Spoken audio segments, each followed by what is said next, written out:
And we're back. How you guys doing?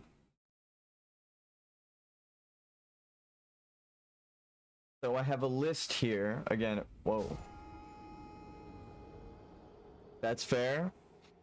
My computer crashed yesterday. Ironically, right when the flame giant reached into his stomach and pulled a fireball out, my computer overheated. I feel like his fireball overheating my computer is not lost on me. Yep. That explains it. My settings were on high. It's entirely my fault. Alright. I have learned that this guy has 42,000 health, where Moog, the boss we just fought before him that took a long time, has 12,000. Or like 18,000.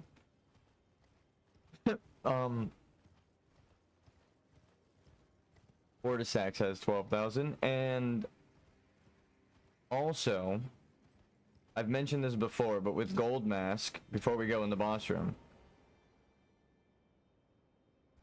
Whoa, sorry, just whacked the mic. It's never safe, even on the mic arm. We got Gold Masks complete. I'll say it normal. We got normal, obviously. We just have to progress through the game. We have the Frenzied Flame because we just beat Underground Mogwin and did the platforming segment. Got the Frenzied Flame prescription. So we can do the Frenzied Flame ending. We also have Finger Maiden Hyeta there. That was a previously. We beat Rykard, right? So everyone is defeated.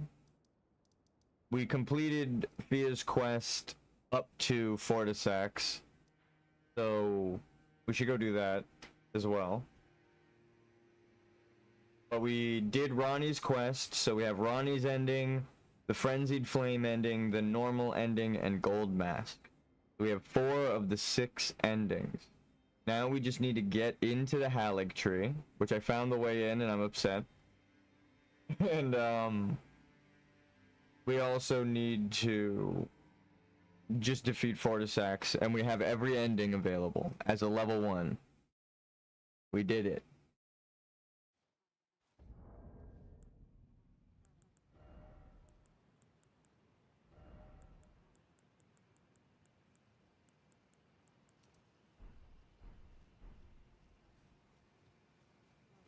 Hello. We might have to come back here after I get the upgraded physical resistance talisman.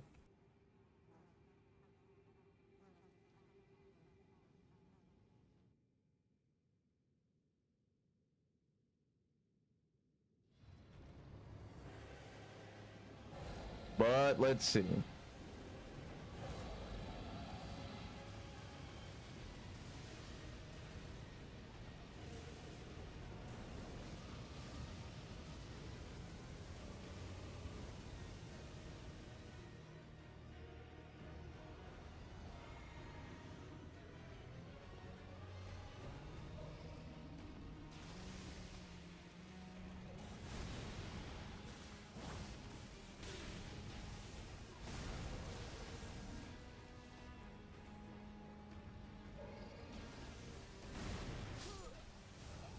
Jesus.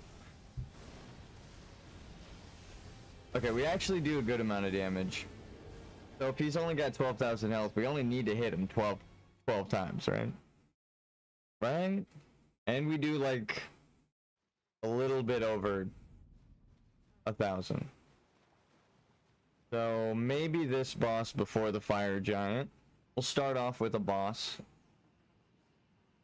This is one of the endings. When we beat them, we get the Mending Rune of Death. So that's nice. And I understand now because we had to complete Ronnie's quest for the other half. It beautifully makes sense. It tragically makes sense. Is a good way to put it. The fucking, it's George R.R. Martin writing it.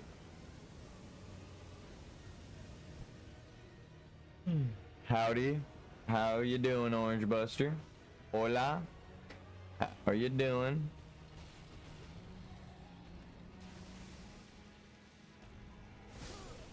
I'm getting my ass kicked right now.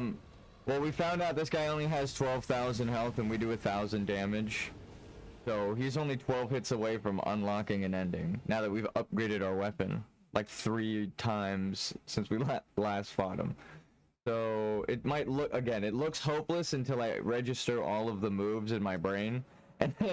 And then it starts to get like halfway down as I practice, and then we finish it off and kill the boss. There's like a process to these. I see it now, like every time when I'm learning the bosses. Since Dark Souls 1 no leveling, or Dark Souls 2 no leveling, it always plays out the same. I'm like, oh, there's a new move. Oh, there's a new move. Oh, okay, it hit me with that again, so I can learn it. All right. And then we get to... oh, shit. Note, run to the right. Running to the left is not the play for that one. All of the other dragons, you want to run to the left. That, he's like reversed.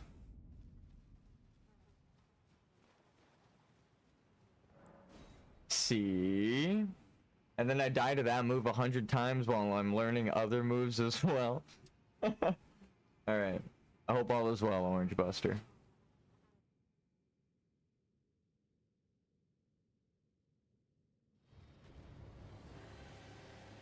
Actually, I think starting with my physic to like just soak one attack,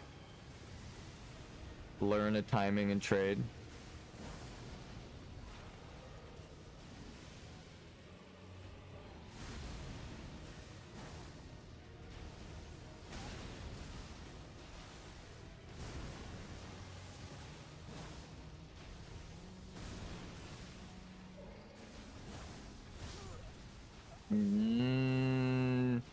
It's, I don't want to say it seemed like a possibility, but I think I could actually. Like if I roll through and then I slash, but I'm gonna just save it for the one that I saw, and then we'll learn more. But the physic, it does help.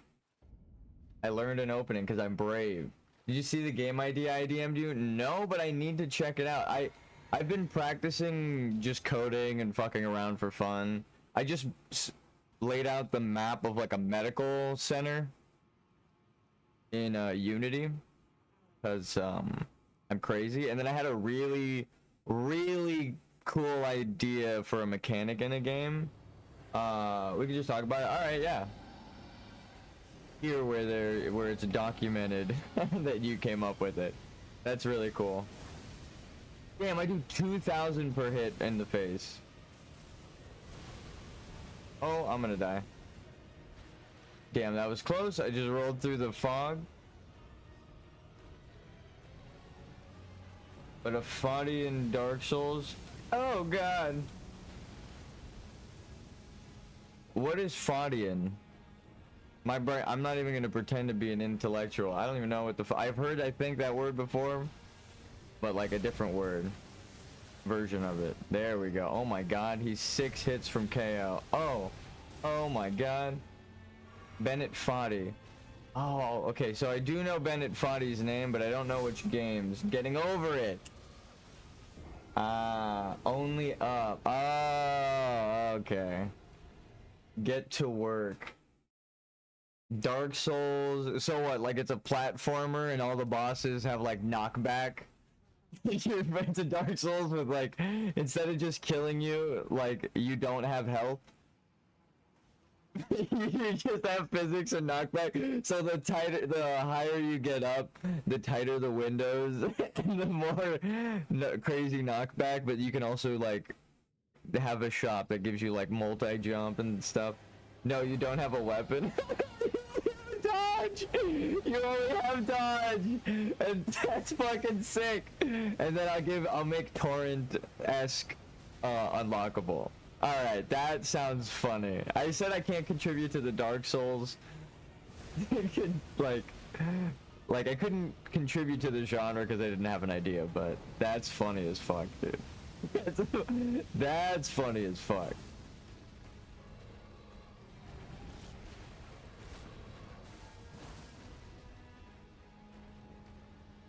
But that's definitely, I'll credit you. It's so fucking funny, dude. No, I should have rolled forward.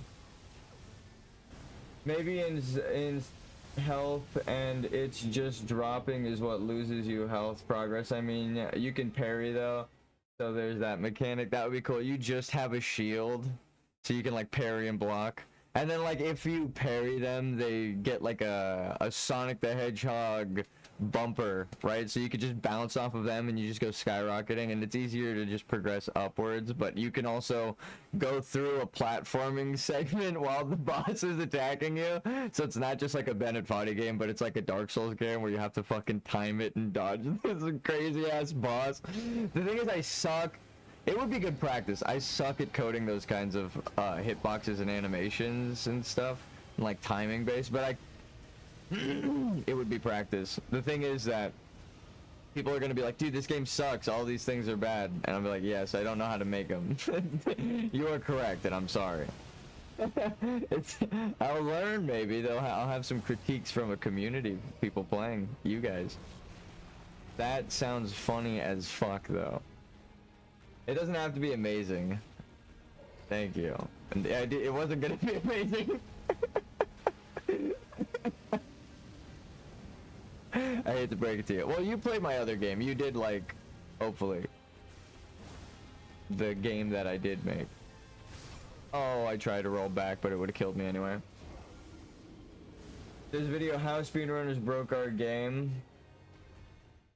It's an interesting watch. I do love that. I'm the kind of dungeon master that like it's like a sandbox dungeon master. I let people just roam free in my games and have fun. I don't really care to be like, oh no, speedrunners are finding a way to skip this one part. I'm like, well, that means that one part isn't fun, but also,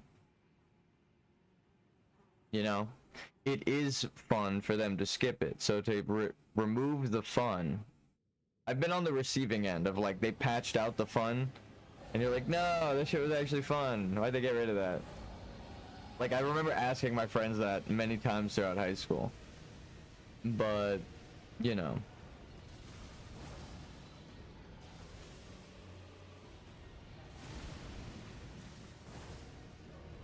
Oh, I'm bad.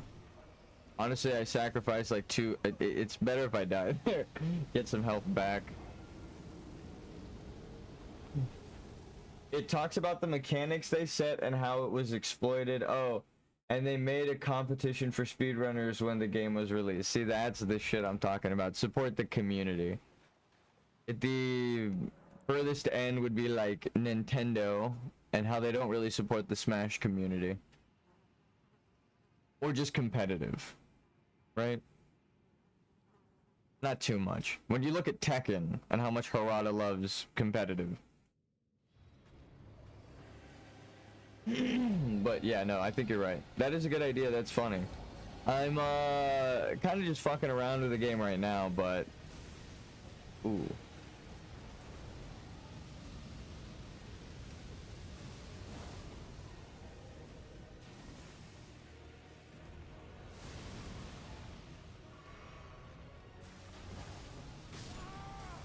I tried to heal. It wasn't smart. Let me just write it down on the whiteboard, maybe.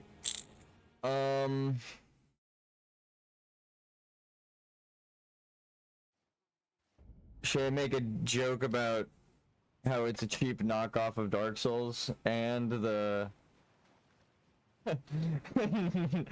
just you're jumping on casino parts the whole time and it's making fun of loot boxes? I don't know. And typically in these games, it's preferred asset pre-generated. Yeah, like pre-made assets. I actually just spent money on Humble Bundle. Just donated my monthly donation to Humble Bundle, and it gave me like a shit ton of actually useful stuff. Normally, you can't really use the stuff on Humble Bundle, but it's nice to. Ooh, I got juked. They went one way. And then I thought it was one attack, and then they fucking switched it up on me. I don't think we've seen that fire breath attack. We've seen 3 fire breaths, though. There's one where they shoot down. There's one where they shoot to the right and pan to the left. And now there's one where they kind of like jump up to the right and shoot down to the left. Okay, so there's... we were learning moves. Remember when I said it looks hopeless? It's because they're using new shit every time. But no, that's good. That's a good death because it's progress. Even though it was an immediate death, new move that we learned how to dodge.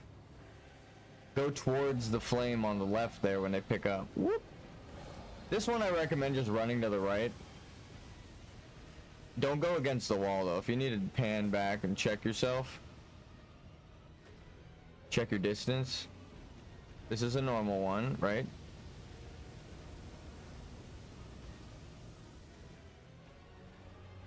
Think I could just get him? I missed. I thought I hit it. We should turn the camera on though, so I don't even have to mention that.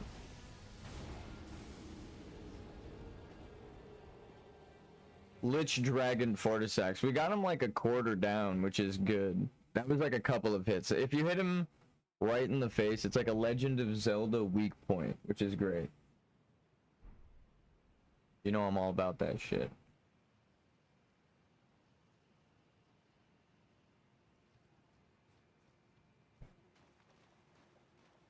But yeah, I got like a fuck ton of assets. It's always like thousands of dollars worth of assets every month. But yeah, go check out. You reminded me Humble Bundle existed, by the way. Thank you. And if you go to software, instead, like at the top, you just go to bundles and then software. It'll hook you up. There's like stuff that teaches you coding, but I mean, there's a bunch of free stuff on YouTube as well.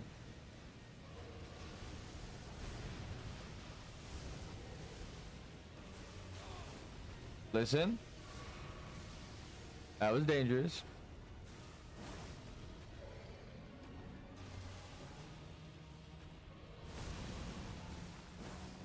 I hit him in the face, or the hand there, and I should have rolled forward. I was upset about how that did no damage. I swiped his knuckle. You can't lie to me. I saw that clip through. Everyone saw it.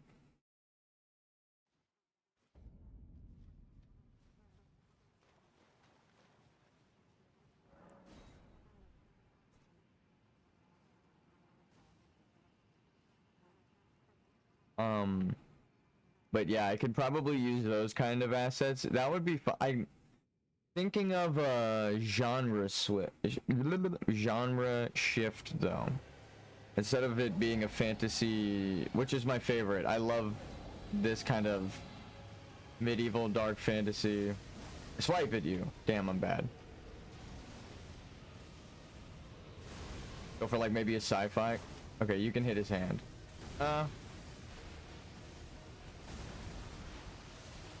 Double roll.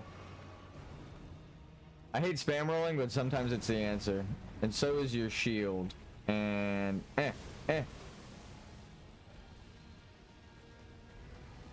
So he's like a reverse dragon, which makes sense because he's a lich. A Draco lich? Fucking... Oh, I'm bad.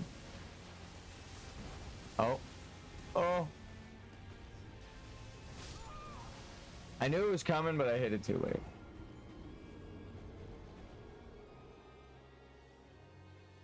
Lich Dragon Fortisax. We will, like every suffering dragon, put this one to rest. What do you think of sci-fi? Or like a modern sci-fi? Like Avengers? What if you're a superhero? What kind of setting did you have in mind for this? Or did you think fantasy, medieval, Dark Souls? I could do that too. I just have to set up a project with that. I'm gonna have to set up a unique project for this anyway, so.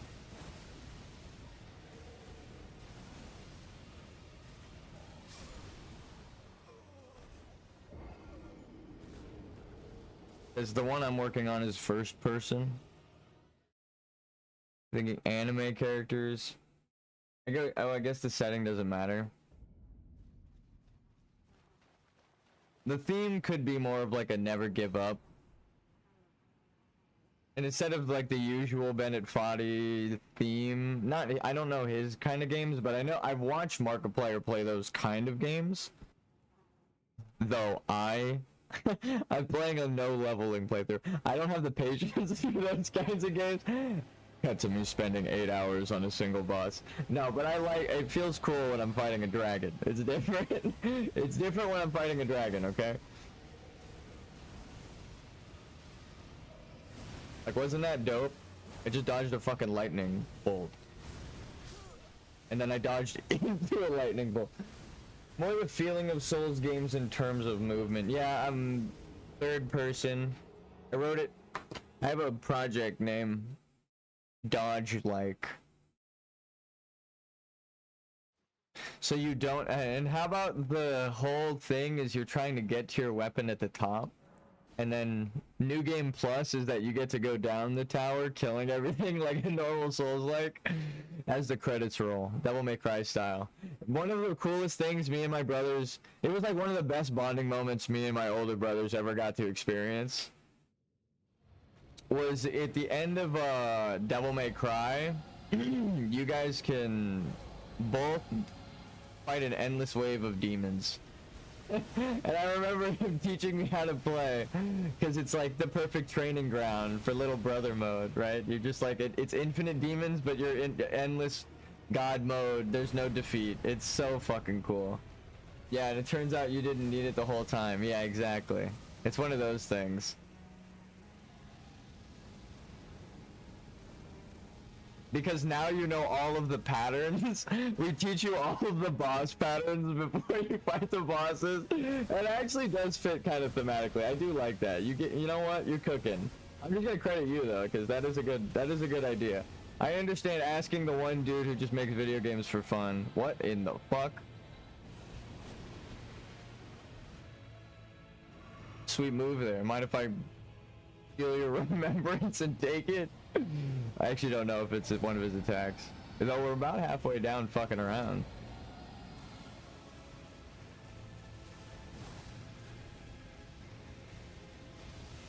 Whoa.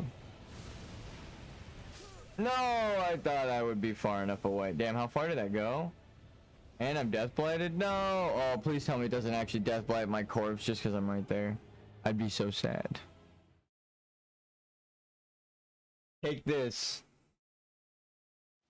Yeah, or it could be like a, oh, I have an idea. I'm gonna write it down though. Like King Arthur's court and King Arthur's tale, where like you're on your mission for the legendary sword. You get the sword finally, but it's like you don't need it, right? But yeah, it's like, take this. Yeah, it's like, or it's more like, it's like by the time you get it, you won't need it. And then at first it's like, what the fuck are you talking about? Like, of course, give me my weapon. And then like about halfway through, the players are gonna realize like, oh, I'm learning all of the boss patterns, you know? I don't need the weapon to like defeat these guys, quote unquote. Okay.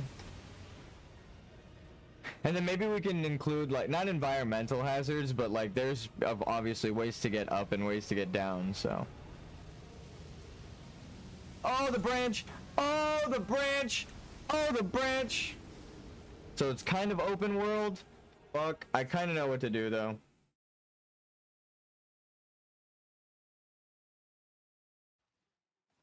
To save time. Preload. To make it like semi-open world, so it just seamlessly goes up, kind of like only up. Is like it'll load the assets visually, and then through distance load the scene, so that way like you can shoot up, right? Like if you find a way that glitches you out to skyrocket you into the air somehow, it won't punish you, but it will be able to load that. So, okay. Flash? I'm bad.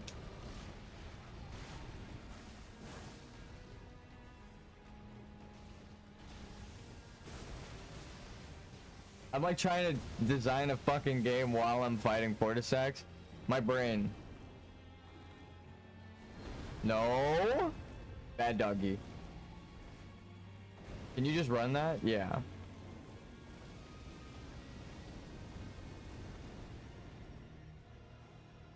Dragons are just dogs with wings. Can't tell me. If not friend, why friend shaped? Actually, this is someone else's friend, that's why.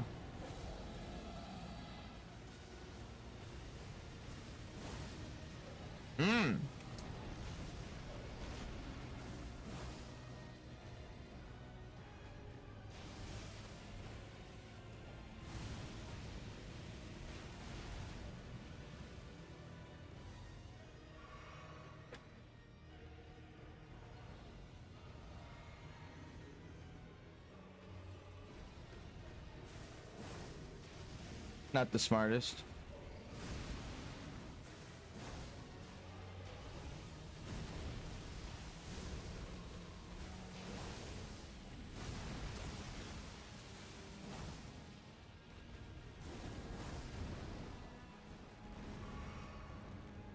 Maybe it was actually not.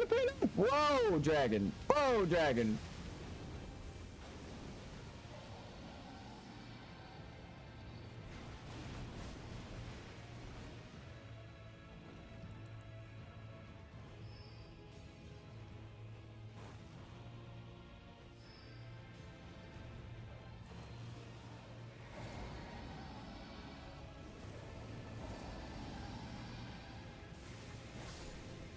Oh my god.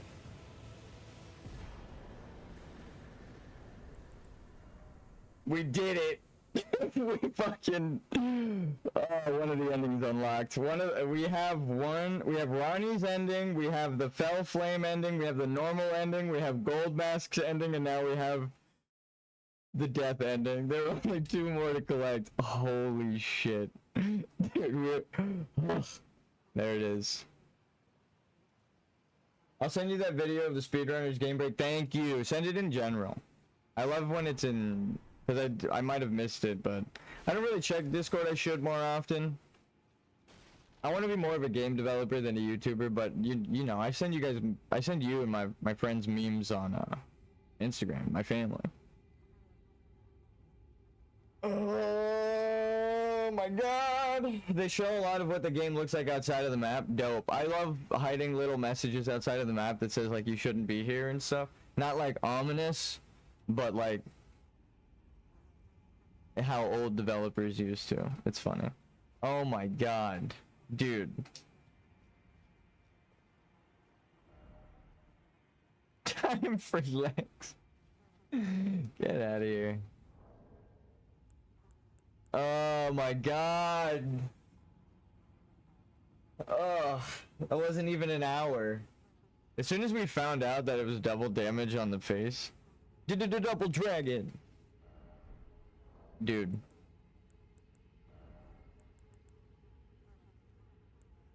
Why am I offended from this mask? No, it's a Japanese game developer.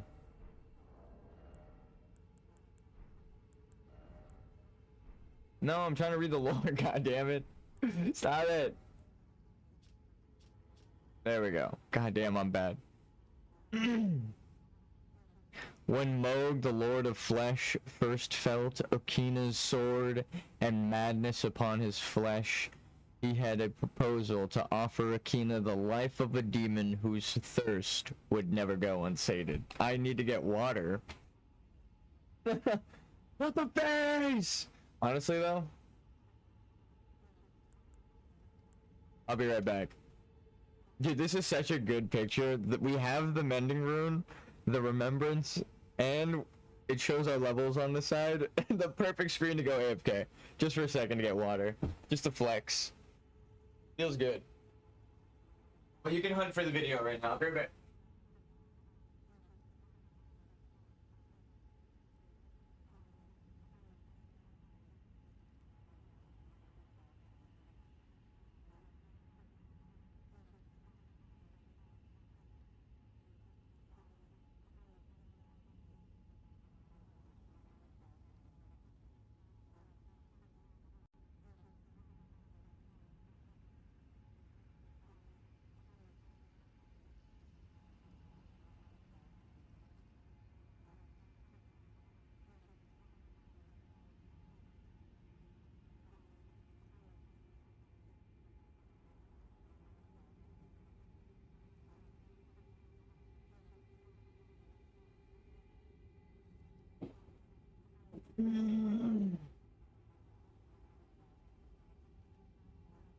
Only through desperate wild battle or whatever the fuck can one discover a god unique to oneself.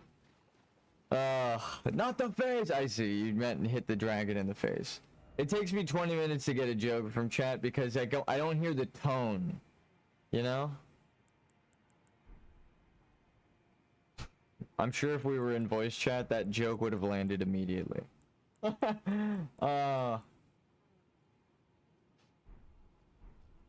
The glintstone did a lot of damage for like me being no level at all. All right, you know what? We take that. You guys were doing it.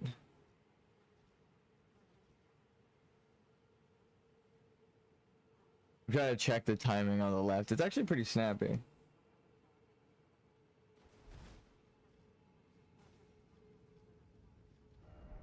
Oh, what the fuck?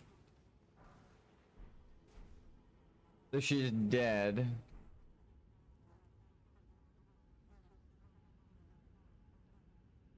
Right?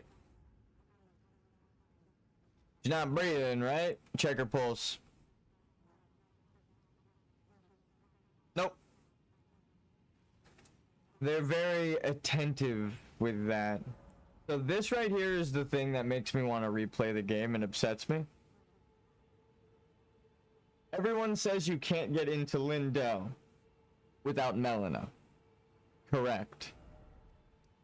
Through the main entrance. However, if you can get here through the secret entrance after Ronnie's quest by killing Radon, can you take this portal? This portal might be closed. If you don't accept Melina's accord, could you take that portal? Because it takes you here.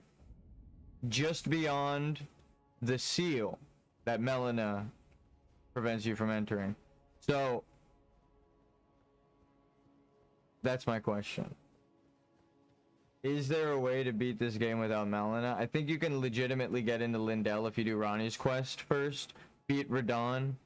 It's like you have to do a bunch of really hard extra bonus shit, and then you can get all of the side objectives done. Right? Radon is a side objective. Ronnie's quest is a side objective. You do all of the shit that isn't Golden Order stuff. And then you do the deeper depth secret entrance. Is that portal open?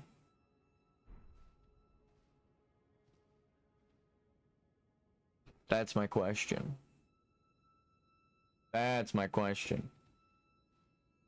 I think you would have to kill D on site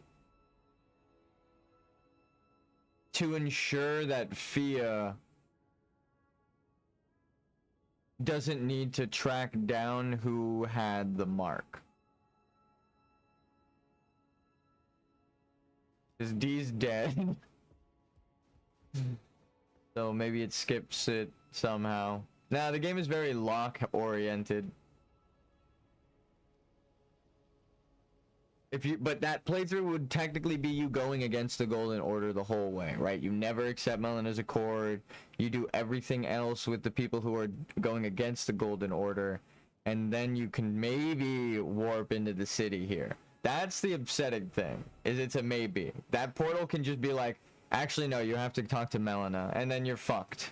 And then you beat the whole game up to that point for no reason. It's, yeah, I can't as a level 1, because you don't accept Melina's accord, so you can't level up, and you can't go to round table hold.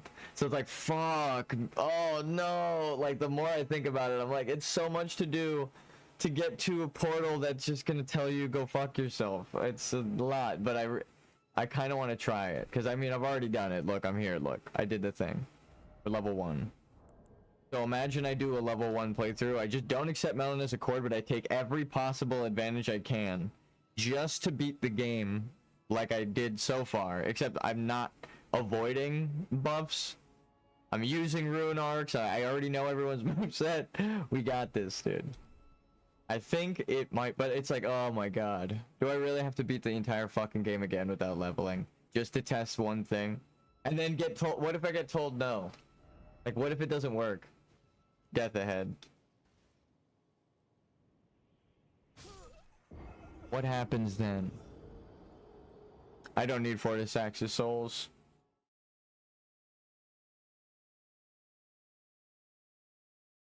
Even though it's like right here.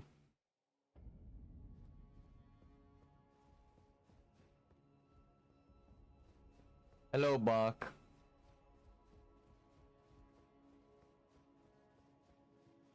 It's so much to do to test the fucking theory. Oh.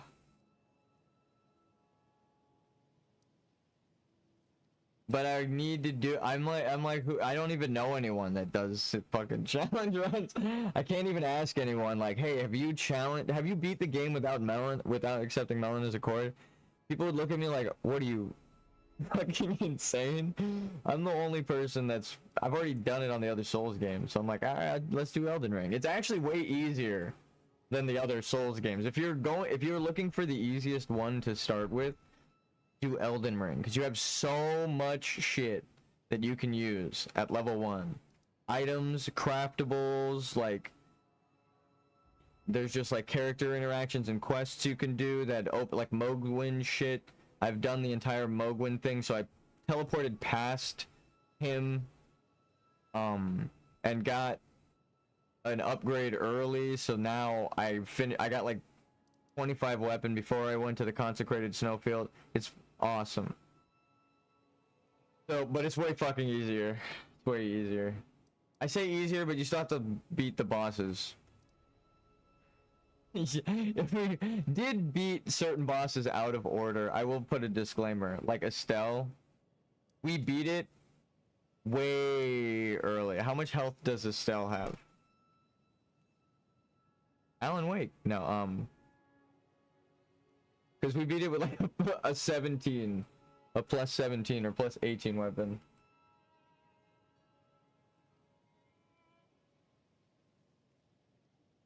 Oof.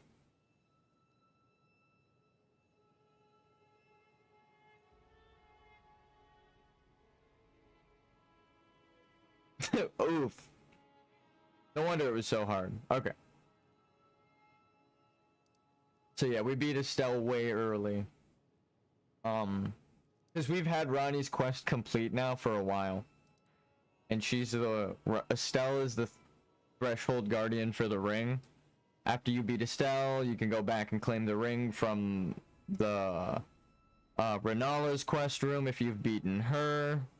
Then you can go up to the secret church over there and put the ring on the doll. Her spirit manifests and she's like, you are my lord. That's awesome. All right, I'm leaving. Like, all right. Moonlight altar.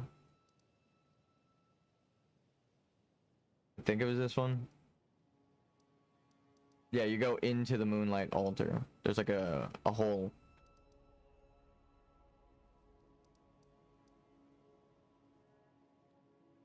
So we've gotten everything. To the Hallig tree. This is gonna be the whole fucking stream now.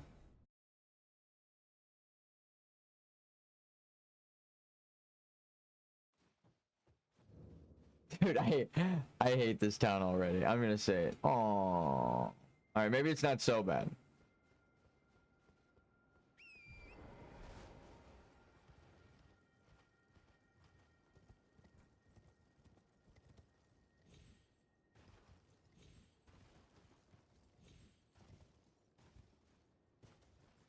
What's the fastest way to this spot? Just around? Oh, it's blocked off. Oh yeah, to the right here.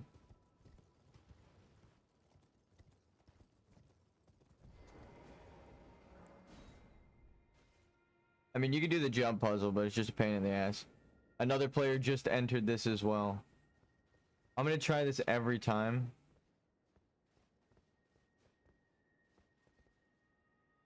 Oh, imagine though. Imagine though. Imagine. Alright, so I think I hit that one already.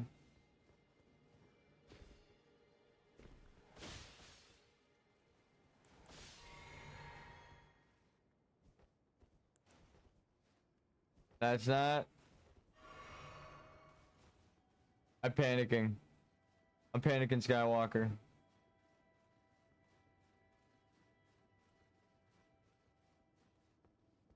Okay. There are more. And we must be careful. Jump. Run, run, run. No. Maybe I need to press it earlier because I'm landing on the roof. I saw it coming and I pressed it, but I know it takes a second for your roll to start up, but I don't know if like jumping like that screws you over. Okay, so this is way faster.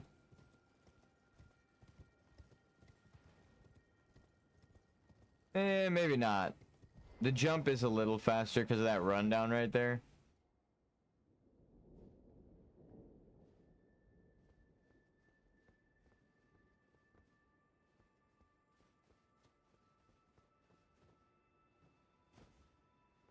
Way better to just use this ladder. Please don't kill me, please don't kill me.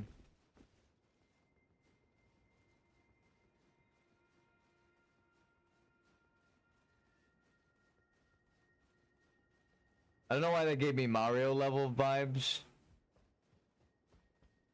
Just, I think it was the sound.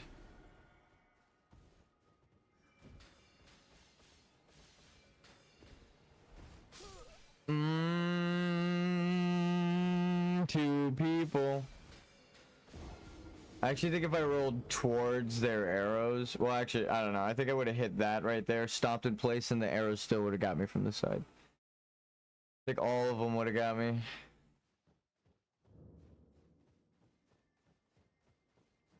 This is going to suck.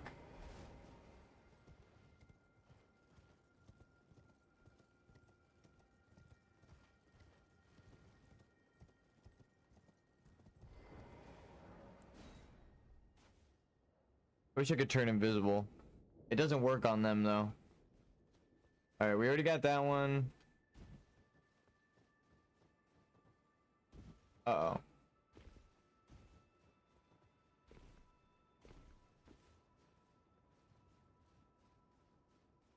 I know there's I see the other one to my left, like right above my pouch.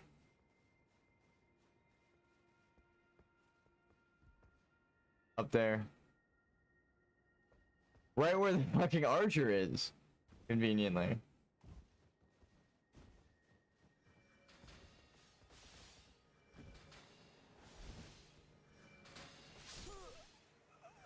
My character falling screwed me. That little gap right there off of the roof, you can't roll in mid-air, so I pressed it like right there. Oh. I don't have any ranged. I mean, that's maybe not true. Let's see how faith scales. I have Sacred Blade, but that isn't I have to get within the same range as my Blood Slash. I'm not gonna be able to really.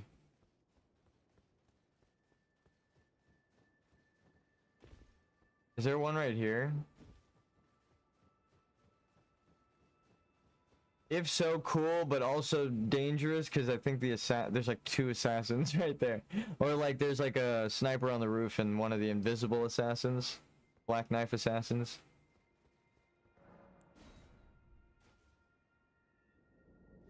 So this is gonna be the next God knows how long. Alright.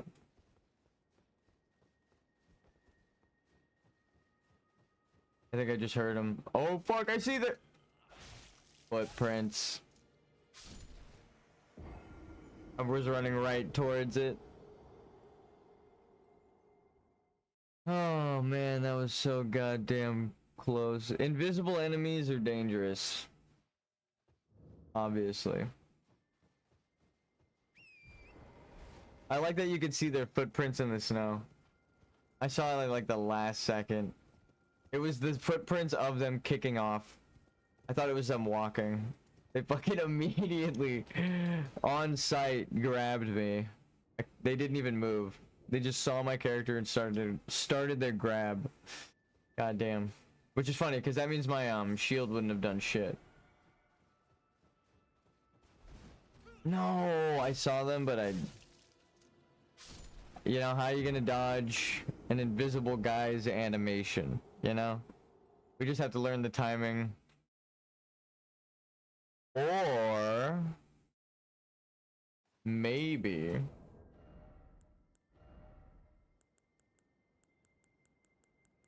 nope, not that. Maybe here.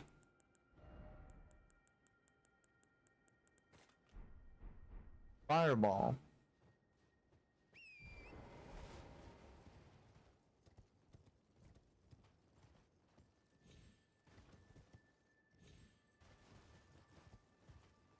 No, Torrent, come on, please.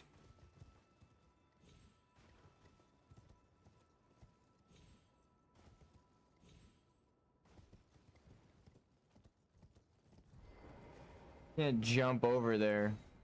That, if you could jump to that tier above, would have been so nice. Okay.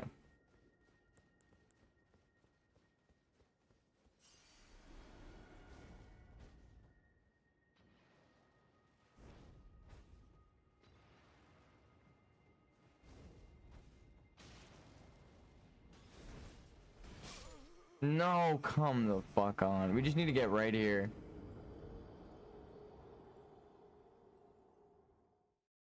Oh, did we get St. Trina's lilies by chance? I actually don't think we got. I think we used them on accident. I have one shot. This is the problem with relying on craftables. Do you think I can hit this assassin with a sleeping potion?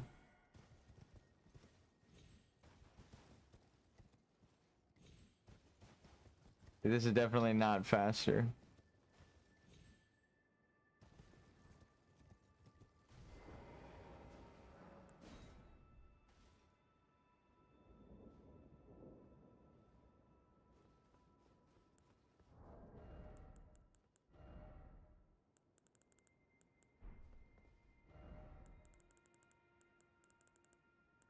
The hell?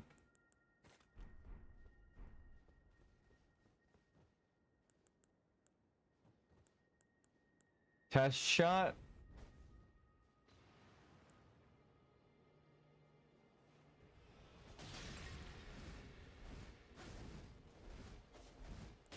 No way, dude. Come on. It was like my one chance, too. They hit me and I didn't die. I think, actually, I'm just gonna drink my physic. I have a one-shot potion. Like, where that protects me for one hit. Well, that thing, well, it's a grab, huh? That they keep getting me with? I don't think it's gonna work. I don't think it's gonna work for that, but who knows. It might break on the initial grab, and then the stab is what kills me.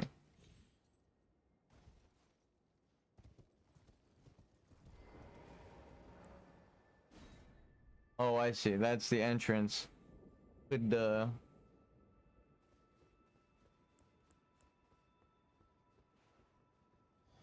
protection. Like a 5-year-old. You can't get me.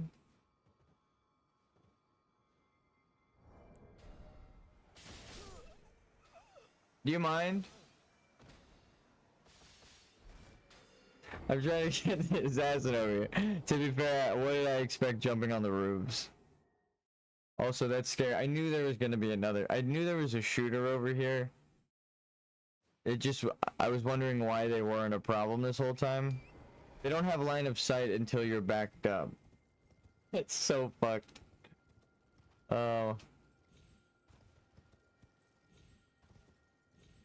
There we go. Now we found it. A secret route that's fast. That is definitely not a route they want you to take.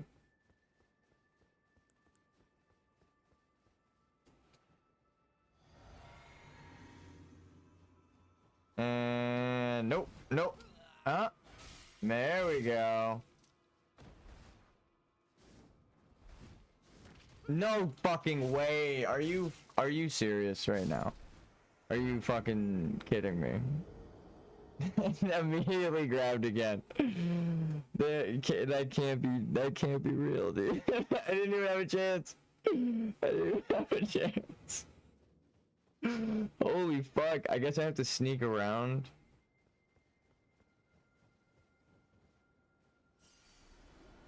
It's not random. I have to learn the timing of an invisible enemy. So it's so fucking crazy. Oh my god, no. I understand why someone said yesterday they gave up at this part. Oh my god, my brain is like in overdrive. I'm like, how the fuck do you even get through this part? What the fuck? Okay, I can't get on the roof behind it because the archer is gonna get me. The one shot is only gonna protect me once, and I think there's another assassin this way. This is fucking... Oh my god, this is fucked. There they are. Oh my god. Oh my god. Sneaking around was the play. But now what? Now we juke them over here. So they're above, because they followed me that way like a dork. I don't care how invisible you are, you're still a fucking idiot. We're going up the ladder now. We just hit him with the Five Nights at Freddy's. Just kite him around. His fucking animatronic ass. Now the real problem. We have one shot. One opportunity.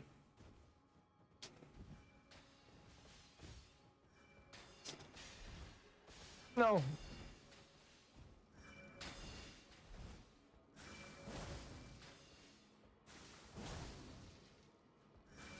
No! Oh my god, are you kidding me? Why? What is my curse with getting the enemy I need to kill?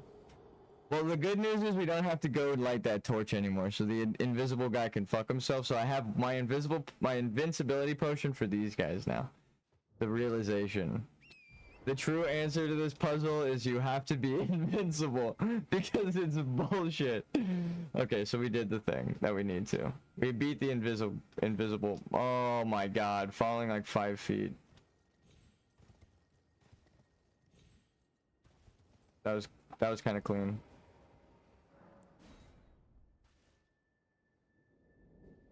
All right.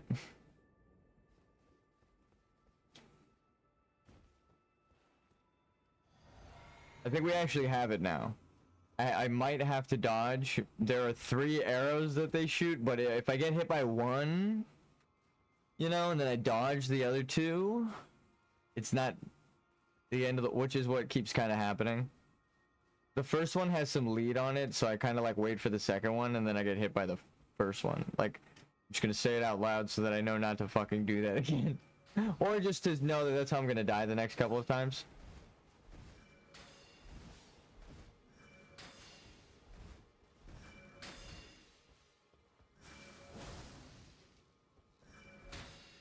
Oh, I'm okay with... I would rather not waste it and run back up with the invincibility than take a shot from that fucking archer.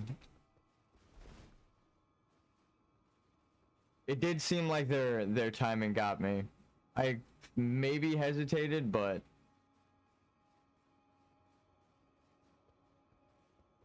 It also could have been one of those things where they like wait a second before they shoot, and then the next time they shoot they don't wait. Oh, I think we did the thing we needed to. We pushed them far enough that they're not actually able to hit us.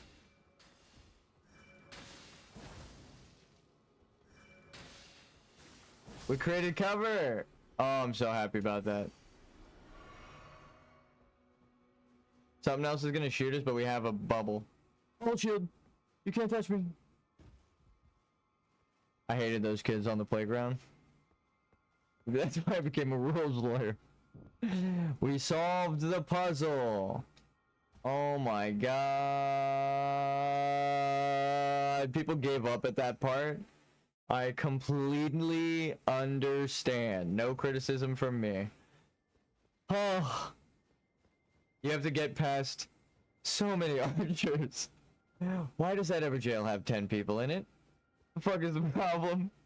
What the fuck? The solution is you have to be invincible. I'm invincible, like the animation. But genuinely, I had to drink my...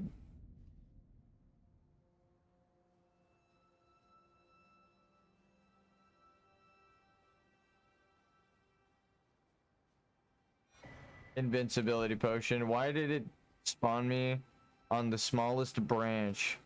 Holy shit. Cut me off mid-sentence with like, hey, you might die right now. It's like, oh.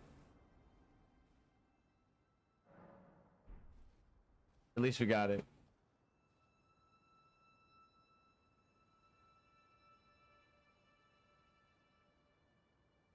Okay, we're here. I understand why people gave up though.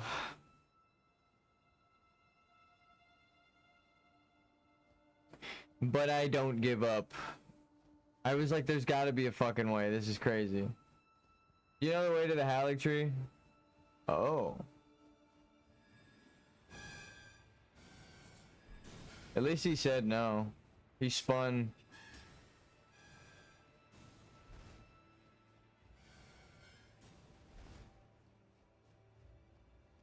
I'm looking down. It gives me a little bit more time. Do you mind? Succulent Chinese meal.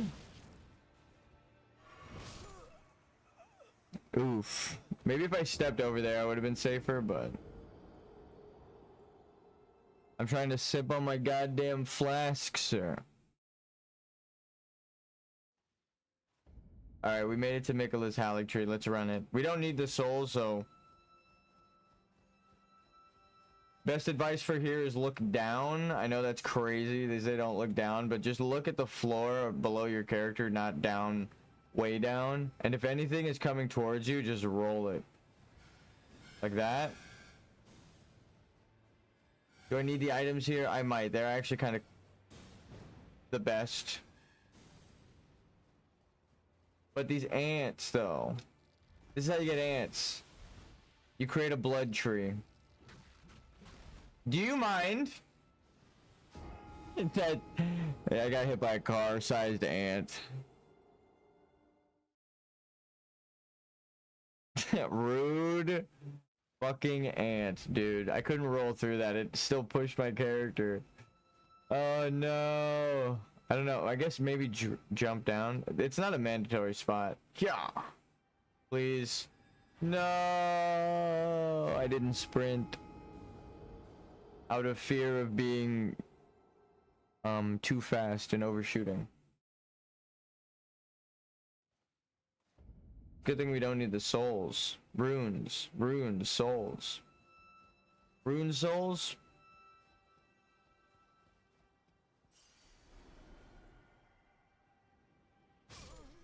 Fuck.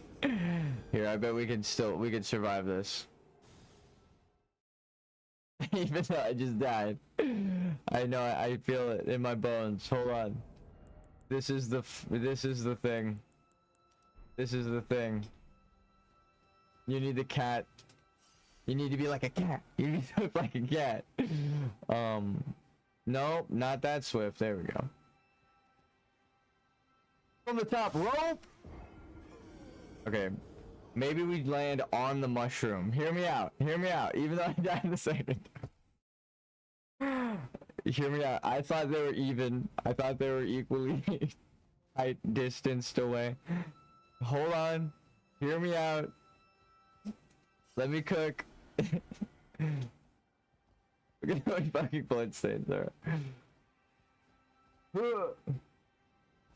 How did it work that time, you might ask? Right? Full health. Because I'm a cat, that's why. Oh, fuck, dude. Holy shit. I'm like a cat.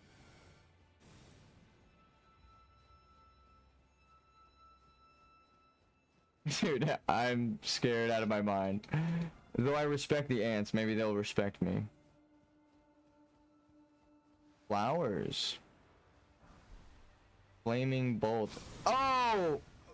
Oh my god! How did I fall for the oldest trick in the book?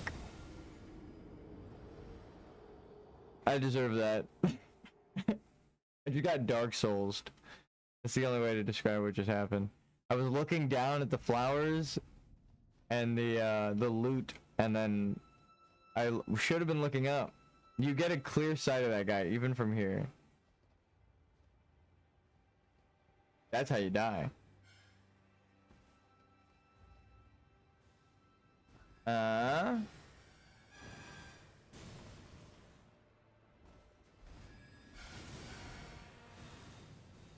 Wait for it, wait for it. Get far enough away that they don't kill you. And then sip. Outrange him because you're always fast enough to do that. Except archers. Some arrows go fucking quick as shit. So look, you can see him if you're just looking straight. And then you duck. I'm grabbing this shit, whatever it is. A Newman rune. I'm sure there's a story behind that somewhere. Ooh, I'm poisoned. Alright, alright, alright. Nothing kills me drop distance wise. Perfect. And we made it to the Halleck tree. And we looted all of the treasures along the thing. No, I think there's like one talisman up there. It seems like there's like an upper left route. I'm just gonna check it out, but we can teleport past the point, so we're not gonna like have to spend 10 minutes getting past it. We could just look around and be like, oh yeah, there's an item over there. So I feel like I jumped around pretty far on my first journey. There's an item there. All right, maybe we go this way. Nope. Okay. I was debating falling on that branch down below, but it didn't actually connect above to where we needed to go. Maybe you could jump it. No, that shit's tall as hell. Oh, it's like a circle back. I see. That's where you're supposed to come back if you've gone that distance. So that is a reward. Excuse-moi.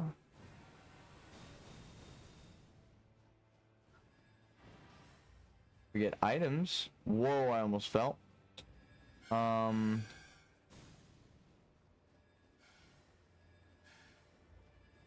guys got any goodies over there?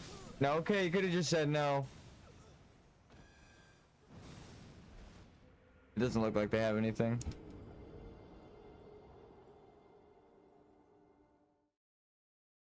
The other two guys didn't pay attention. Yeah, it looks like it's just a white item. I don't think it's important or a talisman, so I'm probably not going to go for it. Yeah, it's not super important, but treasure, so we're going for it. Probably just drop down here.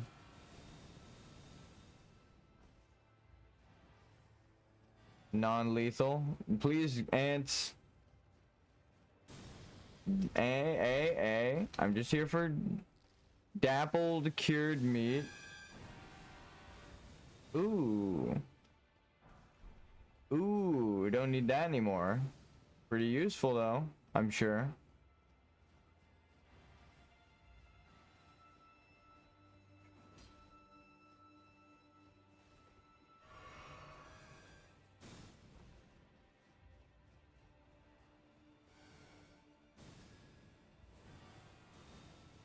What happens when you scratch your nose on a branch? Okay, we'll just teleport now. We got all this shit. The fuck does dappled mean? Dappled me up. Wappledy dappledy.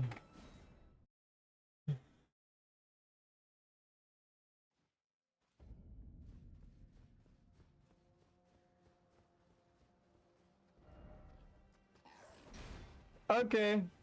Thank you for the advice. Damn, dude. Ah, misbegotten beastman.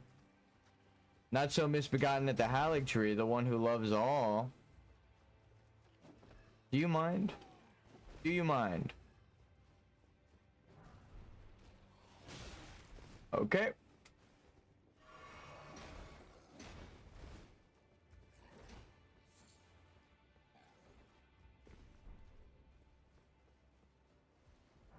I don't know where I'm going. Oh shit. Oh shit. There's fucking 10 people. Where's the goddamn Grace?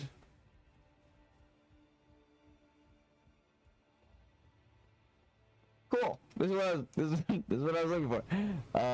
Conveniently went the right way. I remember spending so long here looking for the fucking Grace. Damn. Alright, well we kind of got lucky there. Also, look, going backwards is always better. Yeah.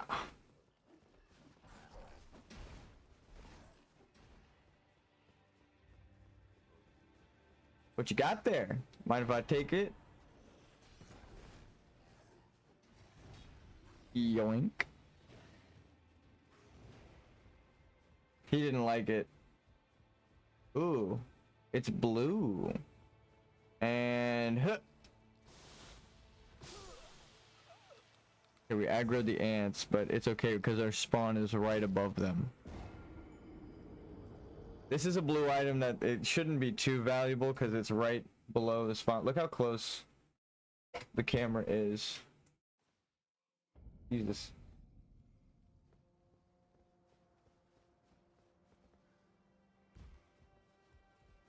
Sit further back.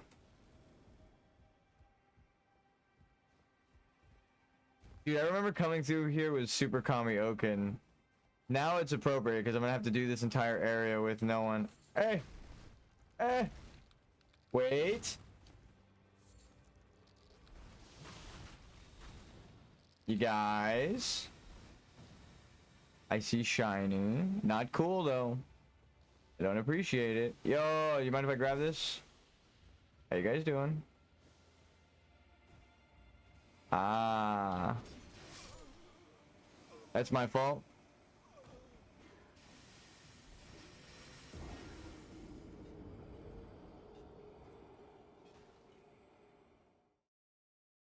Can we run by spirit snails? Also, yoink.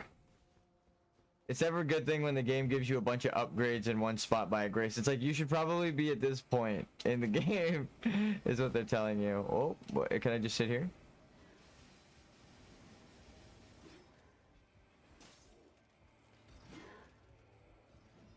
Here.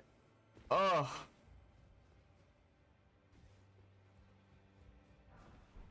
The jump button is the best thing that they ever added to this game.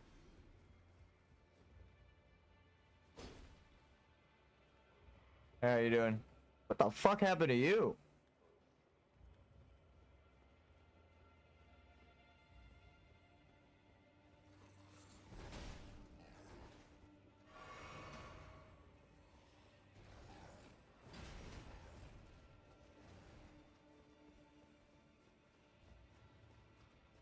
Ah, oh my god, please scoot over, sir.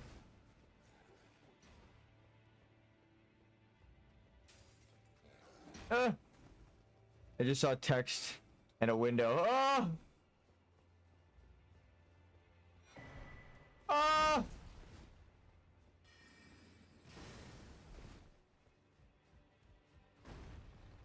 They got every flavor here. So much for unalloyed gold, brother. Oh, shit.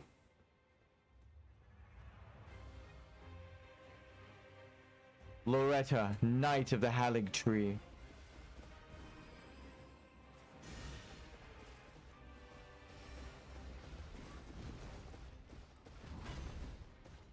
Eh.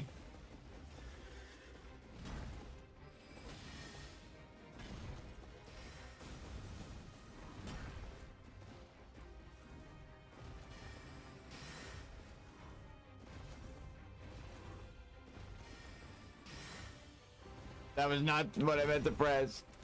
I definitely hit the jump button. You roll that back. Oh! Oh! It's a good thing we already fought the other boss. It's exactly like this. Uh.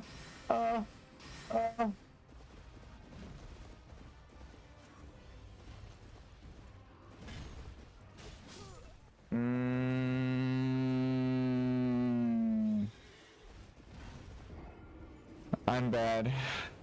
I understand now.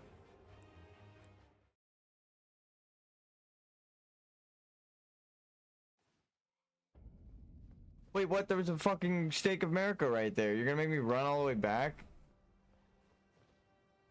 Oh my god, it wasn't a Stake of America. It was a multiplayer. I gotta run all the way back. I guess it's not all the way back. Woo!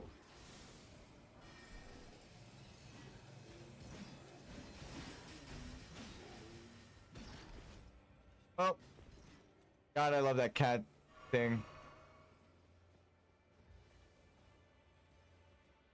What the fuck is the point of that? You see something? Never mind. It's just gonna say you don't have the right. Why is it you always you don't have the right? Agreed.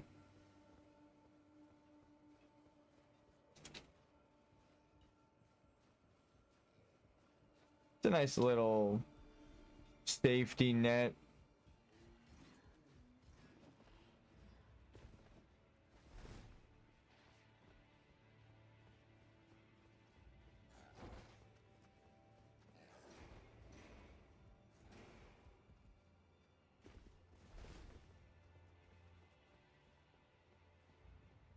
Shortcut?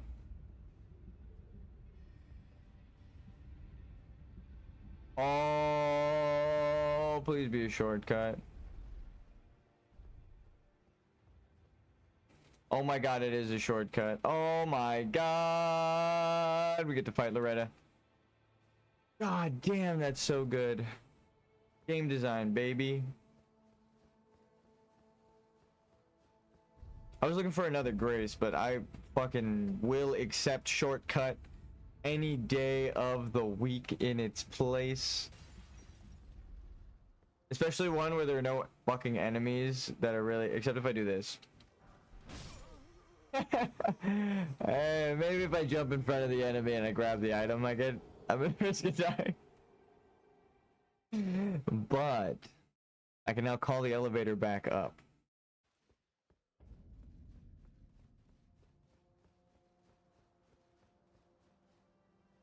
You get it once, you got it forever. It's such a good goddamn game, Dark Souls. Miyazaki, thank you. Maybe we do... Maybe I add shortcuts. Maybe we do add Dark Souls shortcuts. Because imagine that kind of feeling in one of those Ben Foddy games.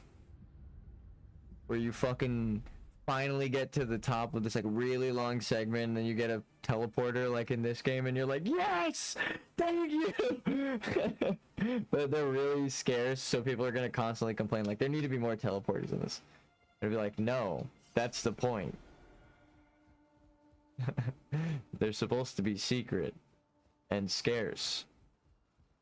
I should name them something like scarce teleporters. So you're like, there need to be more scarce teleporters, and then you say the name and you're like, fuck, wait, damn it. Like there need to be more secret things. And you're like, nah, never mind. Actually. Oh, I can't even survive it from full health. Fuck. Okay. I have to wait for an opening. I keep saying that, but I know this boss's openings at least. She's a little faster than her sister.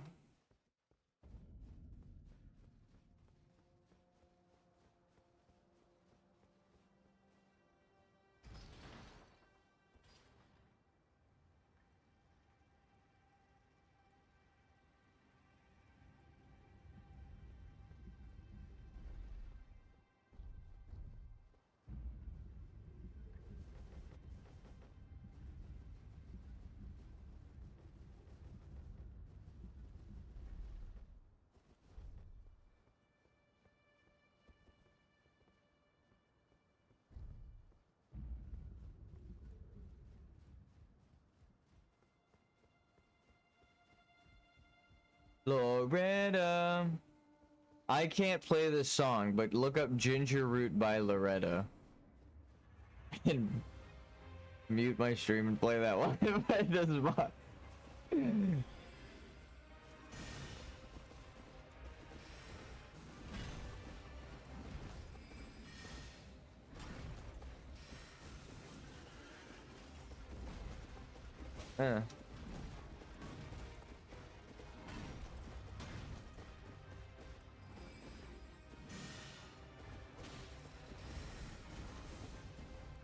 I've shot so many of those swords that I know the timing so goddamn well. Okay, there are more swords. Oh, that one I tried to space. I almost slipped right through. It did look like it exploded early, but that's okay. When you pull your shield up, you have a larger hitbox because of the stance your character assumes, but also your shield is like a little bit extended to protect you. And the way that it protects you also can kill you in that same way it just killed me. So, you gotta be careful. That's why I don't just keep my shield up the whole time. I just guard everything. If you upgrade your shield and you have a larger shield, you could do that. We have a buckler. And honestly, it's grown on me. Originally, I was like, it's so small, what the hell? But now I'm like, it's kind of cool. You don't need this big old shield, Captain America style. Buckler, when you're fighting gods, seems good enough, right? Some of the attacks that hit me, I'm like, that shit should have killed my ass.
No, I fell for the sword part of the spell sword. I was doing pretty good in terms of dodging. I just need to attack in the opening. Downloading boss moves into brain. I'm sure there's a halfway point where they actually start doing crazy shit like the other one. They haven't even done the like slice move, so. Oh, they have a bow. They have a bow. They have one of my favorite moves. They haven't even used it yet. Loretta's bow. That's just my jam, dude.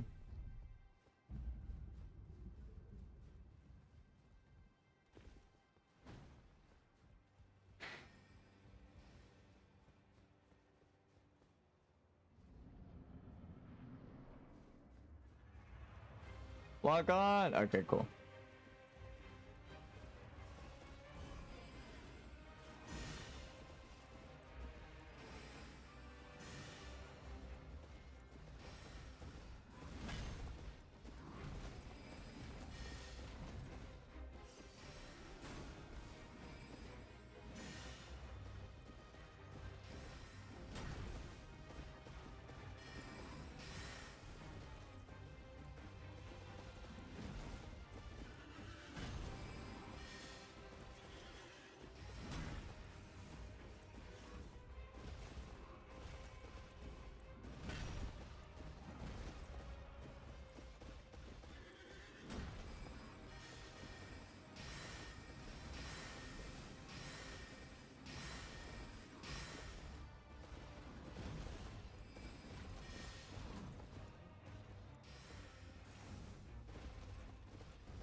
Don't be fooled. That one's not an opening.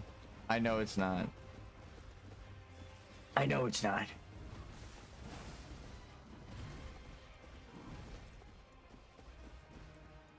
Maybe I should use it as an opening one time, so I think the game, I tricked the game into thinking it tricked me. I fooled you into thinking I am the fool.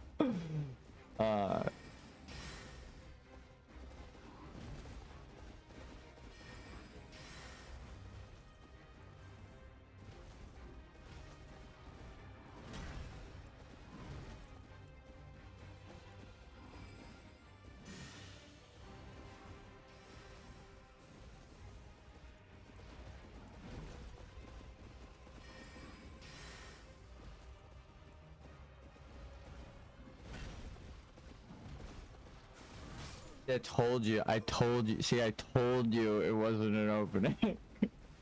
So there wasn't an opening like that whole time because they keep doing the attack that looks like an opening. They want to bait me into doing that right there, which is kind of weird. It was like a continuous onslaught because it wanted to trick me, but I was like, I know your tricks. So there, I had to like fall for it. Now the game was like satisfied, I guess. I don't know. There were openings, but not that, again, not that one. And they kept using that one to be like, look, they're only attacking twice. I'm like, dude, you're not gonna fool me. But at least I said I'm going to have to trigger it before I triggered it, and then the exact thing I said. I'm like, see, I'm not crazy. It wasn't just a 2 attack. There's a third one there, and they're just not using it. But it's okay. Hopefully now the game is satisfied.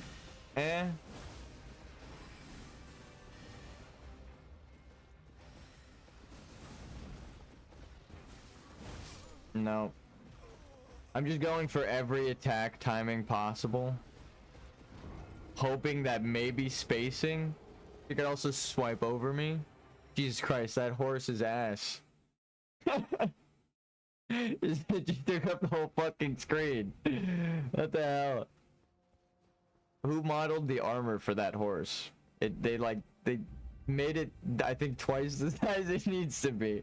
The horse turned around and it went from like, oh, like this character is taking up like a normal size of the screen. It was just entirely the backside of the horse. That's funny. Jesus Christ, dude.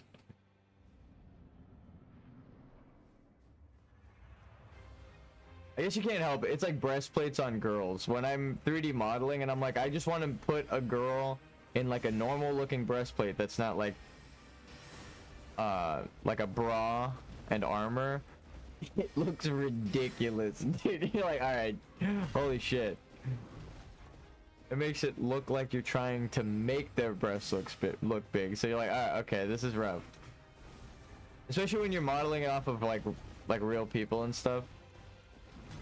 I don't know, there's like a thing that happens with 3D modeling where it just doesn't translate. A couple of pixels off and then it's like, whoa, it doesn't translate exactly.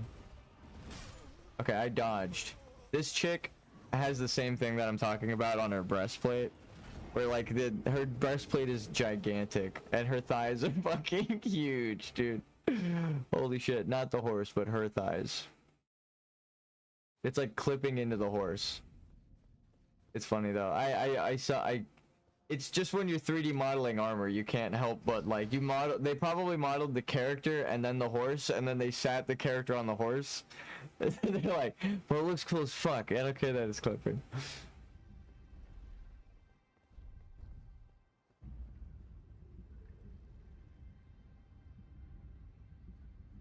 I can't explain the horse itself though. I haven't really 3D modeled animals much at all, so, but it looks like it suffers from the same thing of like when you put armor over something that's already large, and then they left like a gap, like spacing too, so it's like there's like a bit extra scaling there. Maybe that's what they wanted to do, like just like big horse armor. It does look cool on the front. Top of the horse head looks sick, but that was funny as fuck when the horse turned around.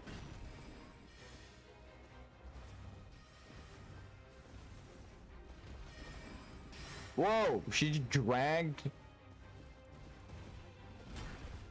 the like hitbox grabbed me and pulled me forward when she dodged back. I wasn't moving that way.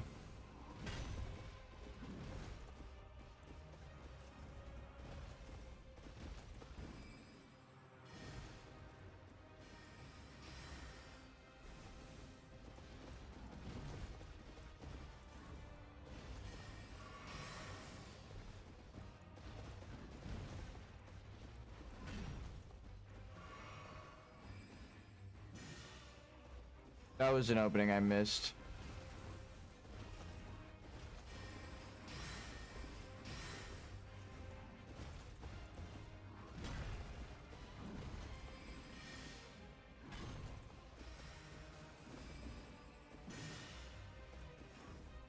You gotta hit her when she's casting the sword. It's just fucking scary. The timing is the same as yours. No. Oh, I should have rolled back. That's what I was talking about before, though. I thought I was gonna get hit by it, and then she swung way over my head. Like, sometimes you can learn that spacing. I think if I dodged back, I would have lived there, but I thought I was already dead, so...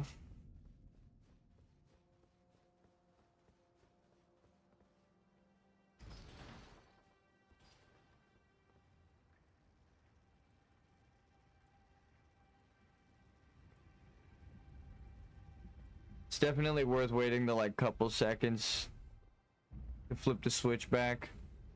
Just wait at the back of the elevator and wait for the switch to come up. That's my advice typically. I'm just impatient.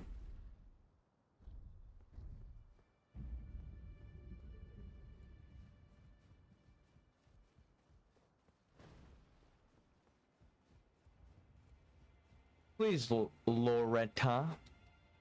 Loretta. Whoa, something just exploded behind me.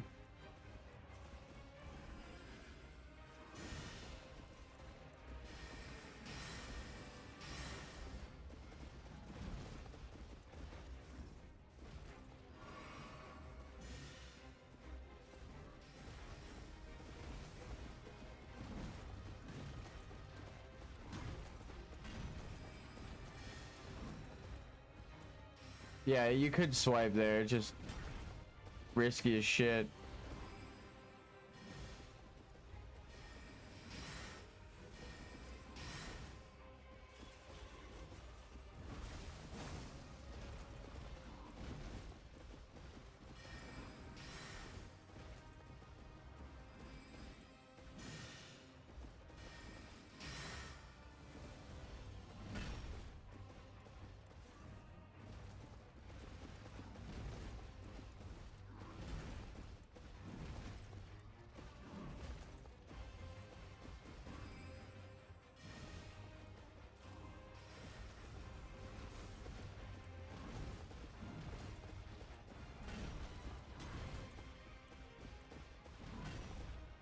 There you go.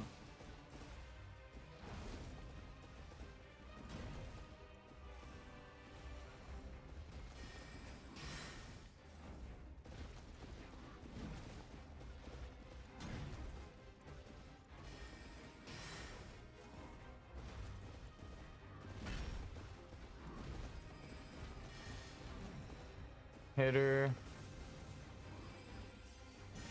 Can I hit her and dodge? Nope. Ah, oh, fuck, dude. Maybe if I did it like right when she was casting.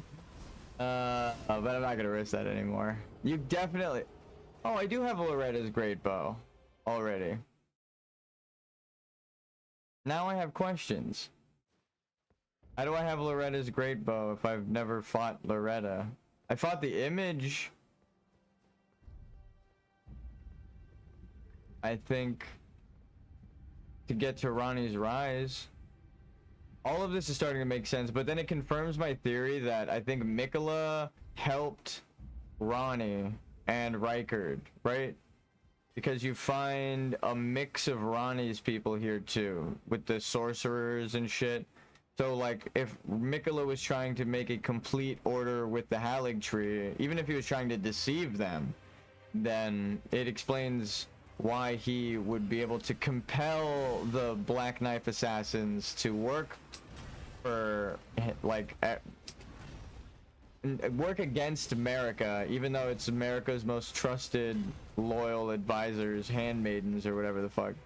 It's like, America's most trusted are the ones that turned against her all at once. Again, oh fuck, I messed up. It makes more sense if Mikola compelled everyone to turn, right? And then that explains why Loretta has ties to Ronnie's Rise currently, because there's like an image protector there right now that I got the great bow from. Right?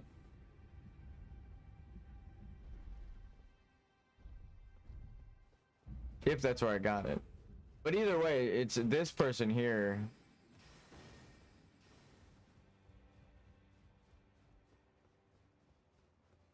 The wizard back there.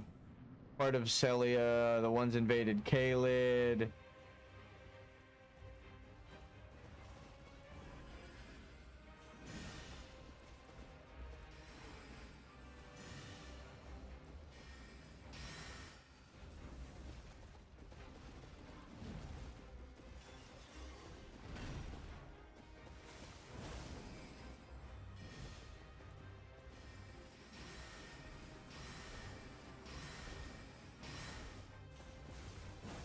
I'll get you yet.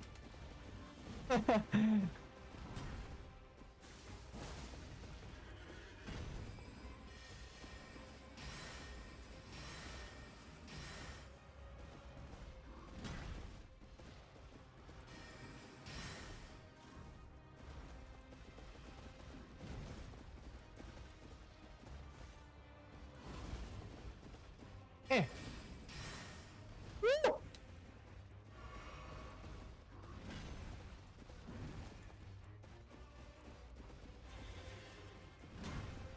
Fuck. I thought I outspaced that. I was so ready.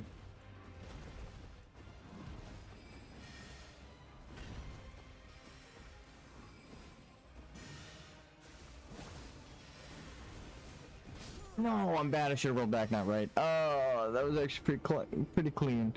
One sword made contact. My shield gives me a little bit of magic resistance, so it is kind of the perfect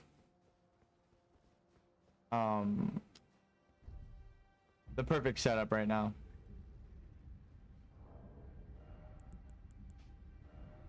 Actually,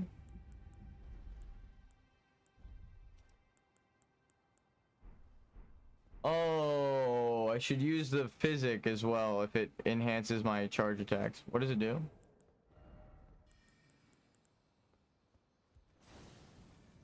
Damn it, it heals me over time.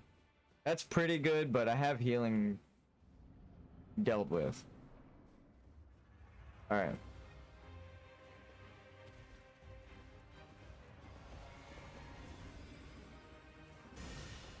Yeah.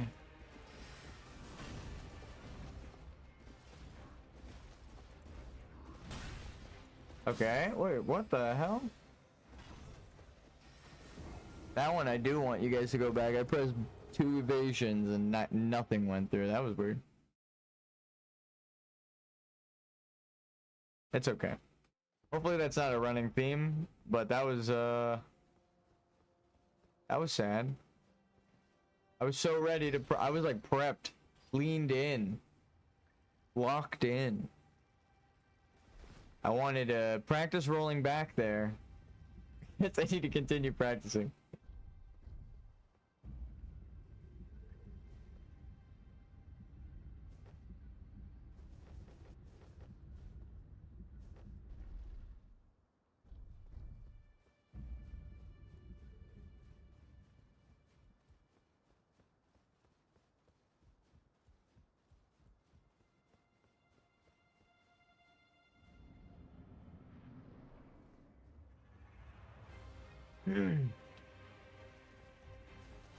Please scratch your nose before you go into the boss room. No.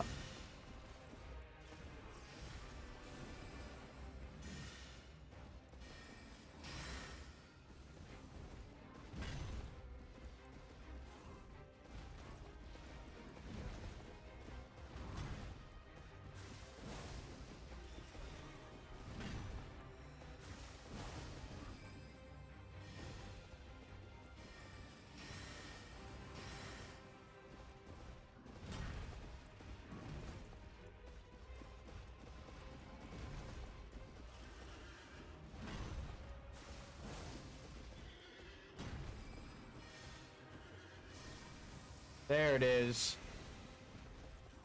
That's so cool.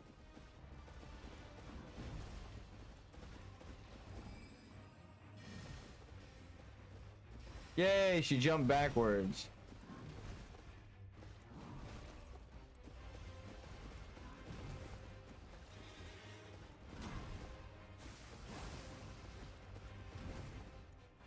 The wall ate one of the swords for me. Ooh. I fired that thing so many times. Like I love these spells. Oh, dude, I dodged the swords and I fucking killed myself. I do love that spell though. It's literally selected on my bars right now. I can't even use the thing. It's just such a cool spell.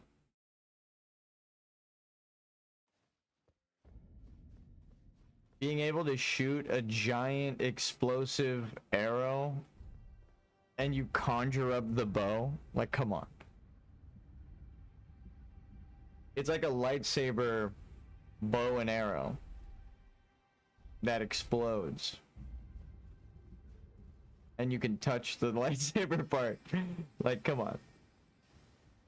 Who the fuck are we kidding? That's the sickest shit. I don't really care for bows in fantasy as much as swords, but like that spell, so good.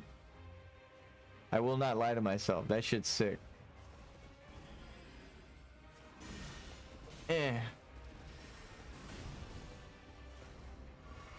Mistakes were made. Mistakes were made. This is me more testing timing. I should just stick to the openers I know. I think I'm understanding how to trigger the melee attacks. You roll into her ranged spells, not the swords. Like forward when she's just shooting the single bolt from the bottom of her staff. And then she goes into spear mode, and then as you roll back out, she starts to do the overhead. Right? So then that is an easy opening to trigger.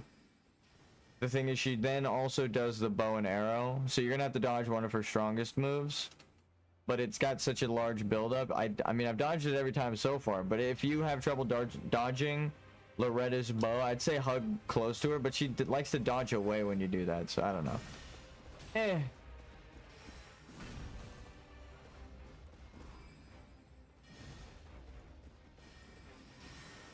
Like circle forward, roll back, roll back, roll back, roll back. Nope. I was hoping that would trigger it.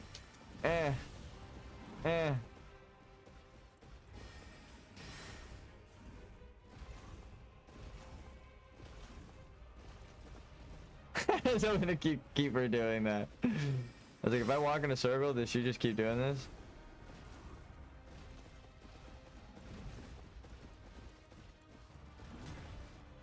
There we go. That wasn't an opening.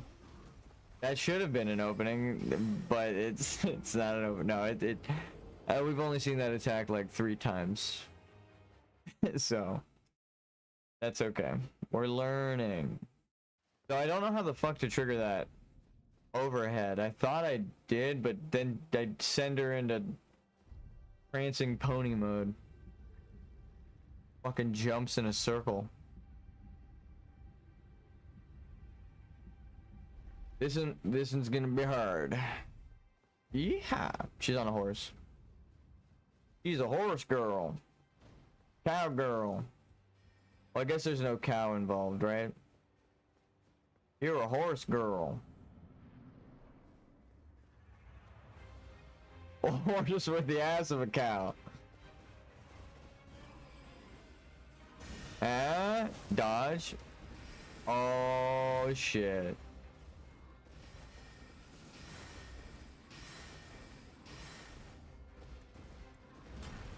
Not that overhead. Not that. Not that.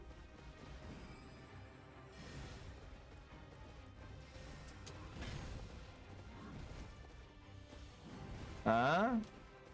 Maybe we roll into her. Oh yeah. Oops. Well, fine. I'll give you a spare. I always end the fight with more health than I need. So.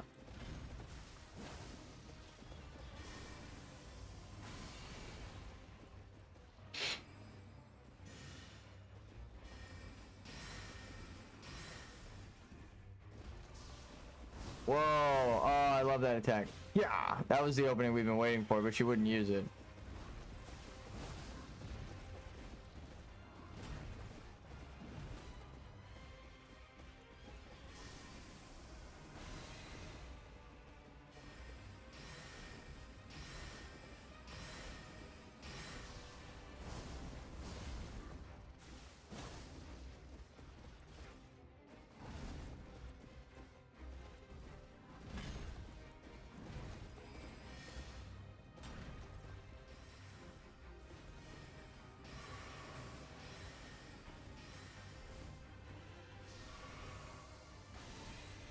Loretta.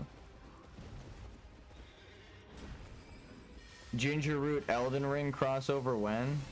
Oh, come on. That one's hard to dodge. I guess not. I just need to run continuously for the swords and then dodge the arrow. I dodged the swords. I'm just gonna say it. I fucked up. Though we are getting Loretta down further and further. We're not gonna need to level up ever. Ever again.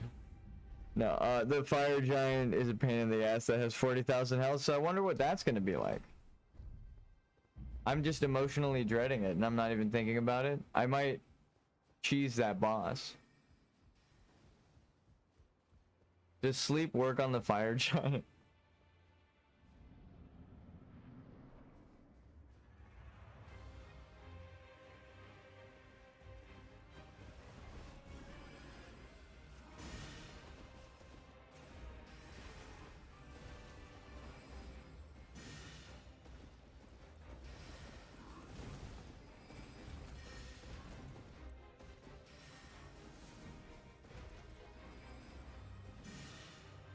I'm seeing the openers.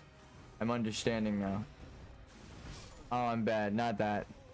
Not that opener. That's not an opener.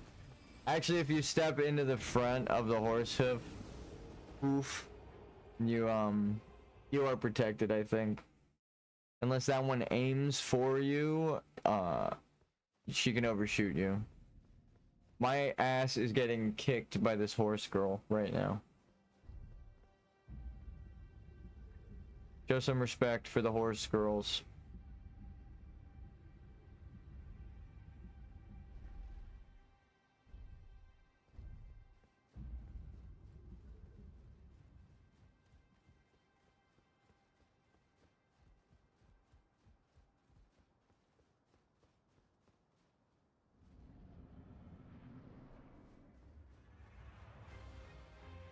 I think the sword summoning is an opening.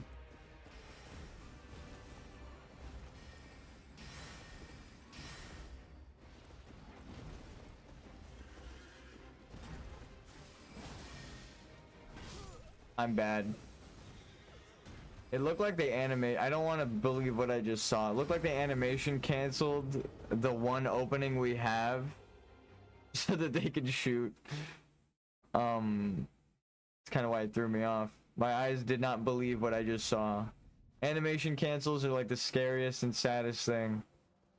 Because it throws off the flow of the fight. You're like, okay, I'm ready for the next attack. And then like, as you're even thinking that, they cut themselves off. And then throw a new attack that's not the one you were ready for. It's like, oh shit. So not only is your timing fucked, but you're just almost destined to not dodge it because it's not the move you were ready for. It's like a guessing game when they animation cancel. Like, are they going to let you attack them?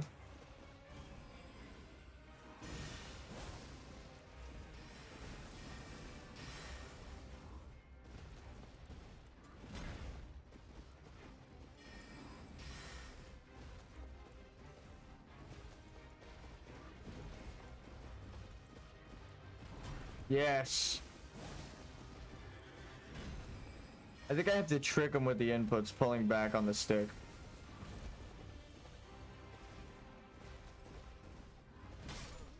Okay, where did that dodge go? I was so ready. It didn't even turn into a backstep. My character just got smacked in the noggin. At least I'm getting better at setting the elevator back up to myself. Thank you, past me. Current me and future me, thank you. I am current me, but also future me to past me, who sent up the elevator. And now, at the bottom of the elevator, I'm past me, sending the elevator up to future me. Goodbye, elevator. And also present me. That transition was elevator right away. Time and space, right? At what point do you consider me past me and future me during that elevator ride? Is it the midway point? Is it right when I reach the bottom? Time travel is loony. Both are correct and neither are right.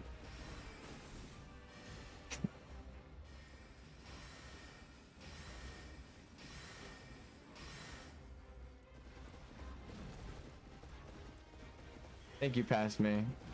I slash. I'm gonna make it so I don't need to use your elevator.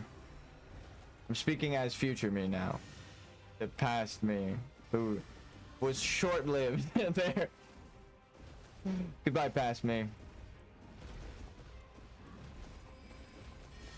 We're back in the future now.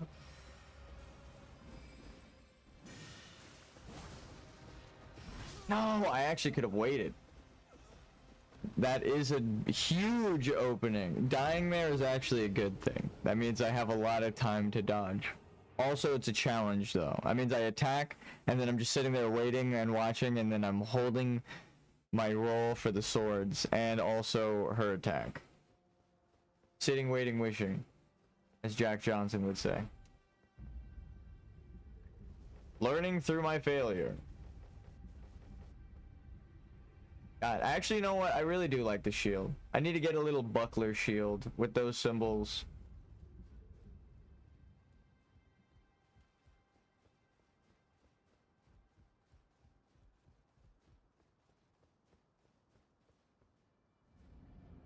Scratch your nose at the boss room door. That's the only place you really are safe. Okay.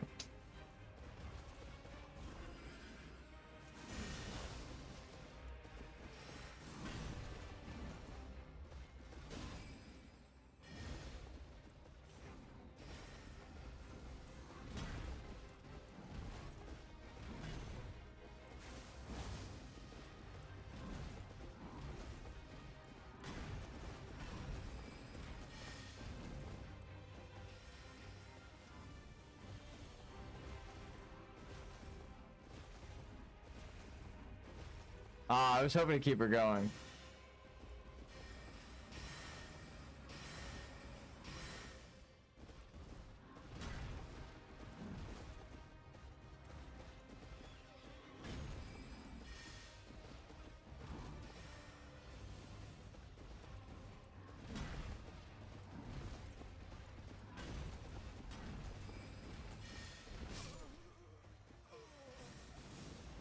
I'm trying to learn when to roll away to trigger the overhead. I think you roll in for the first one, then away. Because I keep rolling away for the first one or in 2 times. I think it's a combination. In and out. Loretta needs me to go in for the first one and then out for the second one. Gotta learn it. Maybe? Maybe I gotta go in twice and then out?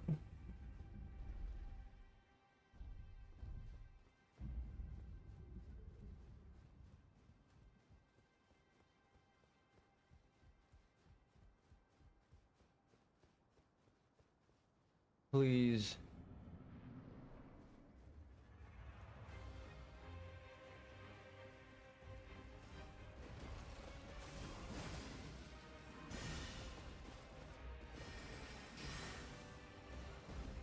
In, out, No, I'm too far for that last hit. Yeah, that's what I was looking for. All right, let's try it again. That's another one. Never mind. Never mind, it wasn't. When you hear the horse neigh, it is not an opening. It's a different overhead. It looks exactly the fucking same. But one is the end of a combo, and she slams, and then there's like a heavy thud, and then she's got like a second to pick it up. And then that one starts a combo. That's why I keep dying. Holy shit. It looks almost exactly the same, but the horse is giving me a warning. Like, don't attack. Fuck.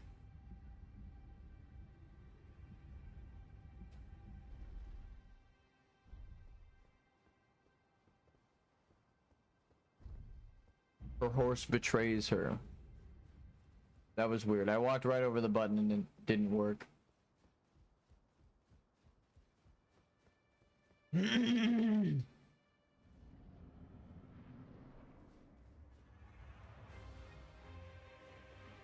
Loretta, please.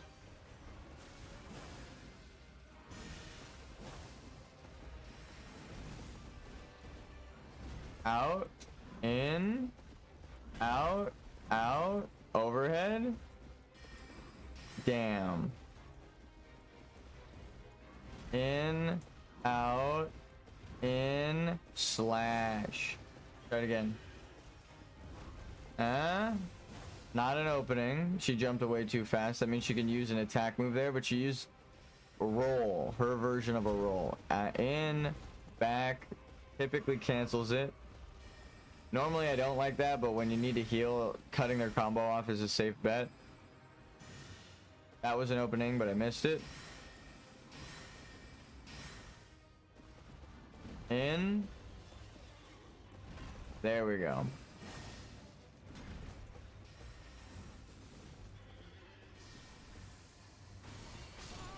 Mother.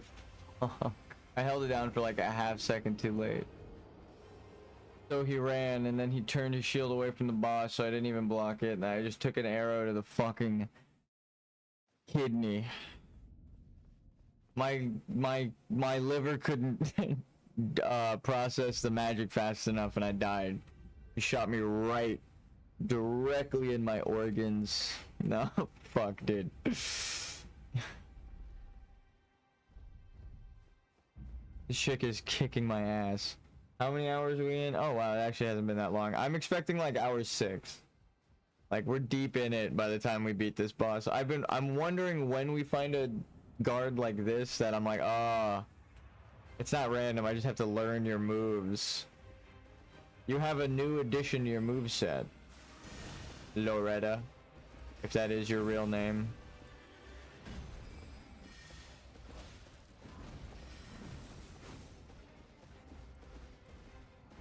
In, out, guard, heal, ow, preemptive ow, heal, move in because we're out of range for openers like that. In,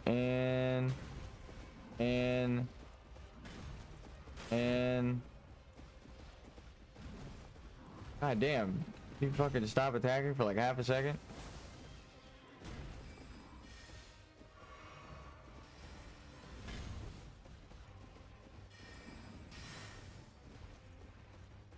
Alright, I will say when there's an opening I missed, like that just now. Oh, opening.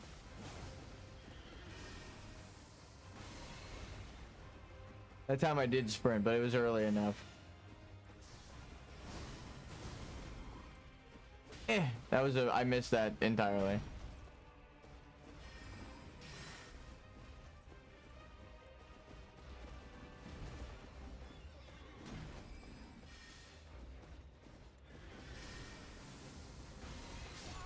Fuck. I rolled too early.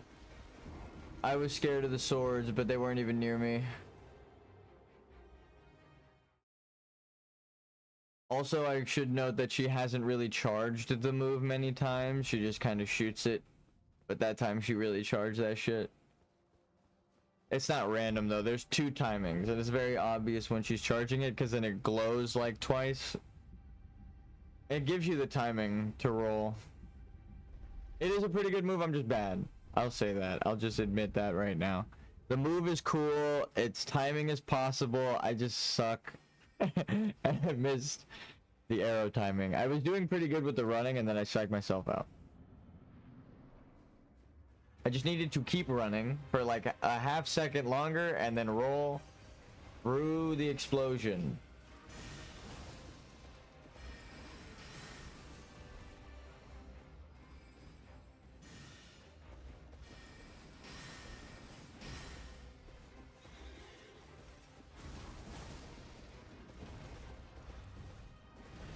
In, back, heal. Nope, heal didn't go through. Heal. Get close enough.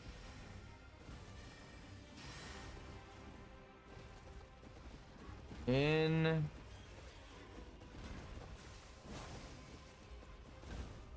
I knew that shit was coming. Pretty good attack. See, I've dodged it so many times that it's like I can't blame the attack. I just fucked the timing up. Because there were swords involved.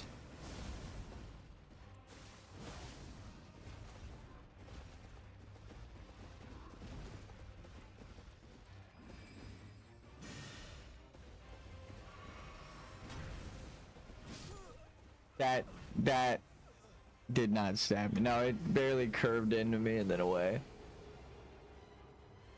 Ah, it did in fact stab me. Did it hit the ground? Yes. And then it stabbed me. Oh, it's sad. I actually wanted to drink my physic right there too, just in case anything happened. Gives me one free shot.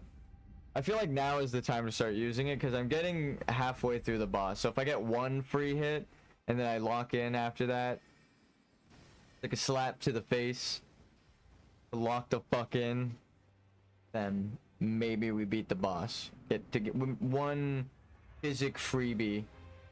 I'm a level 1 challenge. I'm not a no-hit challenge, right? Oh, and I drank it way too early.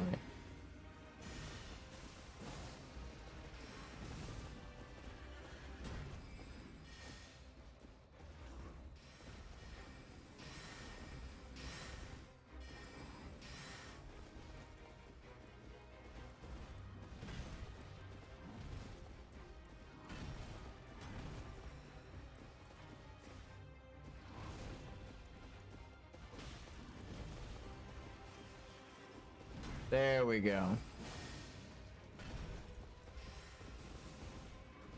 In, out. There we go. In. Flash. Shed some blood. Out. Not the play. Yeah, I used my physic too early.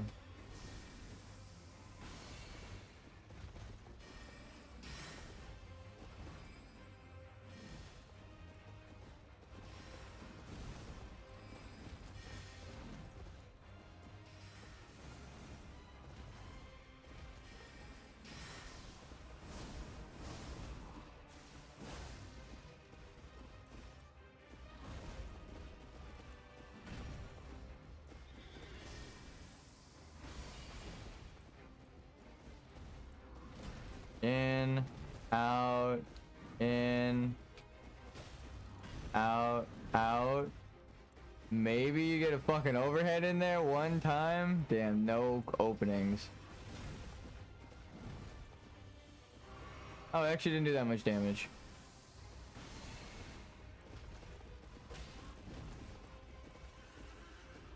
There we go. No shot. That's not an opening anymore. Oh my god, that means I have nothing. I have nothing. No, but actually, what the fuck? Where are the openings in this fight? What? In between when she's summoning swords, I have to time a roll perfect every time. That's a tough ass fight then. Yeah, let me go get the elevator.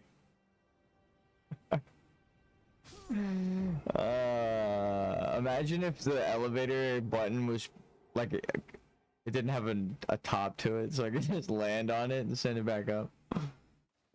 I wish. That shit would be way faster.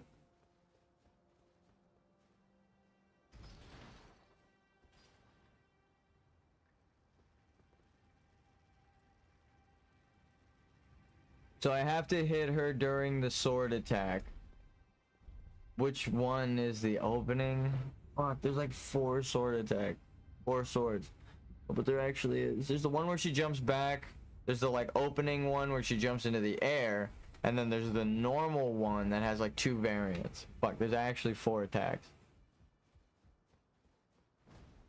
Well, which one of those 2 is the opening? There's the one where she actually swings her weapon and the one where she doesn't swing her weapon, but she just summons swords next to her. So there's 4. Fuck. Alright. This one is 1.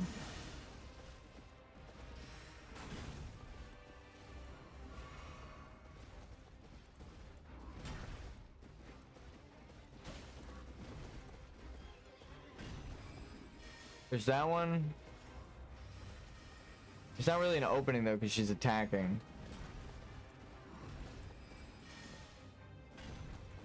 Like that right there, it prevents the timing I need.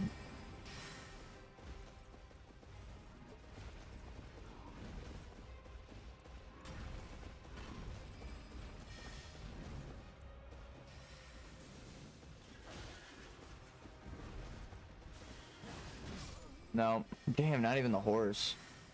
It's an opening on the tree sentinel at the start of the game. Not even the horse when you're behind it too. She just turns around perfectly. She got crazy ass thick thighs. She could just grab the horse and turn it around. Loretta is a unit. It's not even a joke. Her thigh is like twice the size of my character's torso, width-wise. Like, from the front. That's crazy.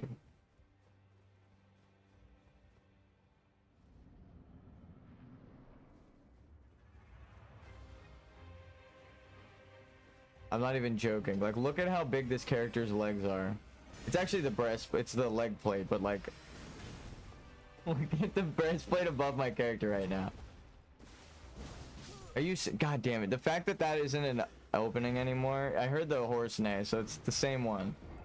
But that means it's been the same one the whole time. The one where she does like a really long overhead. I thought that was an opening. Now we don't have any fucking opening.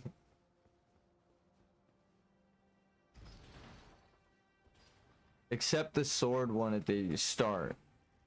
Where when she summons swords but she's not actually attacking, that's the only opening. But then we also have to perfectly dodge the swords right after, and then she's more likely to attack when you're up close after that. So thankfully it's in sync with her, because it's a projectile. Oh, okay. I was scratching my face. It's okay.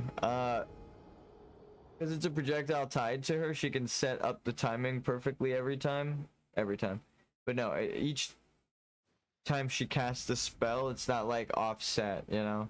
She will attack as soon as like it is going to shoot. It's always the same amount of time from when you cast it. So like the same way I know the timing so I can dodge the swords even just by running, she knows the timing perfectly as a robot to attack. That is not what I wanted to press. Which it actually helps us, because she perfectly presses it every time to dodge. Which I feel like the Tibia Mariner is a good example of what I'm talking about. Where like you need if you want 2 enemies in a boss room, she could summon like 50 enemies. But because she's summoning them, they're tied to her animations and stuff. And she knows the timing perfectly because it's tied to her cast. It isn't a separate AI. This person, it's like the swords with this, right?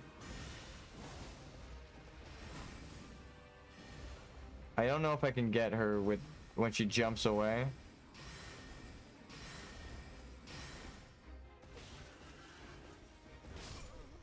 I try to roll through it. I'm trying to wind up behind.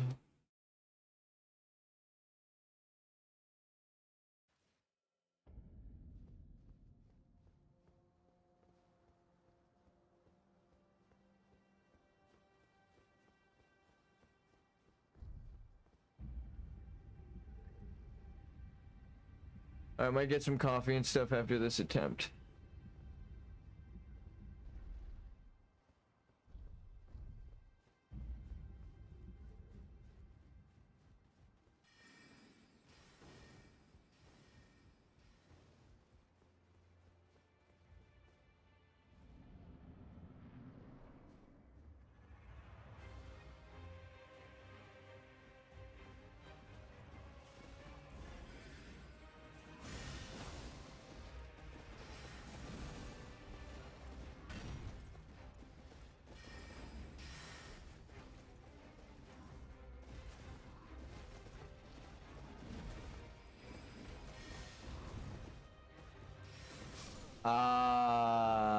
I got caught.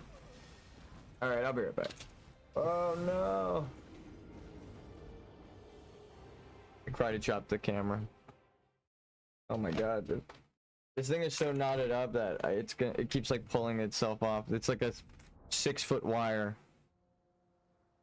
But the controller's knotted up so much that it's now like a 3-foot wire.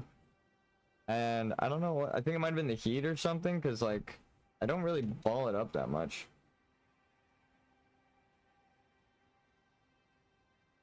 Maybe it's wrapping it around the controller that did it. And it's just been wrapped around the controller for so long that it's starting to wrap around itself again. I know what to do. I'm gonna wrap it around my desk leg and just pull it straight. There we go. Hopefully that helps. Alright, I'll be right back, guys.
I had actually a pretty good idea. How you guys doing?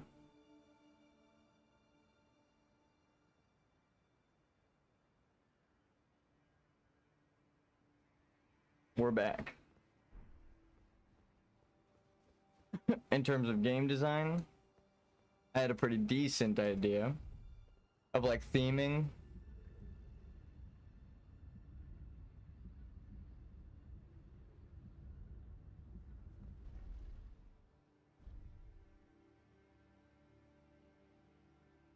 Maybe I make that game because it wasn't my original idea, right? It is Orange Buster's idea.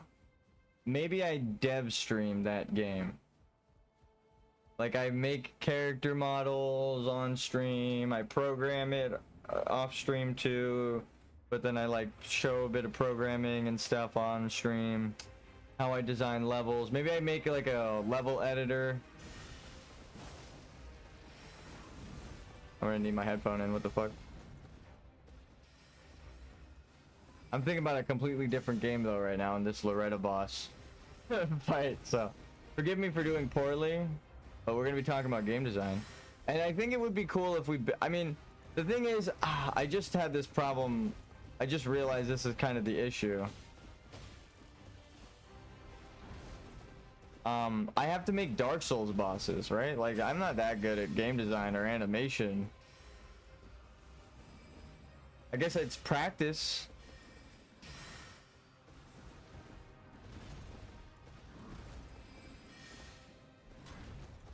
Nope. That's the timing I was scared to test, and that's exactly why. The attack makes it so you can't hit her before the sword shoot. So it's not, so there's two options for that sword attack that we can't hit. The one where she jumps away and the one where she's attacking. She likes the one where she's attacking a lot. So it's hard to go for the one where she's open. And I think that's the one opening we have, which is so stupid.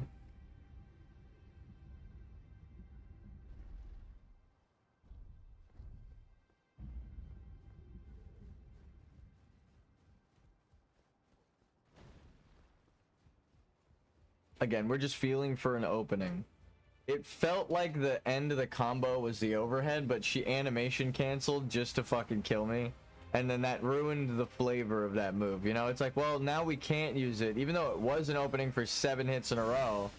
And the one time she shows that it's actually not an opening, it closes it up because it means, well, it's not an opening. This one right here.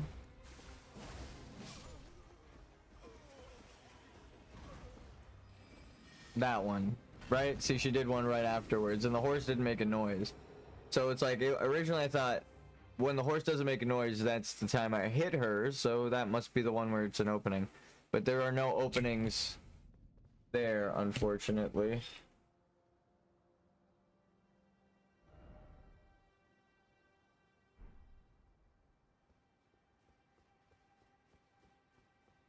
We gotta find it. We gotta find, it's specifically the blood slash, because it's the only amount of damage we do.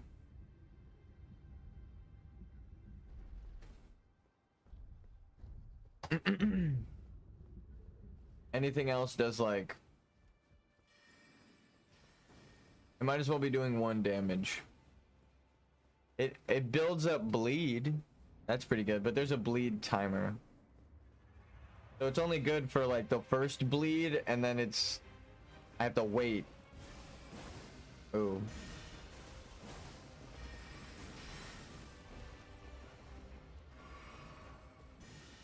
That right there. See if she didn't attack?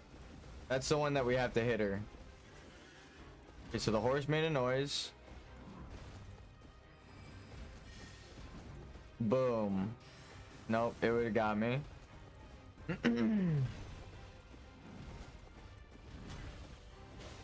Oh, that one might be it.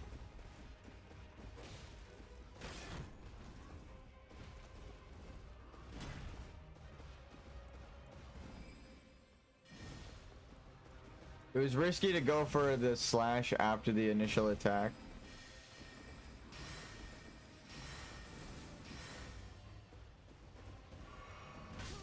Fuck me. I was hoping to take cover there. I waited though. I was like, oh, there's like a place I can take cover right here.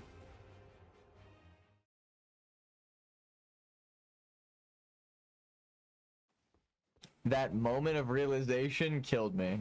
Like, I'm not even joking. It was just long enough of a pause in the fight for me to then heal, and then I was stuck in the middle of her attack.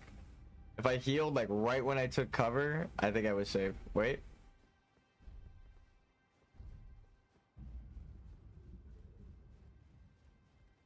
But then who knows, because she could have input red right away, did a different attack, killed me anyway. Who's to say?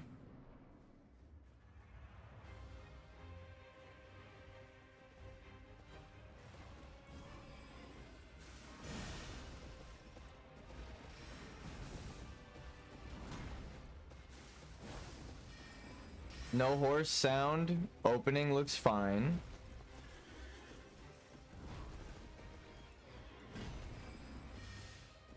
Damn, that was a 1.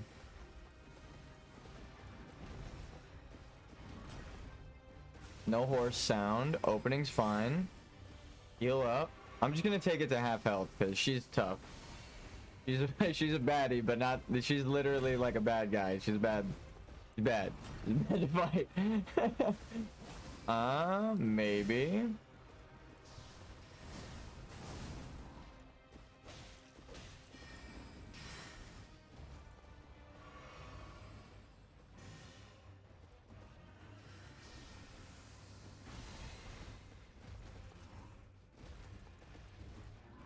Roll in, roll out, roll in, smack. No! Oh, I rolled too early. We did so good on that rhythm.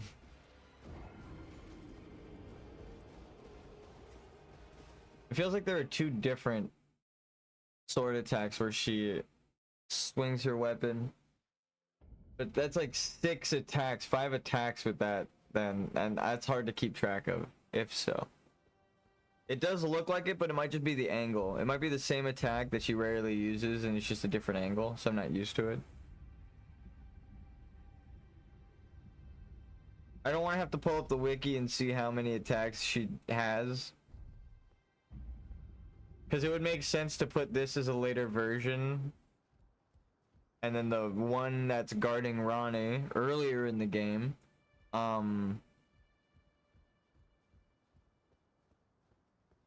Is missing some moves.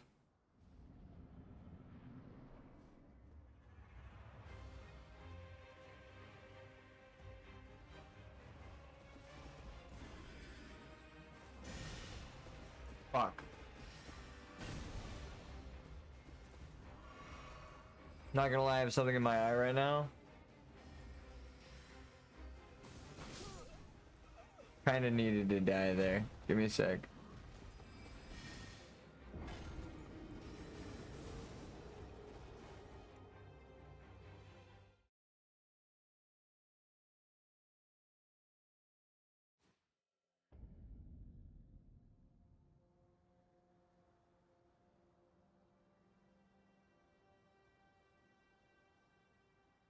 What about the lore of these statues? No, we kind of know already. I feel like Vati Videos has broken down the lore pretty fairly on all these statues. Though I will say, how much do you have to love yourself to force people to love you, but also then build fucking statues of you? Like, come on, bro.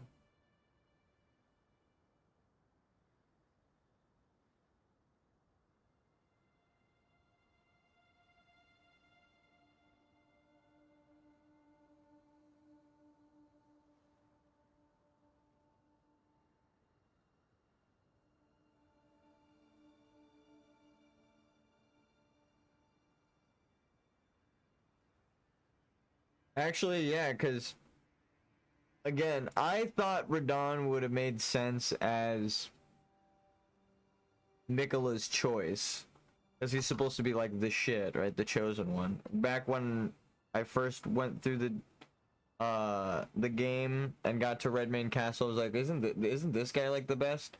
But after watching VaatiVidia's lore stuff, I thought, well, like, Godwyn is Miquella's champion. But if we now know what we know from the DLC, my theory that Miquella helped get Godwyn assassinated is, like, very backed up, right? Like, every single thing we've seen now with, like, all of the people being here at the Halig Tree, and the person that Miquella ends up choosing, right? It's like, well, if Godwyn was the choice, but that you didn't choose, it would make sense that you get Godwyn out of the way so that Radahn becomes champion. I don't know. Miquella, through the entire DLC, with especially the ending, has shown that he's willing to kill you and anyone else who stands in the way of peace, right? Of his lovely empire. That's what I'll call it. So,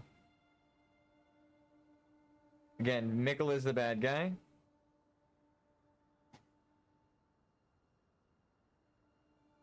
These statues kind of help me think about it in that way, because if he was just going around compelling everyone to love him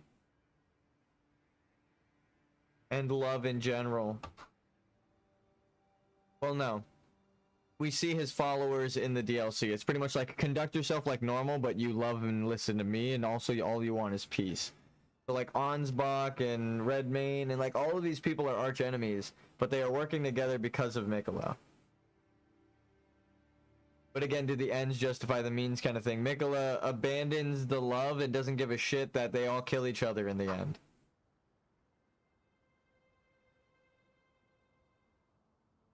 Because why would he command them all to fight?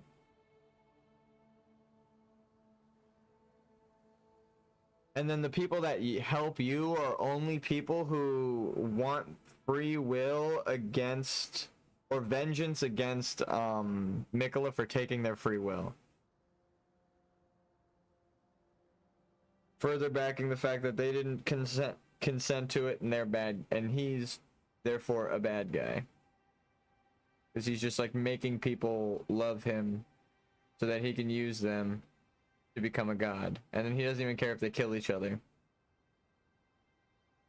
Miquella's evil. Miquella's evil. Don't feel bad about killing him. 100%. Miquella's evil. Because that's just like an analysis of his character with what literally happens in the game, right? He's trying to grab you and compel you. And that's like one of the endings that they had as an option. But again, the ending cutscene and what the trailer implies, and Melania's helmet. It's like a trilogy of convergence. Melania is whispering that it's like time to return to Miquella, and he's fighting against that, right? So he doesn't want to go back, or he doesn't want to join Miquella. That's Radahn's whole thing, right? That's why he's fighting. That's why he ends up corrupted. And they keep sending soldiers, but he's just eating them because the Scarlet Rot is taking over Caelid, but Redmane Castle's trying to burn it away and grant Radahn a glorious warrior's death. Which again, that kind of serves Miquella's needs. I don't feel bad about killing Jaren or whatever his name is, because he ends up serving Miquella in the end, trying to grant Radahn a glorious death, because we found out through the Golden Needle that you might be able to restore and heal him. I mean, like, story-wise, there's not a game element that lets you do that, but we see someone who lost their memories and half their body to rot. We give her a golden needle and she's like, hey, you know what? I'm fine. And I'm starting to remember things. So it's like, you could have cured him, Miquella. It goes back to like Miquella betrays Melania. to go to the DLC and get swept away intentionally by Moog. So she's sitting here protecting a tree, but she was lied to. Moog secretly snuck her away. I'm still trying to get the shit out of my eye. I don't know what the fuck it is. But Moog was compelled by Mikola to secretly sneak him out, right? And then bathe him in blood so that he can forsake his heritage and go to the Shadow Realm. That's crazy.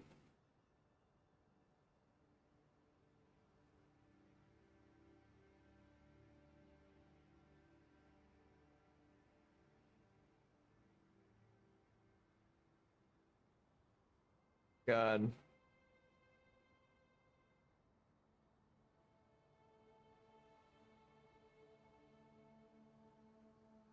Oh, my eyes.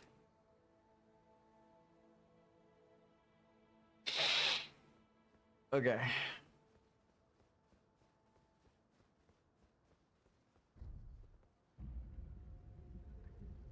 Mikola bad guy? No, 100%. I think as soon as I heard that his power is the ability to take over people's willpower from themselves and he can tell them what to do, I was like, well, he's the bad guy. How the fuck is the world in the state it's in when he can just, hey, like I said in the DLC, just be yourself but also ask for peace. He pretty much does that, but instead he goes, also fucking murder anyone. He adds the addendum of fucking kill everyone that disagrees with you. Kind of a bad guy. Kind of a bad guy if you do that. You know? Because they fight everyone to the death at the top of the tower that disagrees with them. Kind of the most evil fucking thing you can do. Also, he uses his half-brother to control his other half-brother's body. Just like completely forsaking the will of his half-brother Moog. Like it's what you literally see him doing is like the metaphorical story that ends up taking place. He doesn't give a fuck about erasing Moog's will because he's like, well, I'm creating a god vessel for Radahn. Like, he's like, whatever, dude. Like, he's actually fucking crazy. And just in the fight that we see them in, right? We know from Ansbach Quest, he's using Radahn's soul stuffed in Moog's corpse. That's why you have to beat them both to get into the DLC. That's why they're the only two bosses you have to beat to get into the DLC. Because they have to be dead for the story to play out.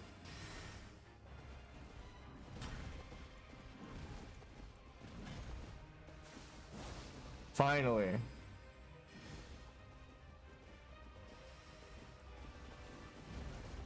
But then that makes it so Godwyn dying would go with Mikola's plan of becoming a god with Radahn as his consort, right?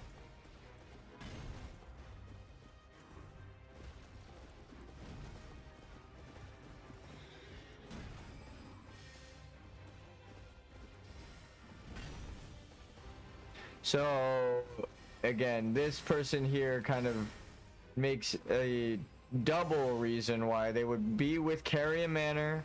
They would be using Glintstone, obviously, but they would side with Caria Manor if they love the Albinaurics. Of course, the people that make the Albinaurics and are also disenfranchised by the Golden Order that Mikola turned against.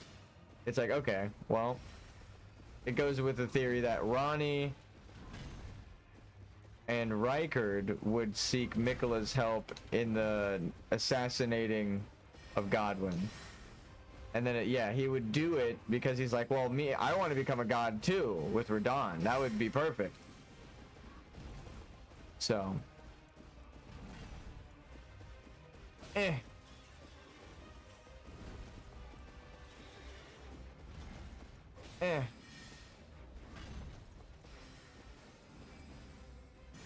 Mikola bad guy.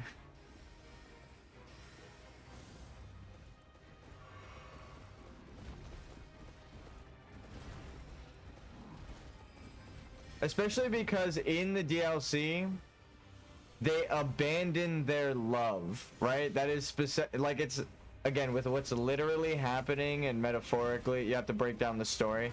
What does it tell you about someone who's willingly giving up their love, their ability to love at all?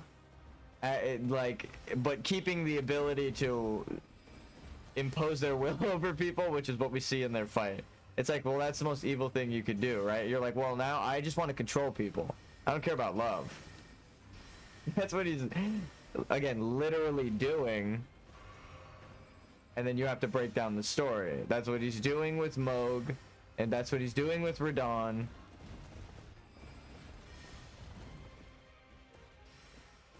He used Melania then as well as his blade to get Radon corrupted and killed eventually.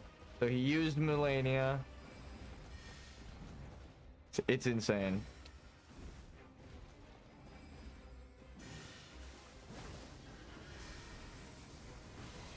No, I dodged too early on that third one. I'm a dork. So I'm kind of distracting myself with lore. I feel like if we talk lore... Normally when I'm beating the bosses, I'm talking lore. So maybe we talk more about it. They also think that this woman is an Albinoric. But if she's a shaman, that ties together 3 theories I have. Which is... the Albinorics descend... are the shamans are descended from the Albinorics and the astrologers. The shaman are here in the Halig tree. So not only is Marika obviously a shaman, but then the Dung Eater having seedbed curses here, and him melding his flesh with others would make him a good candidate to be a shaman that lost their mind, right? So everyone's saying it doesn't make sense that the seedbed curses are in the Halig tree. Now it does. If he's a shaman as well, like this person, it's like, well, he can't be an Albinoric, but he's melding his flesh with people, and he's the Dung Eater, right? He's eating their asses, which is insane. But I mean, that's the story. George R. R. Martin wrote it. I didn't make it up. I'm just trying to find out what the fuck is happening. But it would make sense of it. How he's making the horn, and in this society, him being tortured and the way he would view himself is an accursed being, right? It like the Omen. The Omen are just horn scent called the Omen because the Golden Order doesn't like them. So it's like the dual identity thing. He barely knows his identity and that he's a shaman, but is being a horn scent brought up being tortured for it. He would be like, well, it's a curse to become a horn scent. But you would be creating the crucible if you put all of the runes back, which would be making the horn scent return. So it kind of fits that theme. He could be a horn scent or a shaman, or even a shaman horn scent descendant, but he's lost his mind because he was tortured by the Golden Order. This story is very sad of the horn scent, but the whole point of the Halig tree is that he took all the Albinorics here and stuff, right? So if the shaman are just Albinorics, in my theory, that wound up on that part of the plateau from where Godwin is, and Godwin was buried there. So the people who know the Golden Order the best would know that place, like D or Mikola would know about the Albinorics, I think, or just from them existing still in society. The way that they currently exist is like tortured people and imprisoned, like they've been known about, but they should be kept away from. Explains one, again, why Mikola takes them all in, right? Because Saint Trina, the part of him that is love, still is there when they make the Halig tree. But it makes sense of why Radagon, again, if there was a rune plucked out, born through Radagon, right? She compels Radagon. Marika, we'll draw the line again, but we don't have the thing up. America compels Radagon to leave Renala because the Pope Turtle says no one can explain why he left Renala. It's like, well, if America had the power of... Oh, I fucked up. Oh, no, we got it. If America had the power of, like, love in the Elden Ring, which Mikola isn't born yet, so it's there, she could compel him to do that. That's just a fact. Sorry, I can't mute the fucking mic. I'm fighting for my life here. I'm fighting for my life here. Ma'am, cool it. So yeah, America gives the rune of love and compelling to Radagon, and then he has a child, Mikola, right afterwards, that has the rune of compelling birthed into them. So, why does that matter? I think Saint Trina was an existing being before Mikola, and that is the dual identity thing for them. And that explains why Mikola can abandon their love and abandon Saint Trina. And it's again symbolic of like Mikola never loved, it was Saint Trina, and they were actually resentful of their love because it was a fate that was not, they wouldn't have picked for themselves, right? They didn't want eternal youth. They viewed it as a curse. So it kind of, again, the way that we know Mikola, oh my god, they viewed their eternal youth as a curse, so they did not like Saint Trina, right? Oh shit, that was so close. I barely tapped roll too late.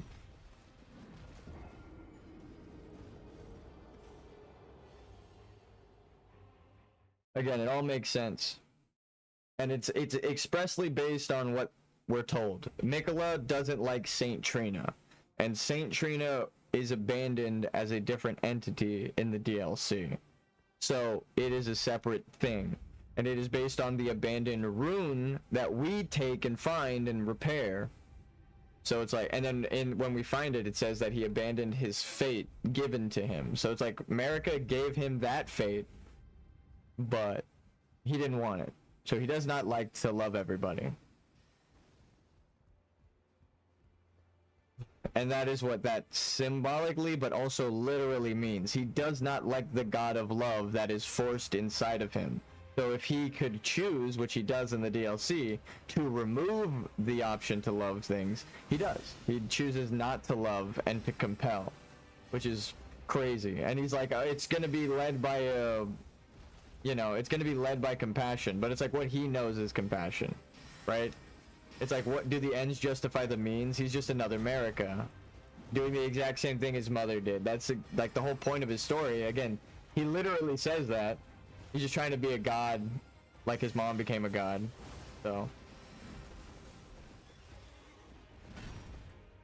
again, it's what's literally happening in the story that is told to us, and then we have to break down the metaphor.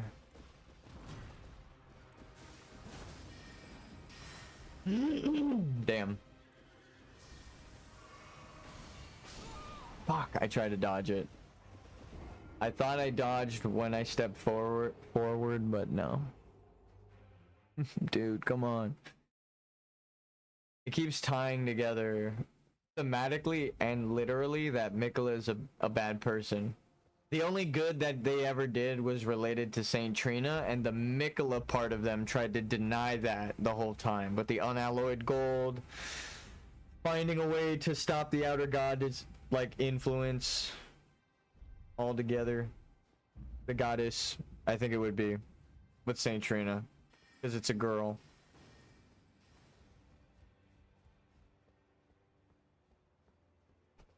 So it goes back to the Gwyn story in Dark Souls again, with the like symbolism coming from Gwyn, or like Dark Souls, it's the same story.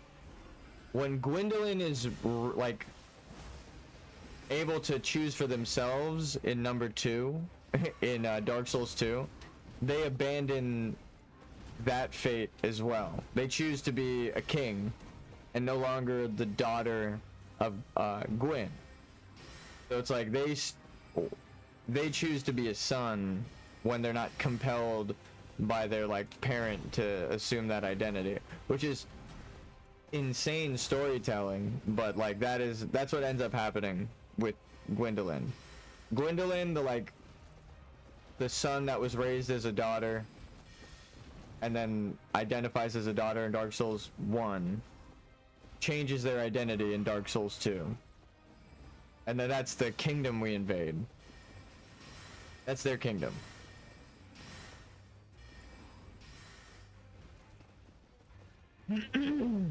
Which would make them the king at the end of the game. That's just like meek wandering around the boss room. They're not like super weak, but they're just like, they look frail and they're just like kind of walking around.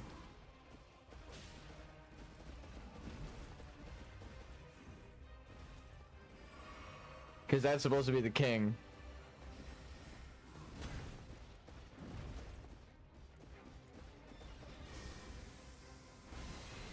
Or the old king, which would have been the one that came from overseas.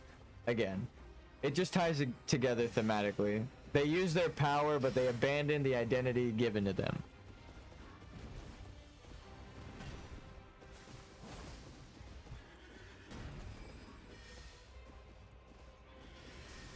Or forced upon them is a better thing, because America has a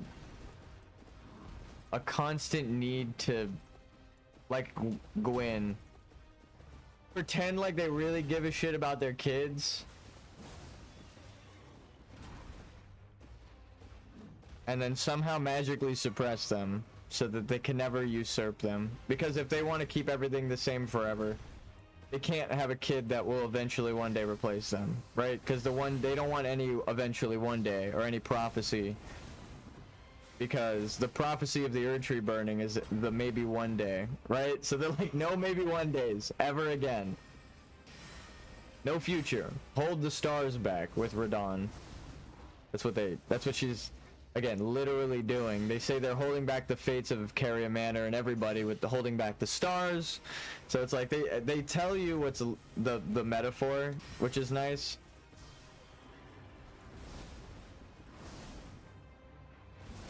Okay, that's a new one. The lore really is helping. No, God, double, what the fuck? Oh my God, so many swords. I could have either double rolled or just rolled to the left and kept running afterwards. Oh, we got it so low, we were doing so good. No,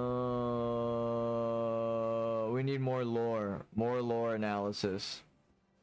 How does it tie into the Glowmite Queen? Well, Mikola being born of Radagon in America would be another dual, what the fuck is it called? Not dual identity, but like fusion of the sun and the moon. Which again would play into the Holy Rebus, because in the story, it shows like the same thing happening twice with the king and queen fusing, merging. This guy just shot bolts at me from outside the boss room. It scared me. But they merge twice, and the second time they create the Rebus, and then they lose their feminine identity, right? Like all of the female body parts fade away in the story. And then I'm bad. I heard the horse neigh after I clicked the thing. So that's the story of the Rebus, but it makes sense why Radagon doesn't have Marika's, like anything visible of Marika, and the half of him that would be Marika is Shadow, right? She doesn't fully meld with Radagon because she's not a truly born natural being. She's artificial life if she's a shaman. Based on my theory.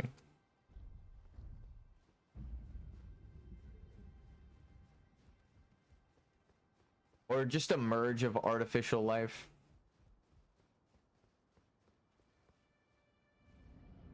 Which would explain the red blood, which would explain her red blood. Right? Because the shaman, if they were like half and half, It would explain why she's constantly at war with herself, like Marika. If the shaman were just like born of the Noxtellans.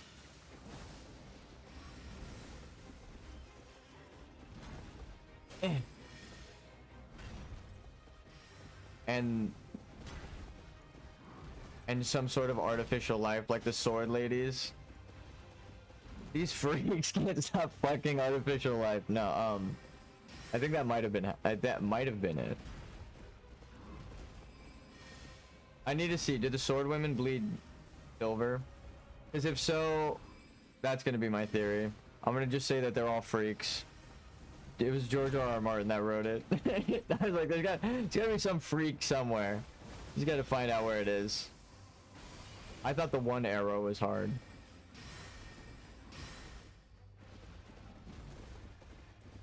To be fair, it's written by George R.R. Martin, and it's written from beginning to the end, though. It's a full story. There's no more of Elden Ring. Like, we've with the theory that we said, we've completed everything. Like, we've answered all the questions. We don't need a sequel. It's actually wonderful. But that also means that he wrote the full story, beginning, middle, and end. Which is funny for anyone who's a fan of Game of Thrones books, because that means he completed he went on a side quest and completed a whole fucking story of Elden Ring, because there's no mysteries anymore. The game has a complete story. And I feel a bit bad for anyone who read the Song of Ice and Fire and is waiting for the end. Like, well, we Elden Ring fans, we have a full experience. The mystery is solvable. But that's how every From Software game is. It's like the mystery is there, you just have to answer it. So I guess if they hired him for the backstory, he couldn't leave it unfinished. They were like, well, our game doesn't allow for that. But he probably had a lot of fun having a structure to work off of, because it's based off of the Dark Souls story. Again, there's so many parallels that are beautifully well written that it's like, oh, you could tell that multiple people had a hand in writing this, and I love it.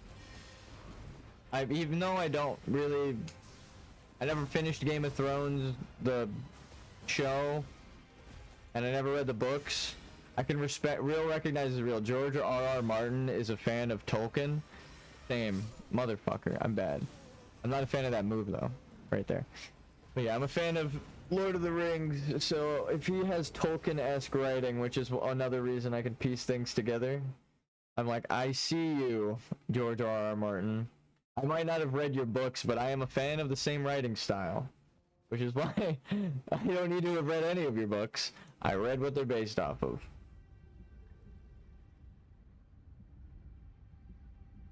But no, I'm sure there's unique and cool stuff that it's like the Dark Souls thing, right? There are certain knockoffs of Dark Souls that I don't respect because they don't introduce anything. It's just, I wanted to make Dark Souls, and it's a shittier version of Dark Souls. Then you get games like the Crab game or Path of Exile 2, where they have like a Souls-like-esque element, but they introduce something unique and cool, and you're not like, oh, this is just Dark Souls, right? Like, as you're playing it, you're like, this is a fun, like, the setting is different, the story they're trying to tell is completely different. Like, the story of disparaged wealth, or wealth disparagement from the Crab's Tale is not really felt in Dark Souls, really, at all. Only kind of, but it's not really like money. It's implied through runes and power, right? Which is like wealth is power, kind of what they're hinting at, but it's not as on the nose. Like, they did it really well, and also tied it into the theme of trash. Like, I really liked the Crab game. That shit was cool. They did good with that. But not every game tries to thematically tie gameplay with, like, the items you're finding, where you're finding them, what you're using. You're literally using trash. You're hoping there's more trash as you go on. You're like, what the fuck? It's crazy. You like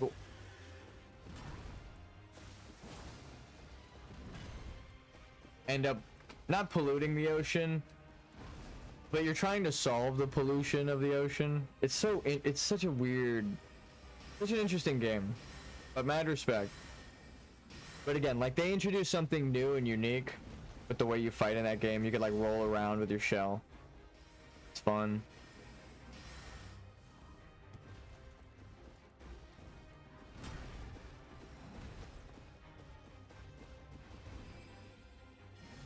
The game doesn't really play like Dark Souls, even though it is also a Souls-like.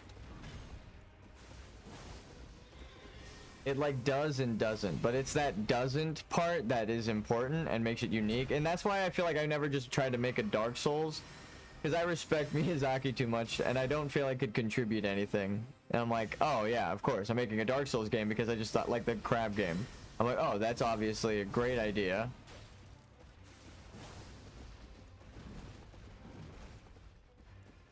Like, it's a thematic gameplay tie, right? Like, why would you constantly reset as a player? What significance does it have story-wise?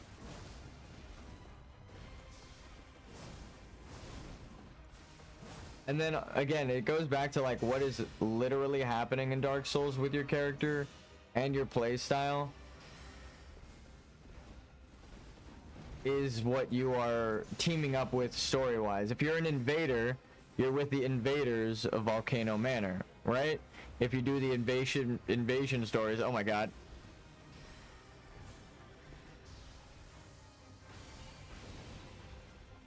Oh my god.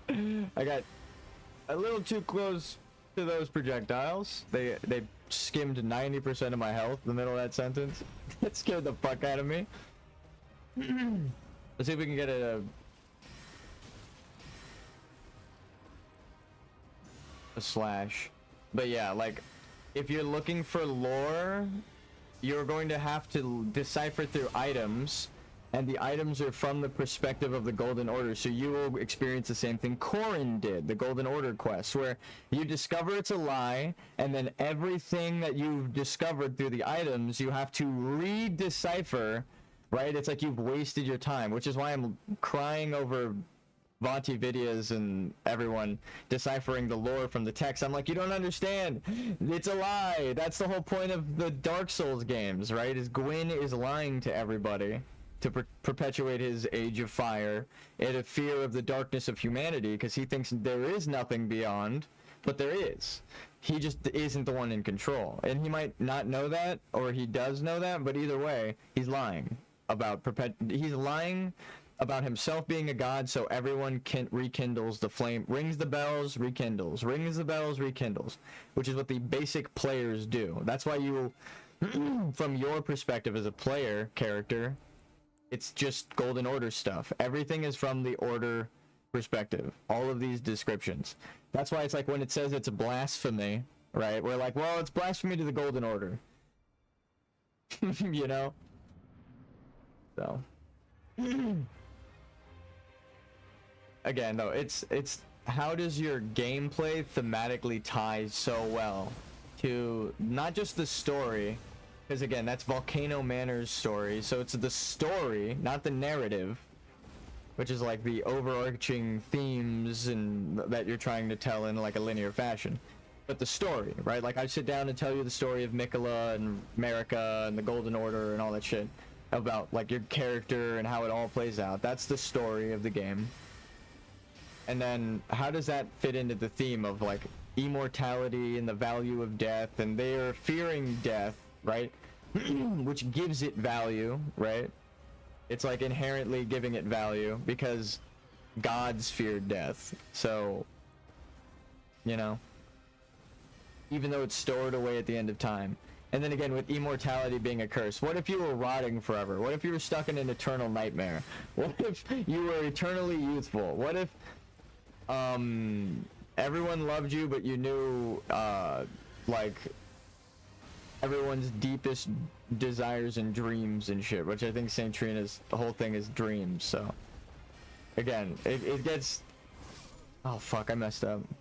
It gets into those kinds of thematic questions of like, sure, you're immortal, but now what?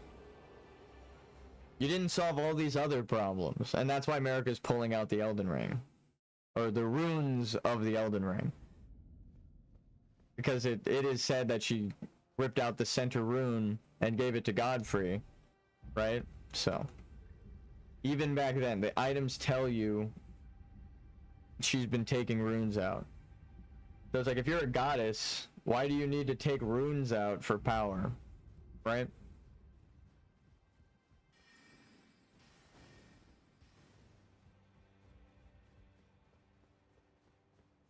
She's not a goddess, by the way.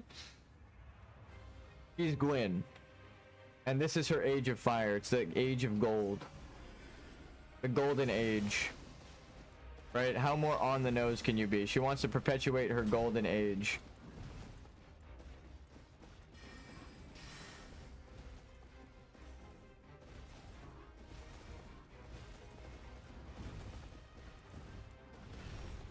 Oh, this knight literally has gold and silver. If she was a shaman, and what I just said about shamans is true, that there were half of people and half albinorics, then they would be half gold, half silver, but still partially artificial life. Punishable by the greater will, right? That's why it has to be shunned by the gold, because it's silver by nature. Partially silver. Partially death. Has to go. Has to go.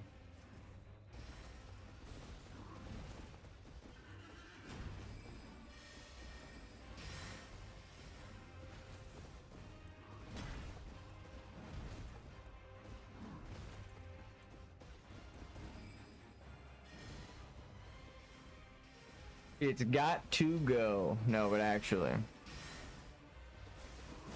Damn it. I was hoping that there was timing there. It always looked like it and I never tried. Alright.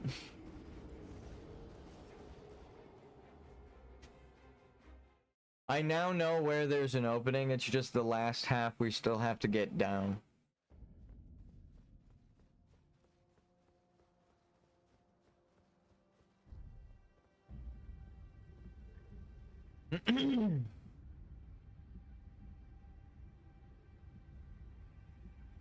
And again, with the thematic ties of religion, right? Like the religious themes, which is similar to alchemy, right? People confuse alchemy, or confused alchemy stories with religious stories, and then they started mixing the symbolism and rewriting alchemy so that it was more religious text and rebirth and stuff. So again, it fits the theme exactly of America trying to rewrite history with her religious themes that are false. You know how Miyazaki feels about religion now. That's all I'm gonna say. All of the games are like, hey, yo, religious bullshit. That's literally the story, dude. It can be summarized as that. You know, this god, they're fucking lying to you. This saint, it's full of shit. It's actually every story. Like, Miyazaki's bold, dude. Maybe that's why people have such a hard time deciphering it. If you're any type of religious, it's gonna be hard to decipher that part of the story where the beautiful ties of... Remember when religion started erasing history so that it was right? It's kind of hard to go against it, and then it... So again, if you're any sort of religious, it's gonna be like, of course you're gonna side with the Golden Order story. That's funny. Oh, I dodged too early. Normally they shoot over you, but I dodged a bit early, so they aimed down. That's so fucking funny, though.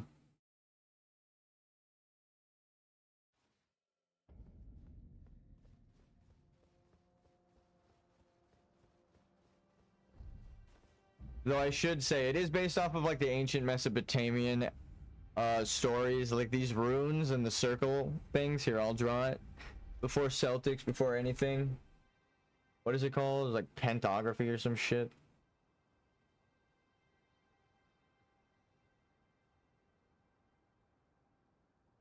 No, circles.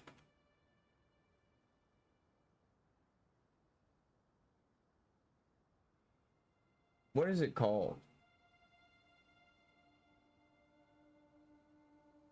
Ritual runes, yeah. Grimoires, yeah. Before Jewish people, before anyone, it was Mesopotamians, and they drew the golden in the Golden Dawn.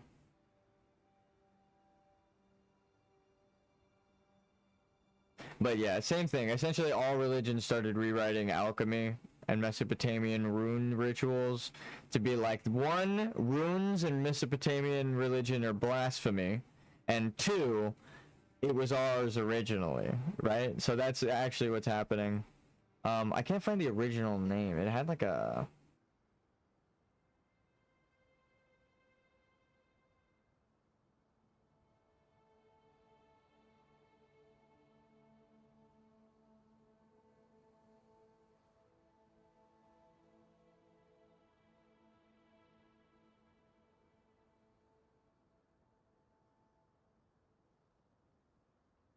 Yeah, runes. Yeah. Before, it was actually before Nordic runes, I believe. Which is crazy to say. I want to fact check it, but here. When did... Yeah, okay, so 150 AD. When... I'll explain carbon dating. When are the earliest runes... Sign of pregnancy. Oh, that was just a... Google autofill. I was like, what? Runes from what is it? Well, it shows you, but no, that's not what I'm looking for. Norse mythology was right there. Dated. So we find through carbon dating what happens is here. I'll explain through science so you know what I'm talking about. Isotopes. There are different versions of elements, right? Atoms with the same number of protons but different number of neutrons. Kind of like a variant of something, right? Hydrogen 1, hydrogen 2, hydrogen 3, right?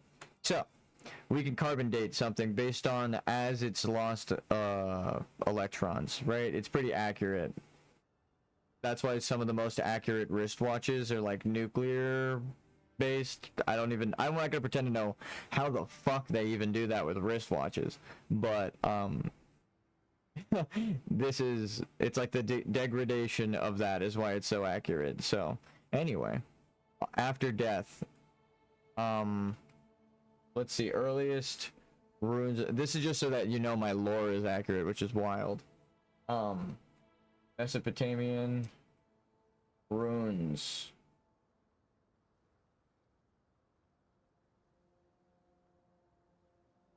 CE. Cuneiform. BC. A long time. A long time.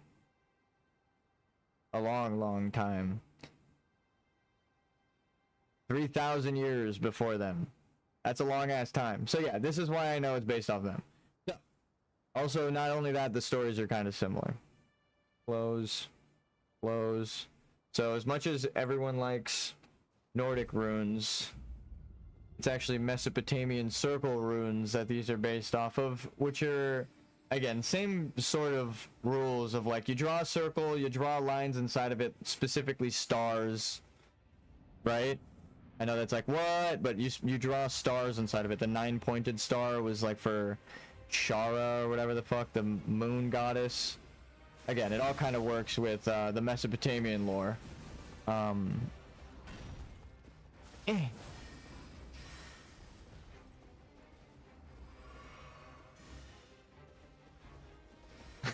do I know I'm right? I got real world references. That's how.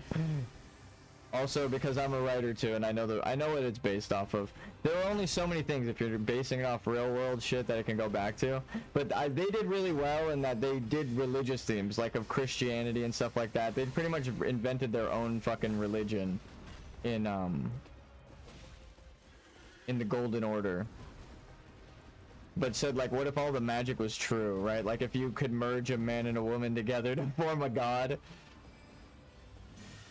It kind of goes with my original theory that Mikola is actually a girl and they're lying about, everyone in the Golden Order is lying about their identity. Oh, fuck me. I just should have rolled. Because I'll draw it out. I'll draw it out. This one is kind of a harder one to explain, so we'll draw the stat. We'll draw it with the statue.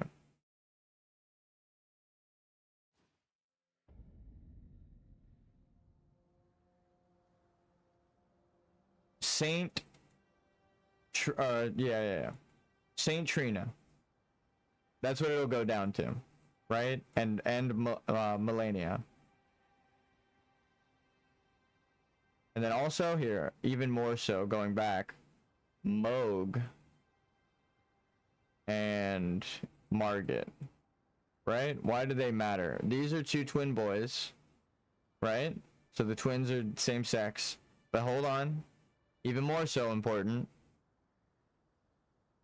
not just twin sister, but blessed with a girl's power. If Marika is trying to subdue anyone that can usurp her, lying about Marika or Mikola being a boy, that's the secret, right? If they're trying to convince people that it's a girl, that Mikola is a girl, why is everyone referring to them as a boy, right? If everything's from the Golden Order perspective, no one can see through the lies yet. If there's supposed to be a lie, right? But then hold on, again, it goes more than that. If this whole theme of Golden Order, like the sun and the moon merging perfectly to make a god, and Marika is the Glowmide Queen, like we said, it makes sense. The shaman were tortured. The worst writing here. The shaman will erase Marika too. So I'll draw a more direct line. Shaman tortured by horn scent, who use death flame. So they would make the Glowmide Queen as a goddess if they were going to make anyone. The goddess of death flame, the Glowmide Queen. Her followers once used it, it says, right? That's supposed to be a hint, I think, at this exact thing. So, again, we'll draw a line. Why does that matter? If we say Radagon is some sort of giant, I spelled that wrong. Radagon is some sort of giant, which connects him to the sun, because he's got the red hair, and the red hair whip from the giant tells you that all the red hair giant whip item connects Radagon with giants. Like, if you just read that item, it says that they are the same thing.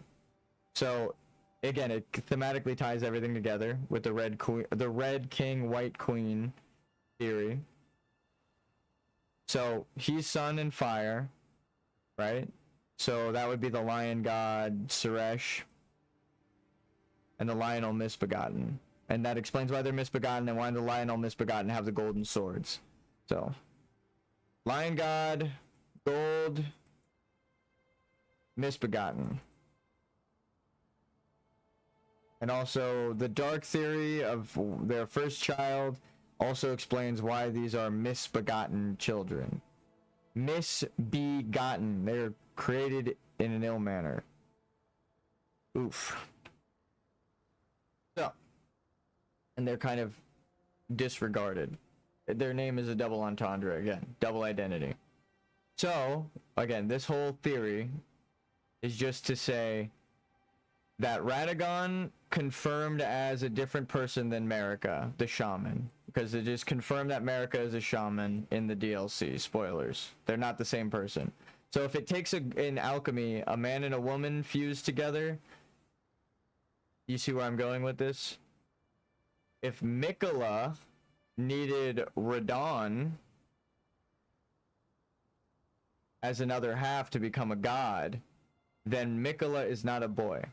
Mikola is a girl. They're also voice acted by a girl, I want to say. Just a little fun fact. Though that shouldn't sway your opinion. It's just the thematic ties of if the theme of America lying, it is a running theme. If America is lying and everything from the Golden Order can't be trusted, then why everyone in the Golden Order referring to Mikola as a boy and Saint Trina as the girl form goddess that they will eventually become, and then Mikola abandons their flesh and everything. Actually, that could be the thing. Their flesh was a boy, but their spirit was a girl, right? Who knows? Maybe that is what the story is supposed to represent. But it ties together as to why they would need Radon as a spiritual vessel, the strongest boy that they could find, because that's what the whole ending cutscene is like. I promise to become a goddess, you and you as my consort, Radon. And then we don't get to hear Radon's answer, but he's fighting against Mikola's army in the trailer. So odds are the answer was no. So I think my theory of Mikola might be a girl kind of holds ground now. Even if it's a trans girl identity thing where they abandon their physical boy flesh of the giant that we see in the cocoon, and then they become the spiritual version of themselves that we see, like the lion. Erase that. And then they're a woman now. And then Mikola confused with Radon.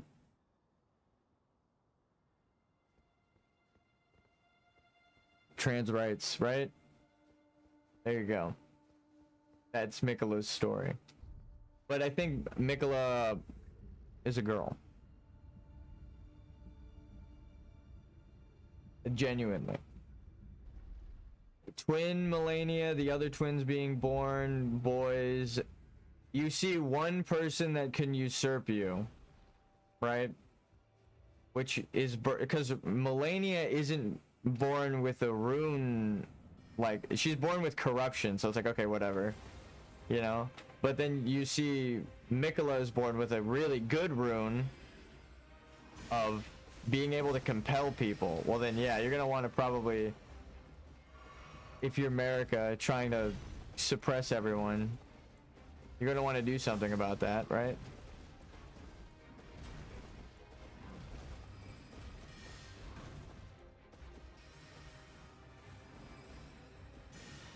America's evil. And then Mikola doing the same thing as America. I tried to jump that way, but I fucked up. Mikola doing the same thing as America makes me think she's evil. And also Mikola being able to do the same thing as America makes me think that she's oh, and there's another thing. If it's supposed to be based off of the Red King White Queen story, again, they fused twice in two steps, right?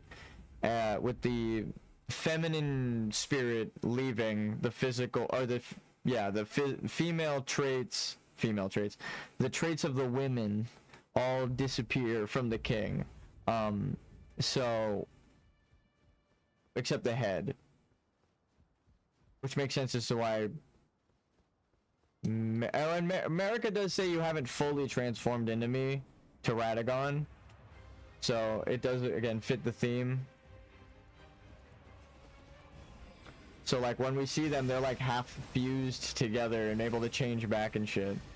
So it kind of makes sense of that, because she says, well, we haven't fully fused yet. So I do like that, but if she's supposed to be the first fusion, the second step would be Mikola and Radon.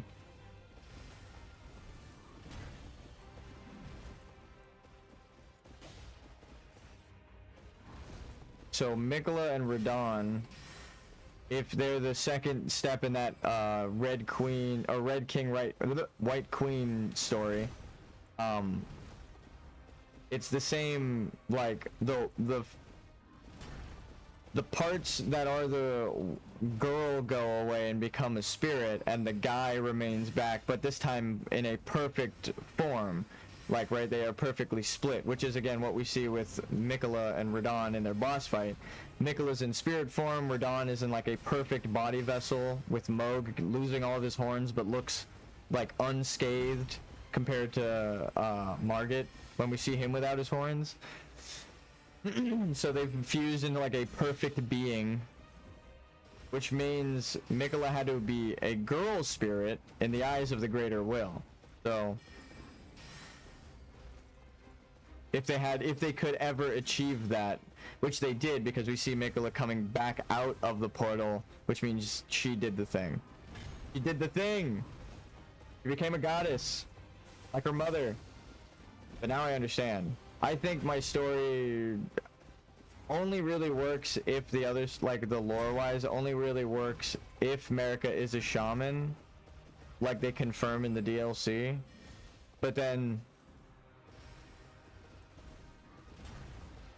now I have to go back and double check, because I'm like, it does kind of, it's not kind of makes sense. The ties are directly there.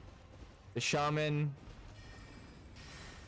right, are a clan of stargazing women, and the stargazers were a society that, like the astrologers, was a society that made fake people, and they also happened to make a albinoric generation of women with frail legs that look suspiciously like the shaman, right?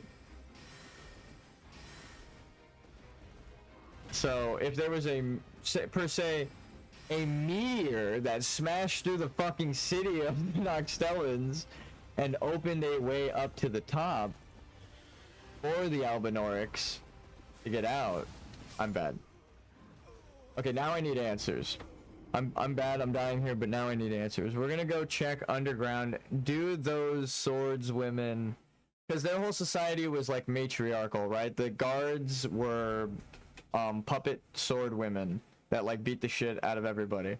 So let's go see if they bleed blood. If they bleed silver, then that means they made life, like these false women, right, that are still walking around to this day. So they succeeded. This is a good false life, right? Fuck, I can't tell what color blood. It's kind of hard to tell when you're shooting red blood at them. And also there's an ant. Okay, we'll get the next one.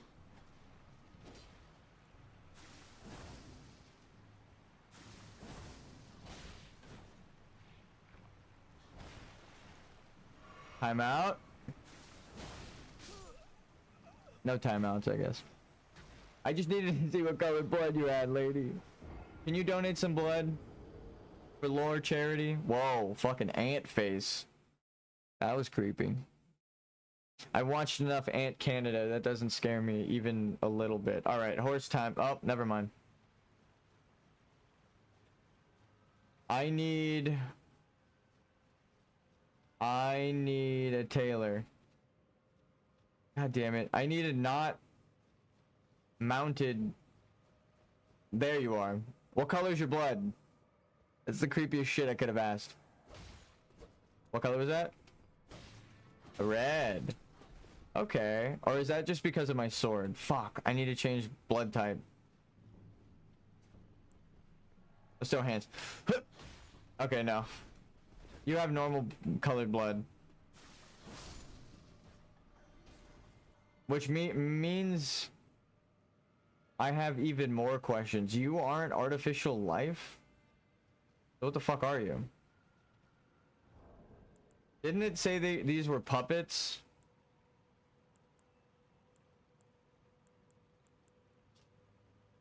Night Maiden and Swordstress puppets. An old puppet crafted in the Eternal City used to summon the spirits of a Night Maiden and Swordstress. These sisters, members of a cold-blooded race who wield flowing weapons, became puppets of their own volition.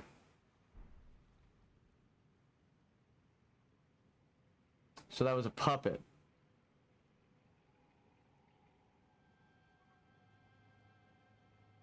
So the puppets don't have silver blood. Oh, shit.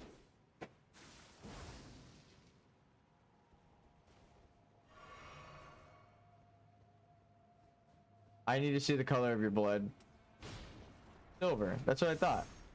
Thank you for donating to science. Yep. Okay.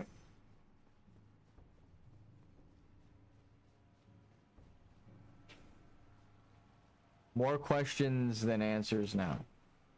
Well, actually, no, because it's a puppet. Fuck. I need to go find a puppet and hit it.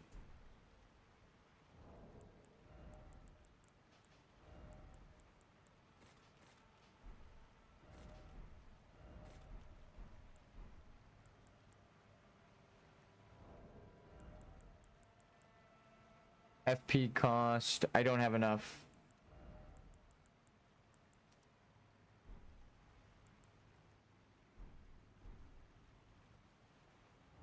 Excusez-moi. Oh, I need to be in a boss room. So I need to go to a boss and summon this puppet and let it get hit to see if it bleeds silver. If this puppet doesn't bleed silver, that means not all...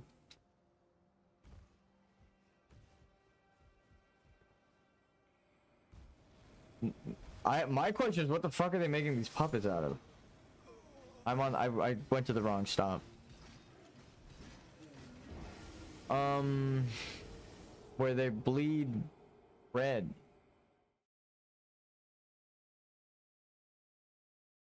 That's gross. If this one bleeds red, then...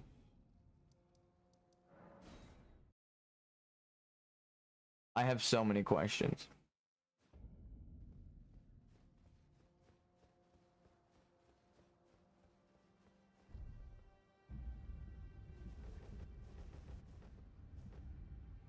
This is a lore fight.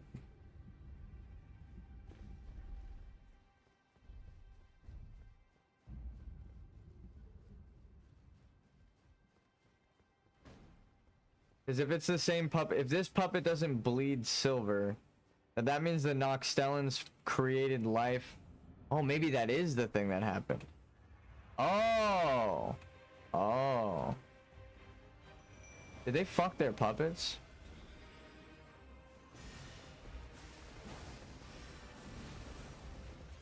Did it bleed? Hit the puppet. Hit the puppet. It doesn't. Oh well, it's a spirit. It wasn't silver blood. Now that I know what the silver blood looks like, and the ghost blood. Thank you. All right. Well, that cleaned that up.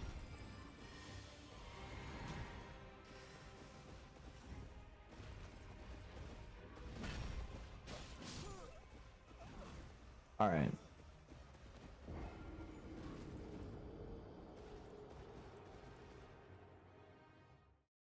I see. So it wasn't the same particle effect as the silver mimic tier, even though that was silver blood technically that came off of the puppet there and would have confirmed my theory. I know the difference now.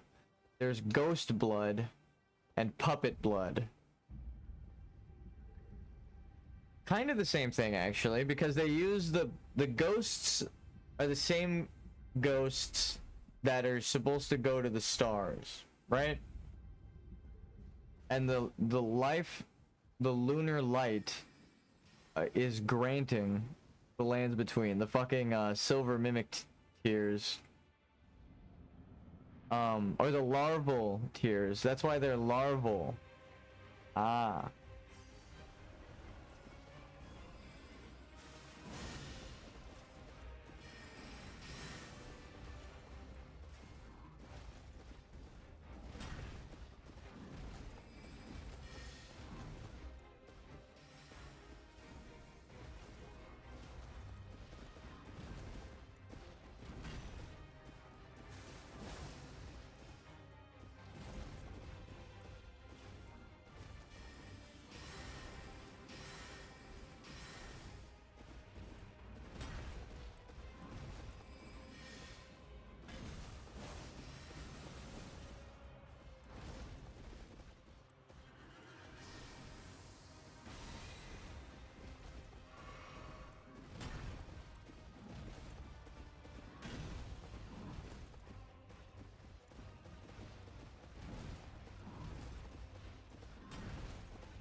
Ma'am?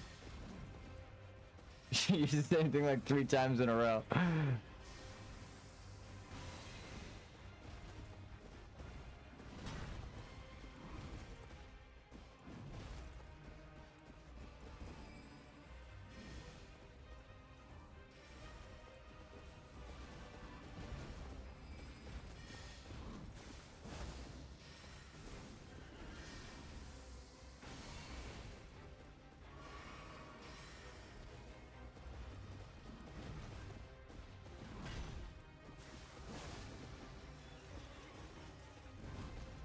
Bad idea.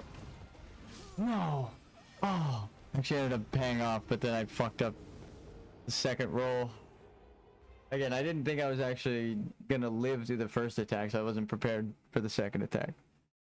When they swing over you, it's so nice, but you gotta actually be ready for the second attack. When you fuck up the timing, it looks like they're just gonna hit you and kill you, and there's nothing you can do. You're kind of fucked. You're gonna die. No, but actually, I could have rolled there. If I hesitated on the second attack and then rolled, I would have got that. But it was a panic roll, just straight up spamming roll that got me killed.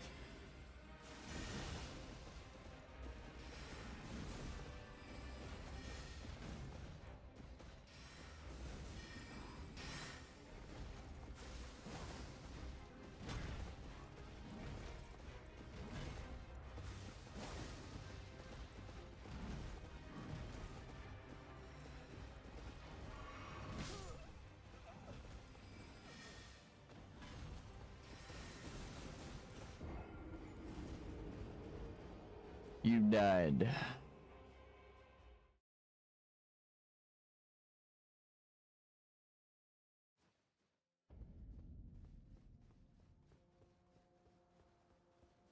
I knew this boss was gonna take hours. There was gonna be a boss.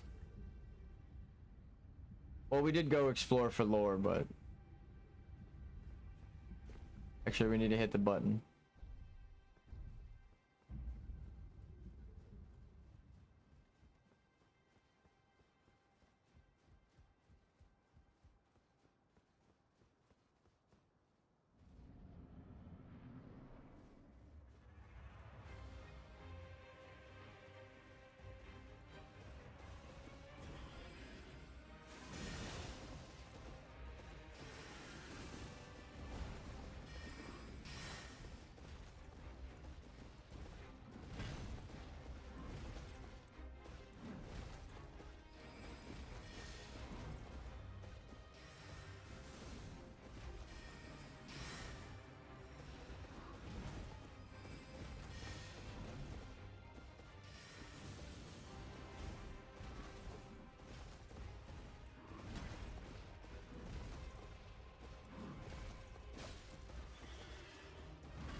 my god, dude.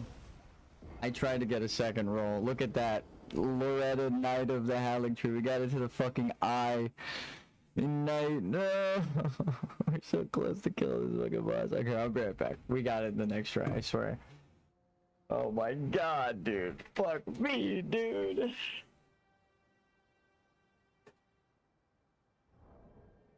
What is this curse?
God damn it, my brother got into a motorcycle accident. He's alive. He was going 80 and he flipped the fucking bike though. I didn't tell him. Let this be a lesson, everybody. I was going to tell him, hey, it's raining, you shouldn't go. But I was like, he'll be fine. And then he fucking flipped his bike. Just say it. Right? It doesn't matter. Say it because you care about him. I feel partially responsible now. Because I was like just thinking about how it was raining, and then I saw him all dressed up, and I asked him, are you going somewhere right now? Damn. He was just on the phone. I told him to go to the ER. Our uncle picked him up. Also, motorcycles are fucking stupid. We know a lot of people who have died on motorcycles, so I even told him that. I pointed at his rear view mirror. God, that's the craziest full circle joke.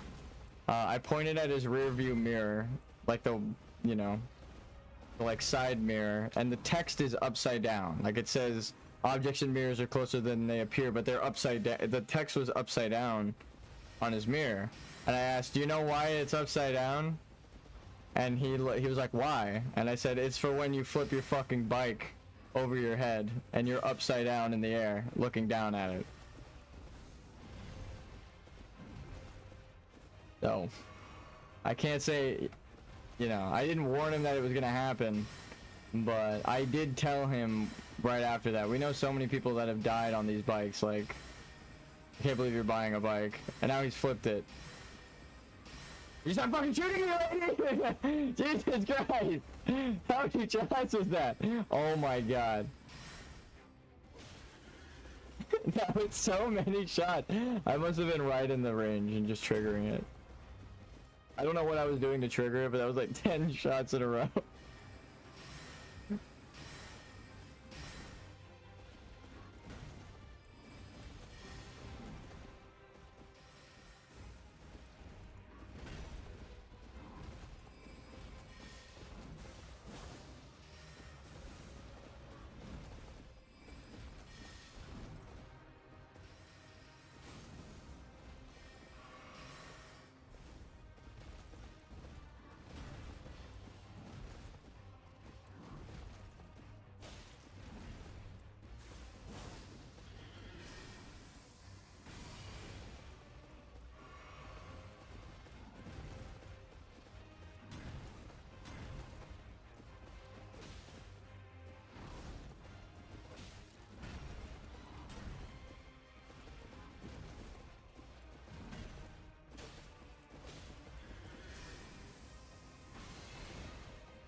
That was not what I meant to press.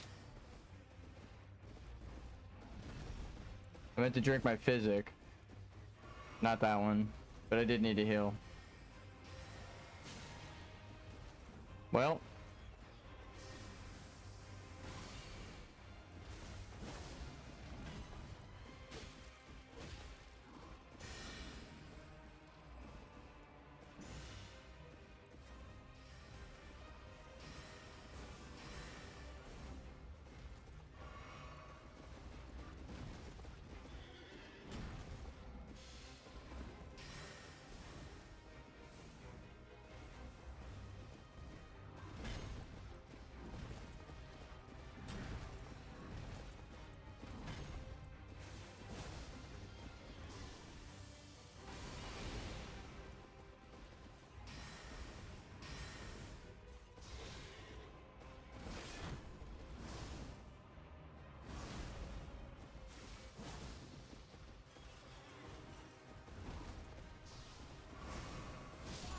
No way. Oh my god, dude. I fucking rolled forward.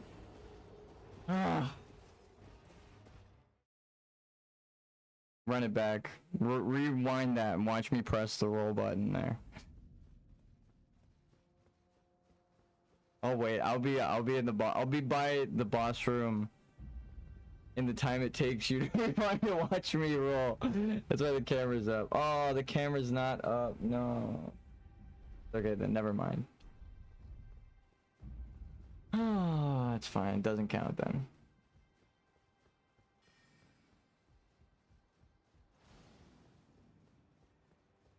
I had it up all of those previous times, but I put it away when I go AFK.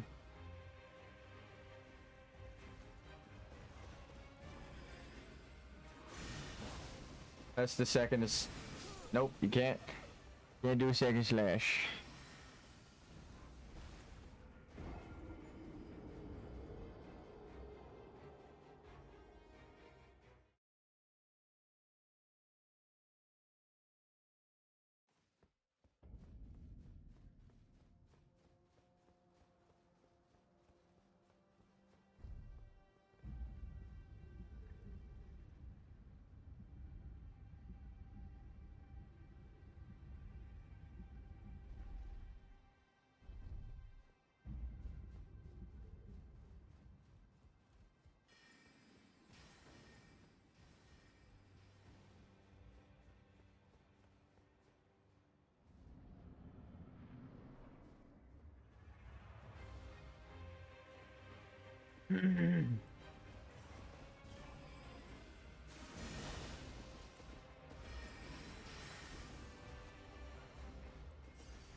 You just rolled out of it. I keep trying new shit that's just getting me killed. I know what the fuck to do, and I should just stick to it.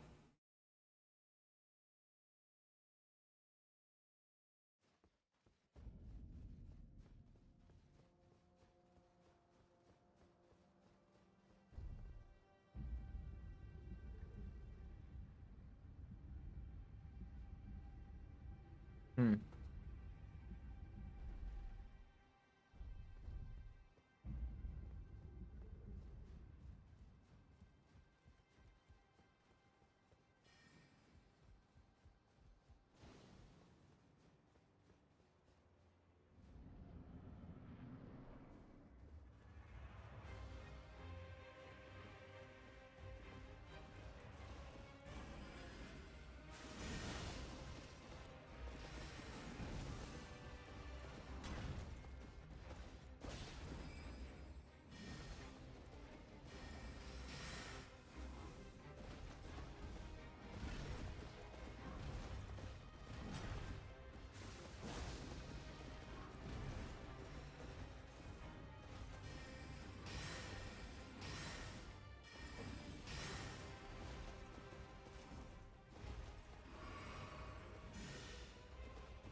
Fuck.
Give me one opening, dude. Come on.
Woo!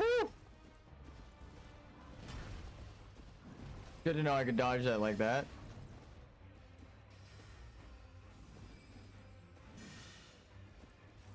It might have just been really good diagonal timing on my part, but like on accident. And just running sideways might not work. Yeah, I didn't think so. I just got really lucky with how I hit the diagonal there. I'm not gonna try that.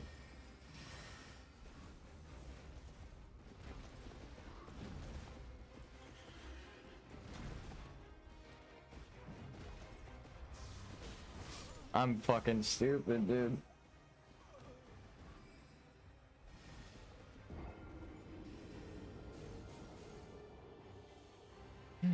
That was kind of a new uppercut move, but I think we might have seen that like only one time before.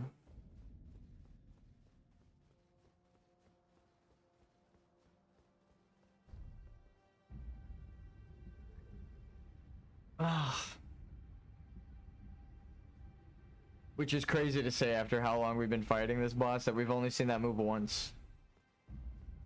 But I'm pretty sure we've only gotten so far, like halfway to where they start using the spear. Also, I realize they're using the spear. It's kind of confirming my theory that like if you get it to phase 2, they're more likely to use the phase 2 attacks in phase 1, because they were using their like electric spear like only a quarter of the way down, which is not how the fight's supposed to go.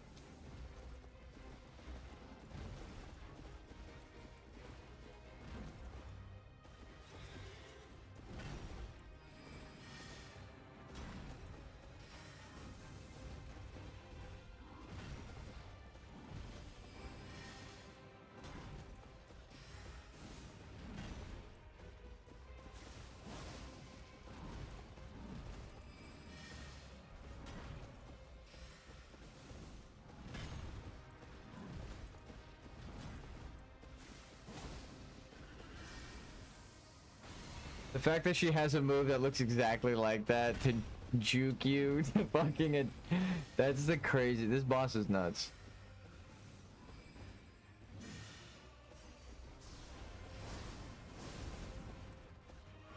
We'll use that opening to buff. No, you use my fucking flask.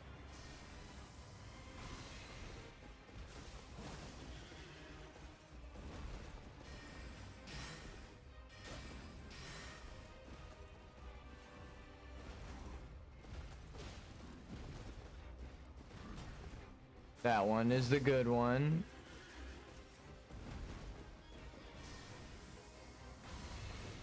Wait, your horse can fly? I just realized.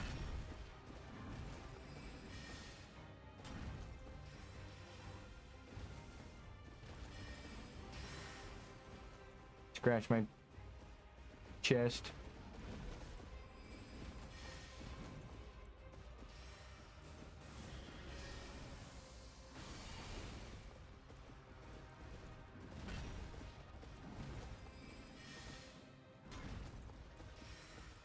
That might be the opening, but I'm scared to test it this deep in. If we die, then I'll test it next time.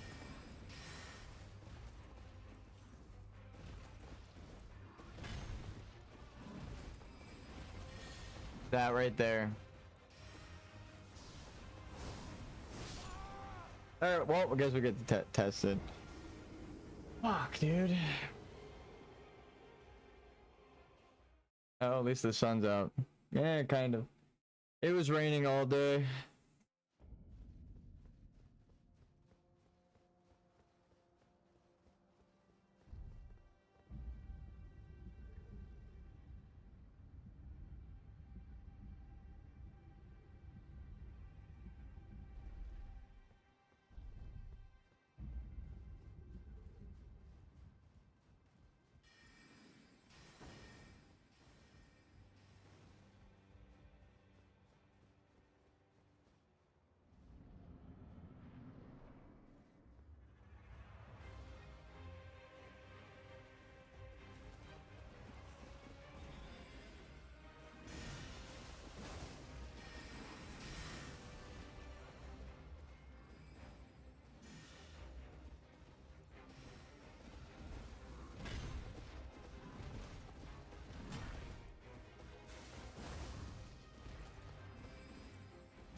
I dodged too early.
Fuck me.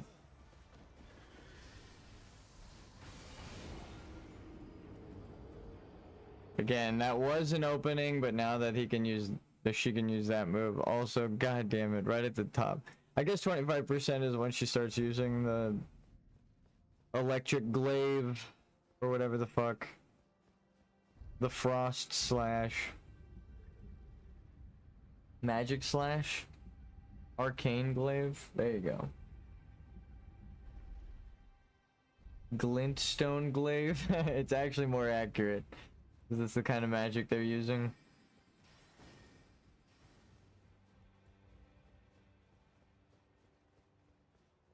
Why can't that be a fucking stake of America? God damn.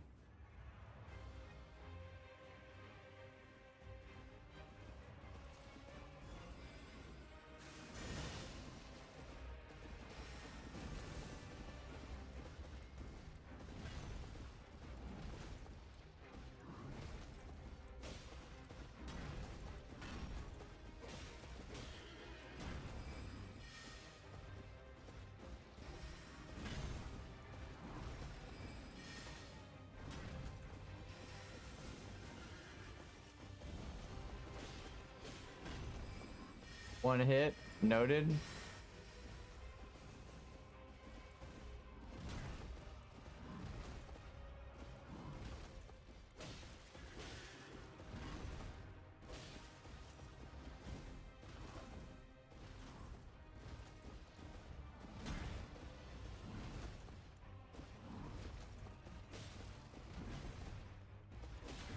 Hug her thighs is a crazy bit of advice, but it's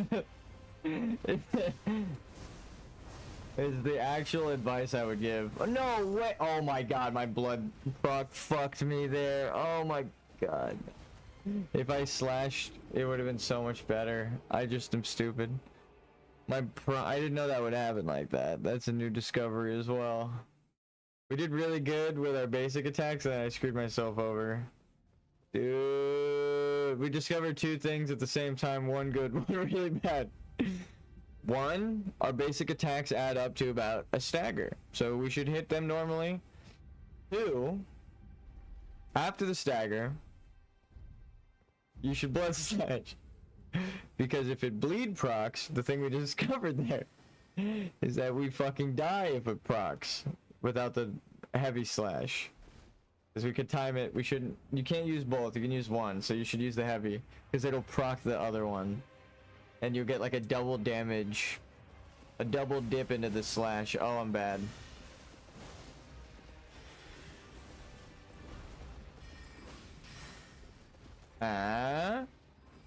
You can trust me with timing, right? Look at that shit. Look how smooth that was.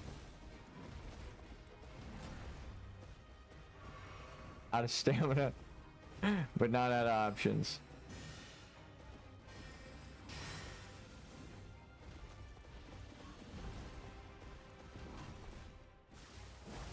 Wait, what? Okay, there's a third attack.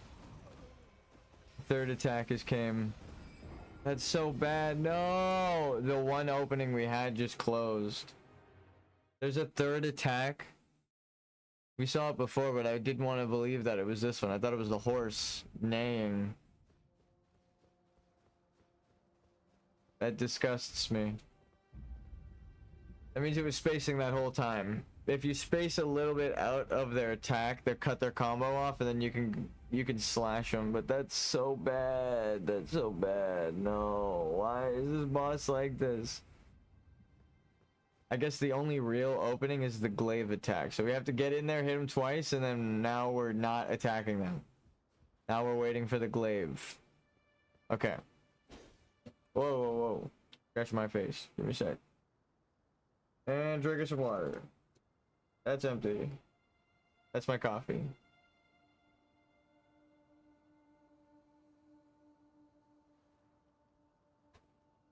God damn it.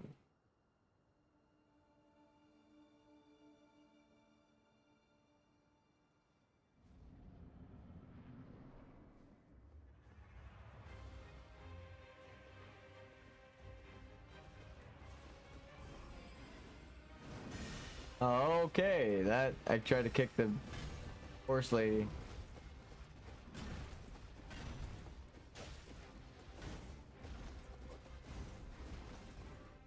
We both missed.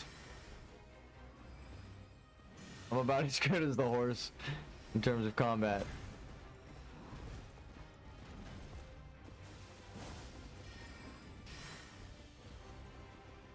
So there's a follow-up to that attack. Not that one.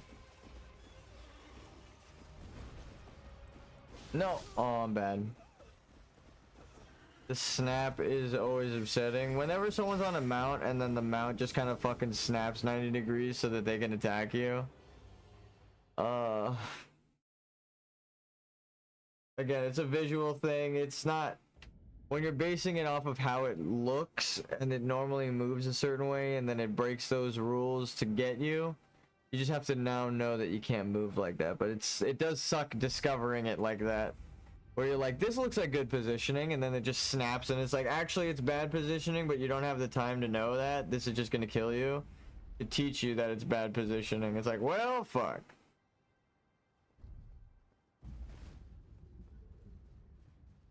teaching you through death. That's why you kind of have to be prepared to die. If you don't remember every boss, every single move, you're gonna have to fight it out. Some people are probably having a way easier time than I am, but fucking A, dude.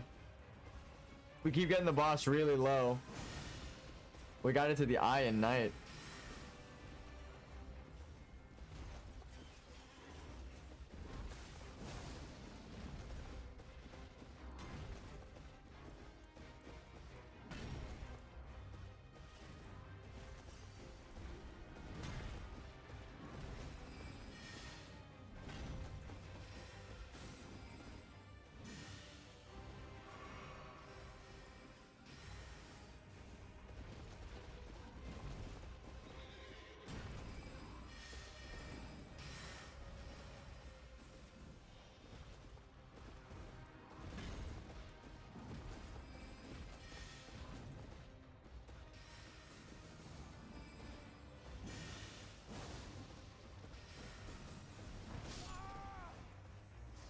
Fuck me, dude.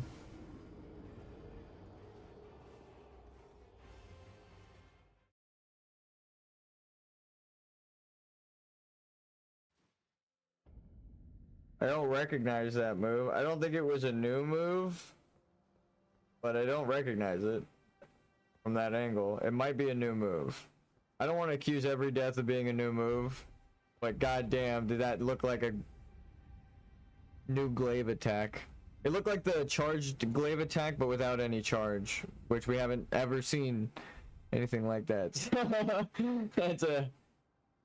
If that's what it looked like, it might be something similar. I don't know. Hopefully it's not a fucking new move.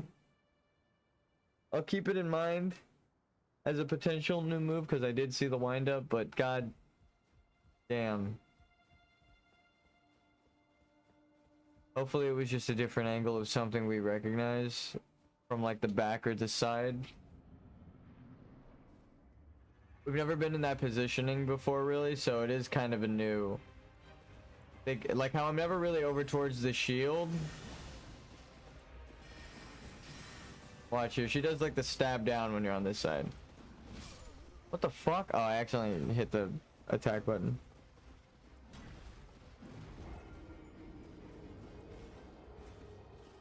I rolled, and then I fat fingered the attack button, and it just didn't roll. He just hit. That's sad.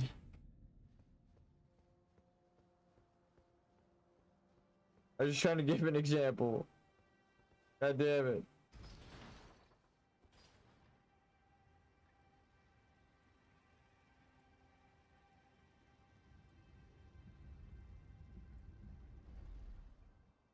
You could just keep rolling into her. That's no fun. I'm sure you can probably even parry her.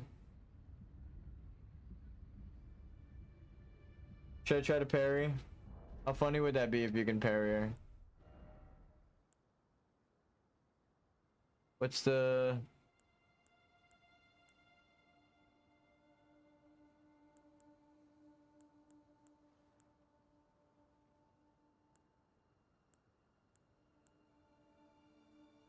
I don't have a shield to parry.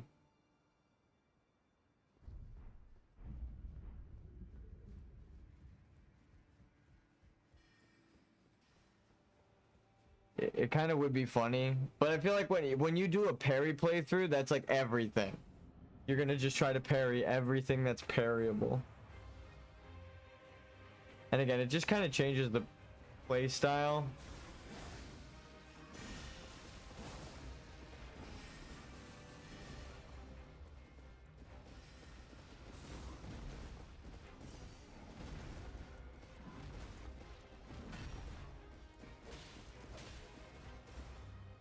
Can I get a jump attack off that?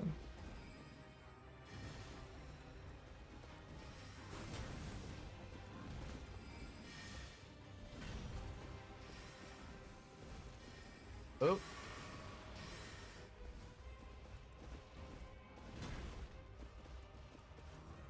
Fuck, I hit the heal button, but it will not heal.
No shot, dude. Oh my god. I pressed it like as he broke my guard. As she broke my guard. No.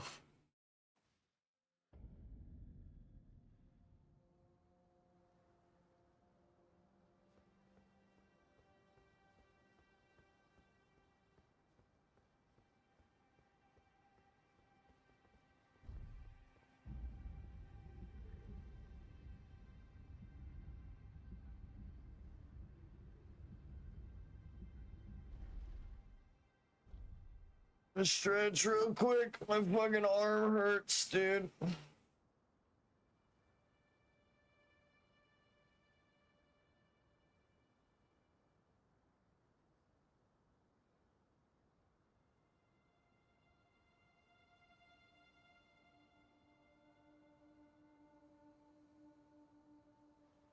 You should stretch too.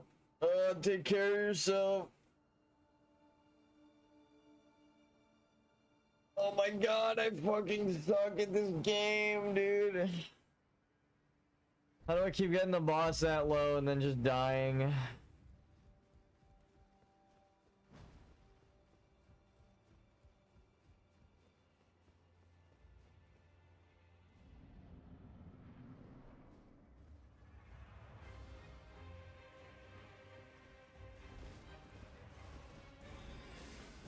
My god, dude, I keep fucking missing.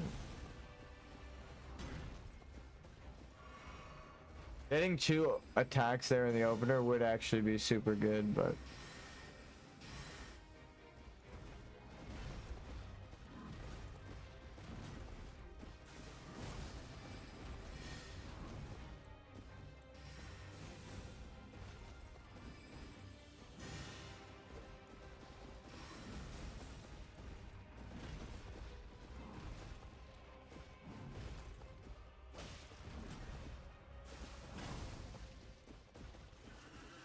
There's 2 different attacks that they could chain, a swipe and an uppercut, but they don't.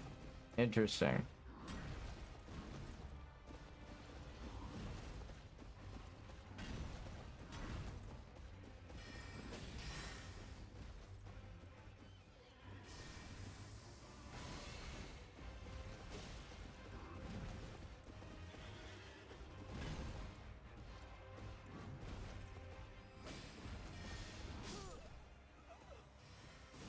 I swear to God, I pressed it. I hate saying that, but fucking A, dude, I'm just sick of dying there. Dying there sometimes is another thing to say. If I just keep dying there, then it's like, all right, I'll change it. But just dying there sometimes breaks my heart. I hate random shit. I want it to be consistent so that you can practice it and get good at it. But when it's random, it hurts. I don't know if it is random. You just have to find the thing that is making it kind of feel random. But sometimes it is just random.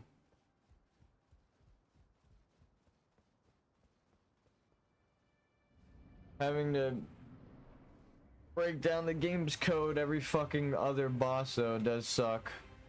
I will say that.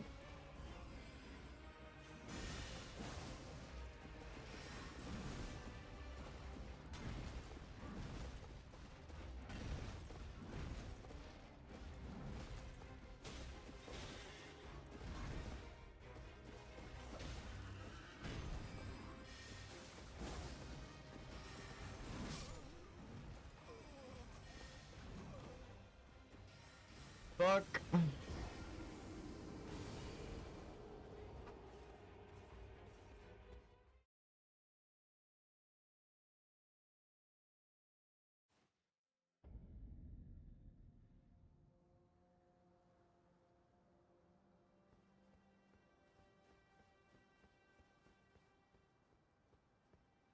God damn it, dude.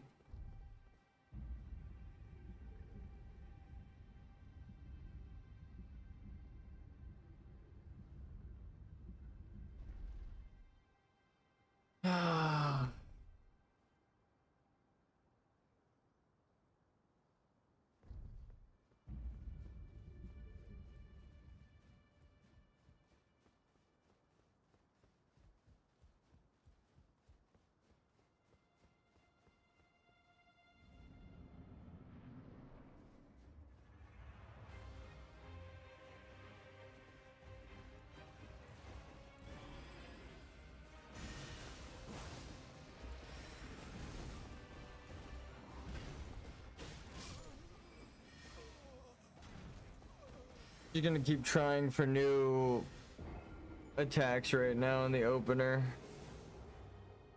As long as you try for new ones, they will eventually show you which is a true opening.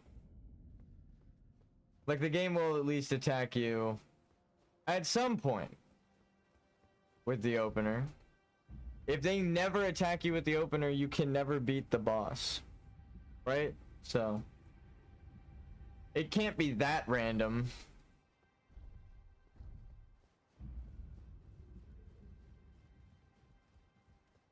When do they have a large enough window for me to use my blood attack?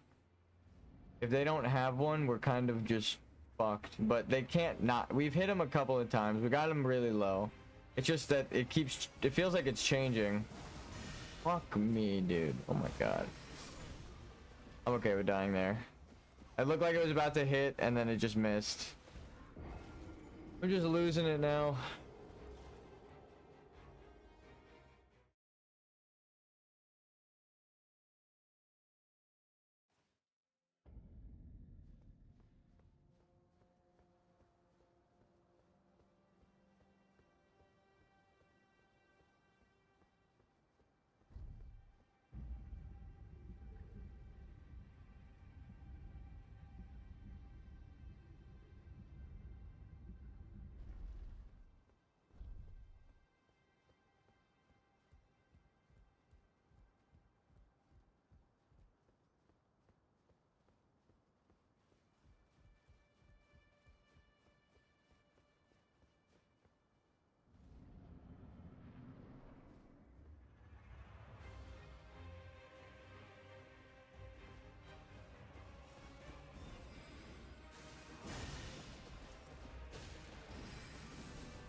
Fuck, dude.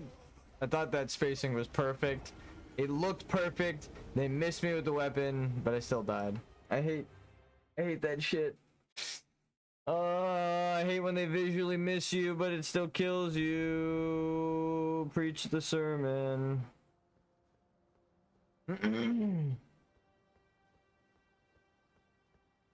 God damn it, I forgot to send the fucking elevator up.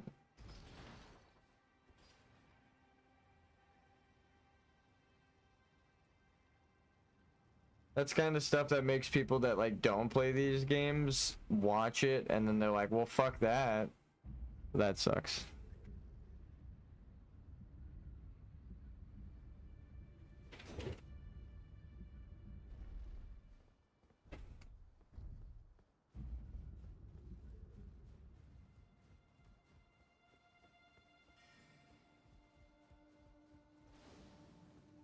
We've been here for hours. I knew this was gonna happen.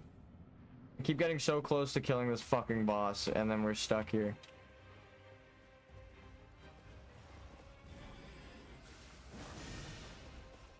New attack? Maybe? Nope, you can't get two there. The window is just entirely impossible. It was worth the shot. I hadn't really fully tried for the 2 attack, but the way that the swords hit you, there was no, like, you were like a second and a half off of your roll window there. You can't do it. Fuck.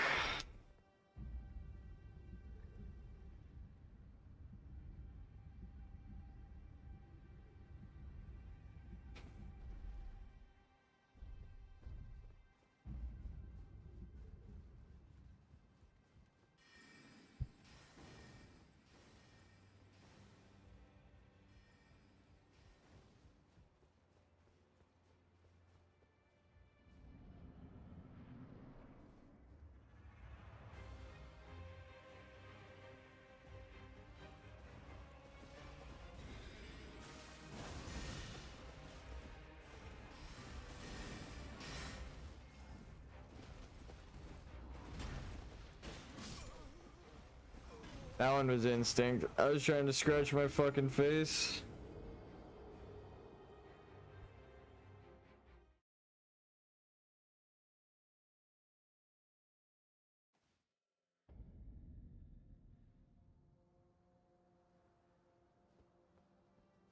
It's like as soon as I walk into the boss room, my hair falls out and then right into my eyes and everything. It's the worst. I need a fucking haircut.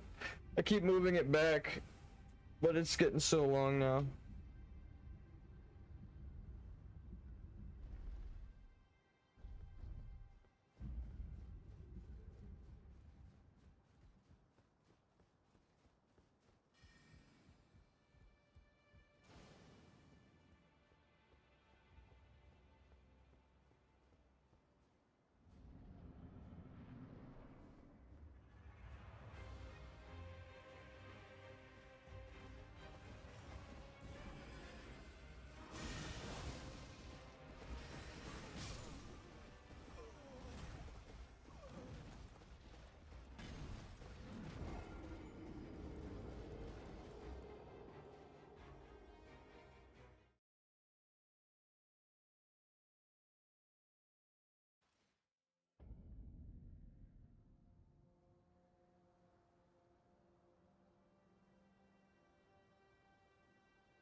My ophthalmologist told me my tear duct is blocked. That's what the fuck the problem is with my eye.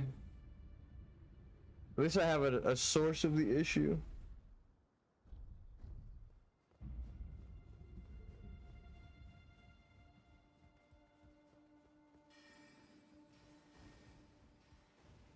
Or they said it might be blocked, but I'm sure it is.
So much blue, I lost the swords. I thought they shot already, but it was only the first 2 volleys. There's like 3 shots from the swords on top of the 4 bolts, on top of the jump back shots of the 5 shots. That was a lot going on right there.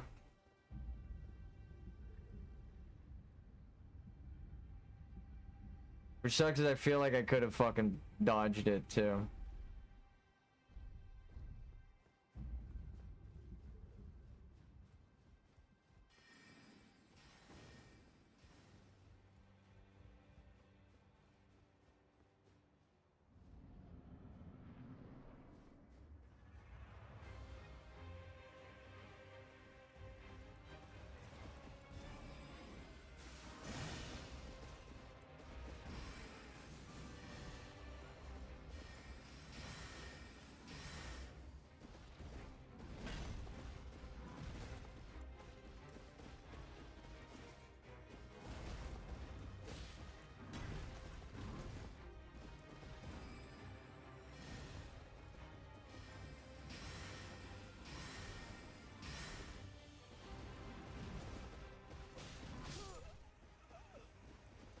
Just trying for timing. That was like that was like when they opened too. I just died to the opener.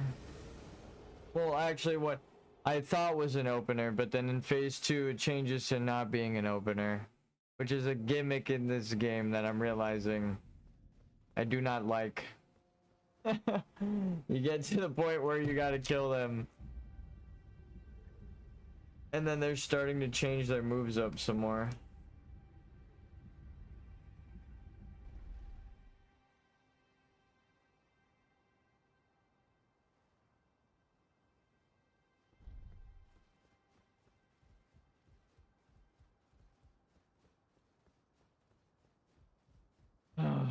So yeah, they have an uppercut that they can use after that opener, and also a side slash that we've only seen like twice.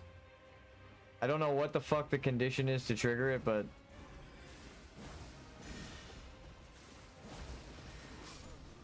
yeah, no. I was hoping that I missed and would be able to follow up with at least 1 attack there, because it takes so long to get any opener.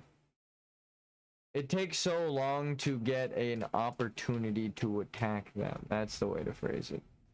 They do not like to open themselves up to an attack. So you're dodging for like fucking 30 attacks before they actually overhead slam. It's just... it's making me sad. Like, it's not even like, oh wow, this is a challenging boss. It's just like, god damn it. Is it ugh. It's going back to the random thing where it's like, why don't they use the overhead slam? Well, if it's resorting to randomly choosing it and or the other arrow move, they always pick the arrow move and we never have an opener. So we never get an opportunity. We're just sitting here rolling just because it's the boss's code. We keep getting them really low, but I mean, like, then there's like 40 fucking attacks in a row. Alright, so that's 1, 2, 3, 4, 5, 6 shots. 1, 2, 3. Kind of an opening, but not the one they attack. So 4, 5. That also wasn't the opportunity because they swung their weapon.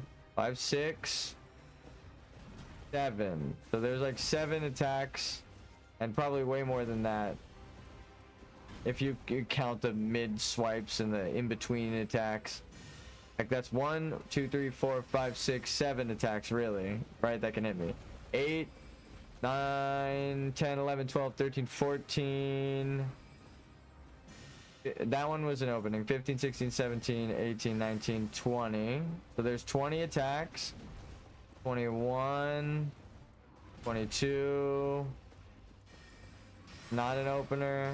23, 24, 25, 26, 27, 28, 29, 30, 31, 32, and then I get an opener.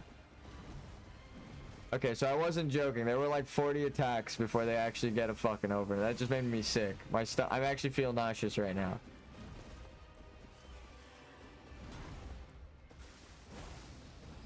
That one was the horse one. That one wasn't the opener, but I rolled out somehow. There we go. Now we get an opener. See, it's just random.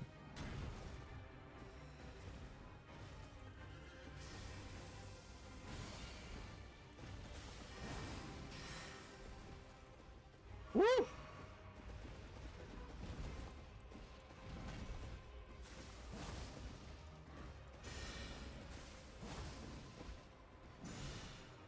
That should have been a... Ah, I should have used that.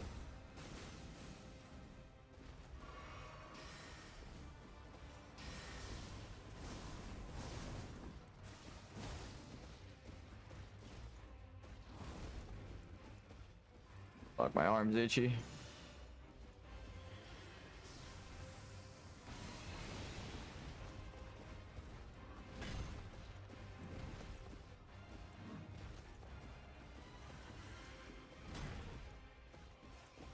I feel like if I get out of range of that one, I mentioned this before, but I didn't clarify. If I get out of range and then go back into that, I feel like we actually can get an opener there.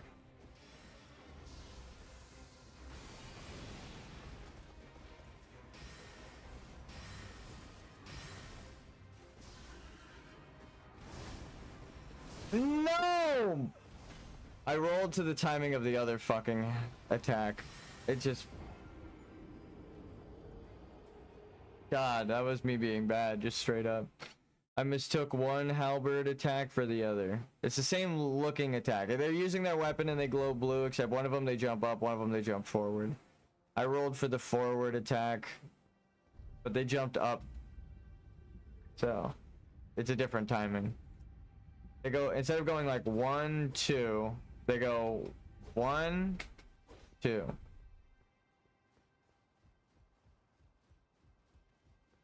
So it's that little jump that fucks my timing. It's the same looking attack with their magic fucking spear, but it's different timing. I rolled for the other one.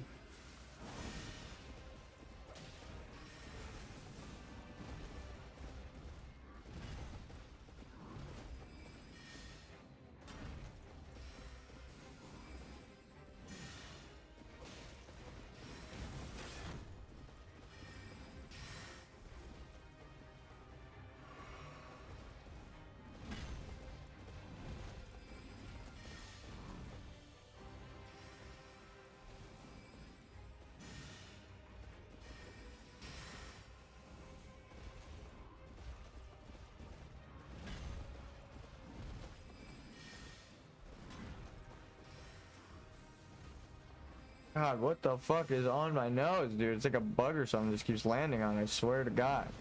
I thought it was a hair, but it's like I don't know what the fuck is making my nose so itchy.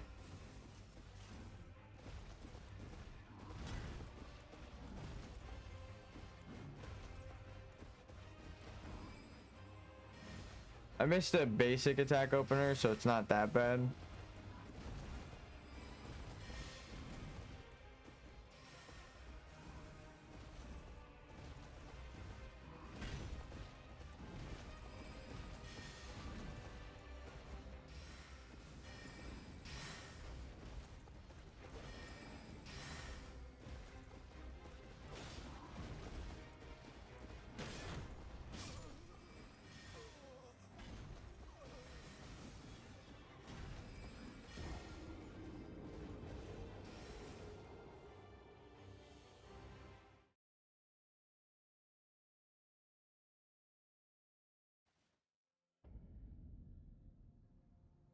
Oh, dude.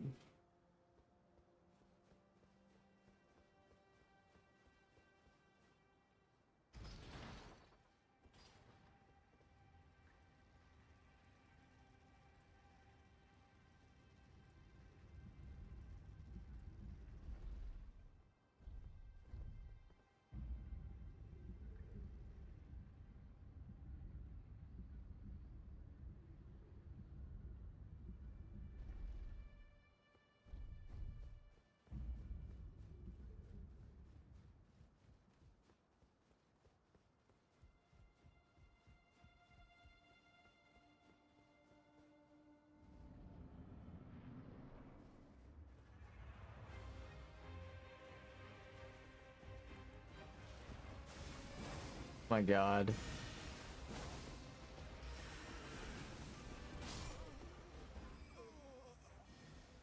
I know I rolled 3 times, but it's documented on stream, so I don't know where the fuck the third roll went, but it killed me. Not really much else to say. At least I wasn't like 90% dead, like done with the boss, and then the fucking input was eaten. That's always the saddest thing. Where I'm like, please go back and rewind and look at me press the fucking roll button 3 times.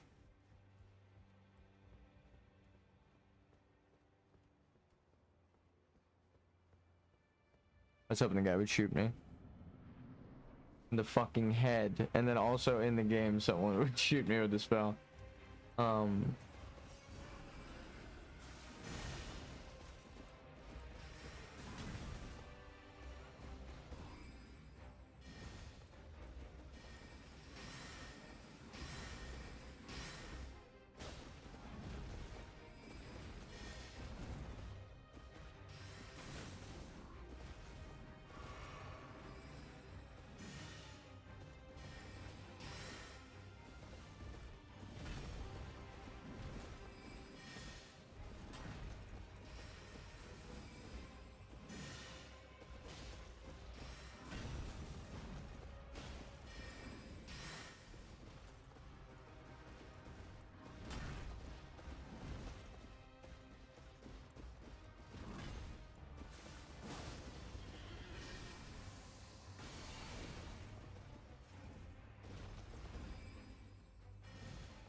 That was a new one.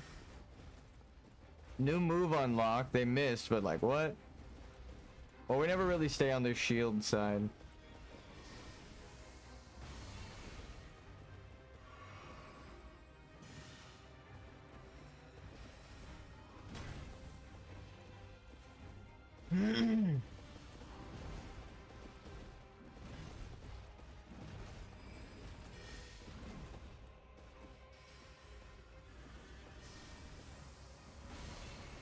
Well, I rolled way too early, but it ended up spacing it out.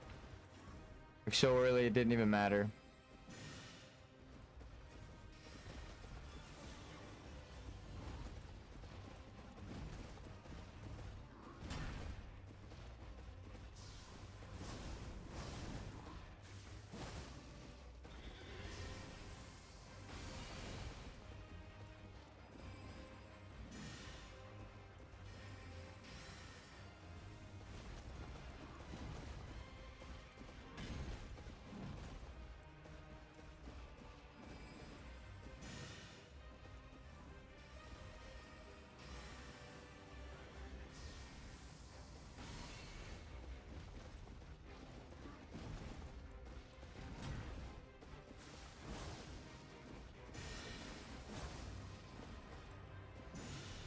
Oh fuck, I could have got a triple. Oh baby, a triple.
No, that was an opening, but I missed it. It's okay.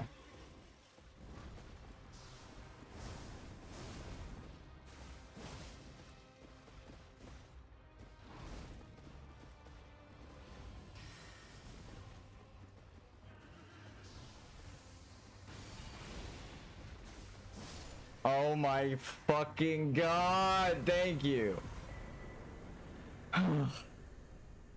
Jesus. That was intense. 200,000 here. I don't. There's my ID to show that I did it, because my fucking webcam's taped down. It only took 4 hours, 3 hours, either 4 hours or 5 hours. No, because we know we took an hour for the first guy. Fortisax. My god, though.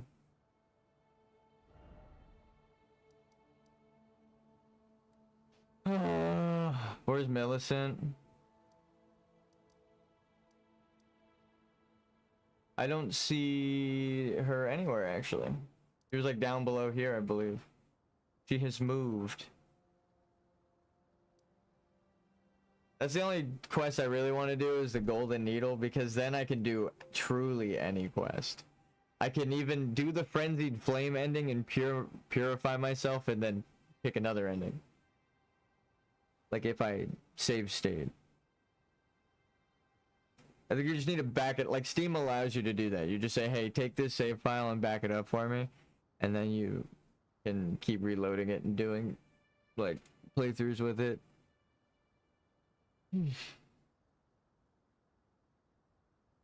Oh my god, though. That was such a pain in the ass.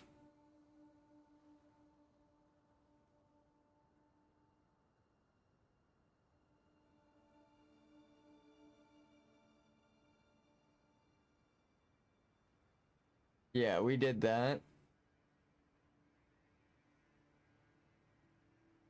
We did that.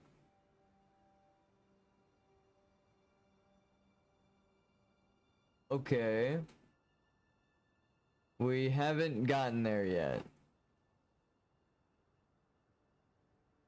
Noted. I believe it's just ahead.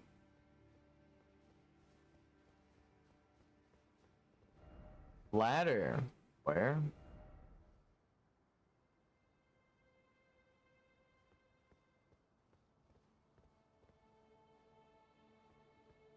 The stairs. Okay, I was hoping you could jump on that branch, but it's actually a kill box right underneath the floor.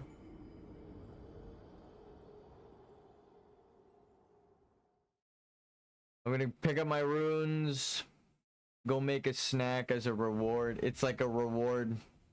That was frustrating, but like I could tell that it was myself that needed to get better. I kept dying to like the mistimed rolls and shit. God damn, that's why it was frustrating. How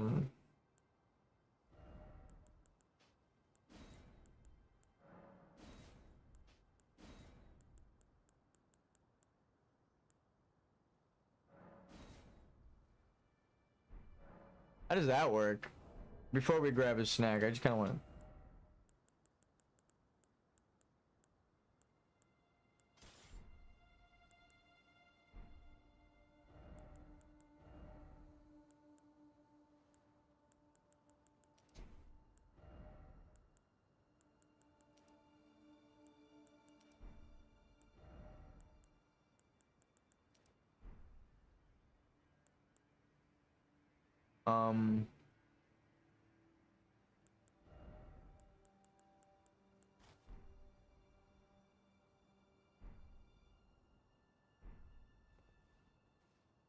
I just want to cast a spell.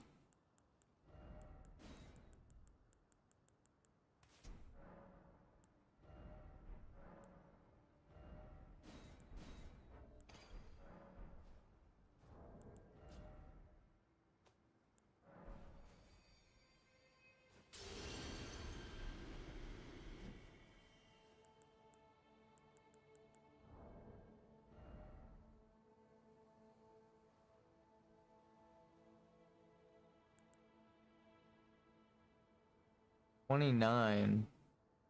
What am I missing?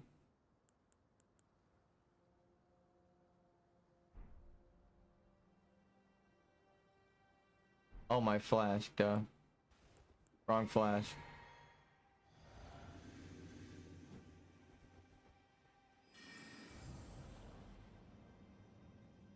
Damn, that's a level 1. Pretty sick, actually.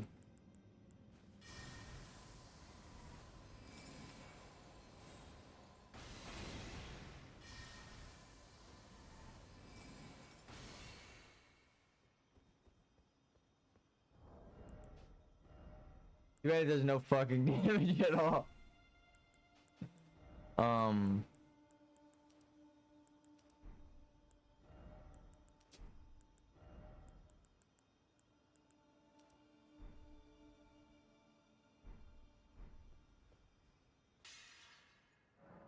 I will be right back.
I've returned, but I am currently mixing up my food, so give me a second.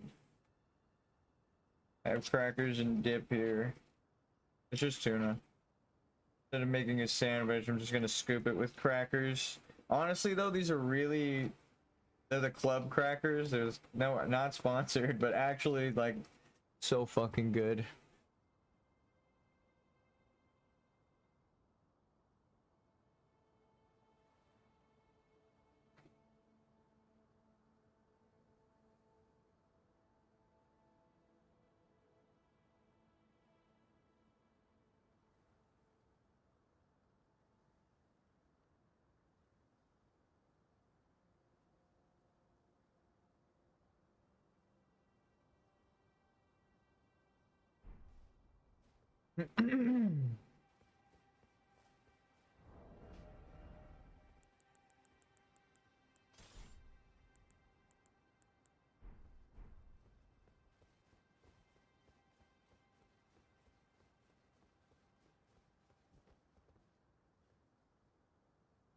I wonder if you can get over there. That'd be kind of cool.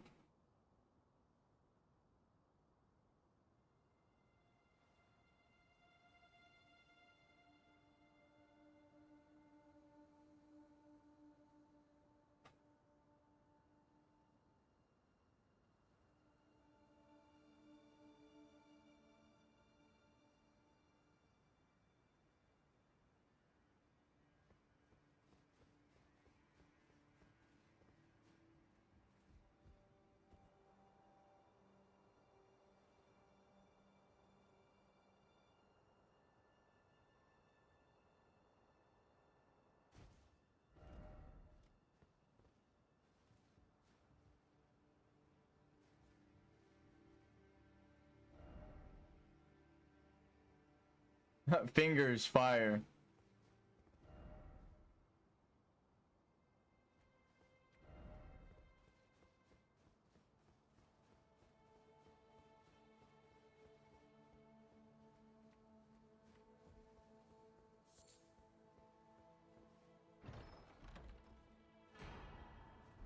Beautiful. Beautiful.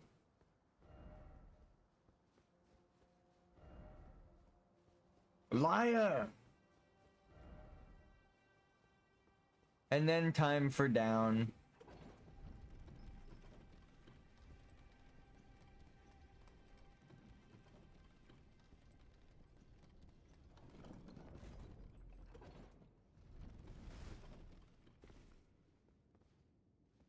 For future me. Oh, this is definite. That totally looked like part of the Crucible City in the DLC. I was about to say it's the same fucking thing. Makes sense though.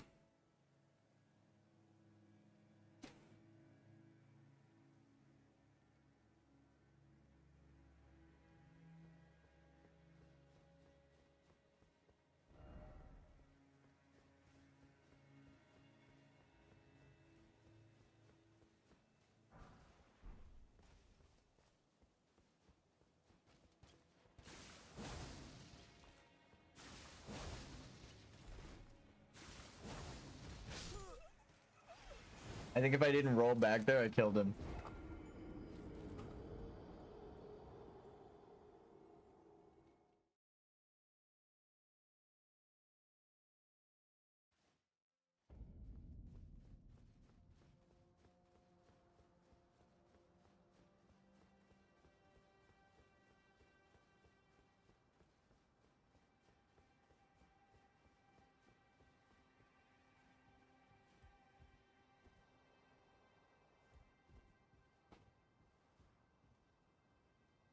Knack.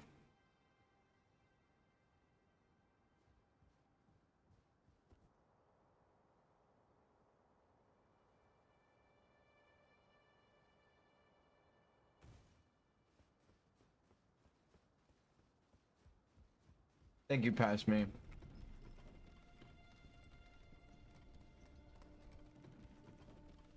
At this rate, we might get to Melania's boss room at some point.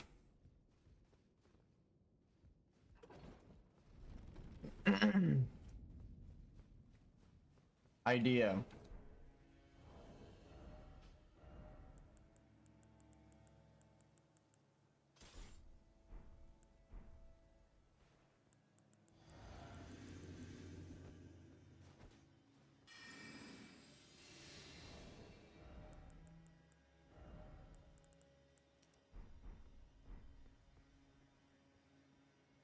Colonel, I'm trying to sneak around, but I'm dummy thick.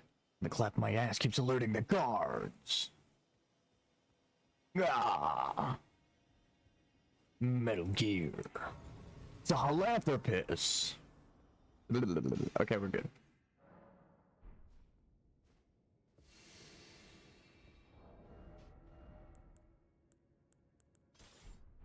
Time for vengeance.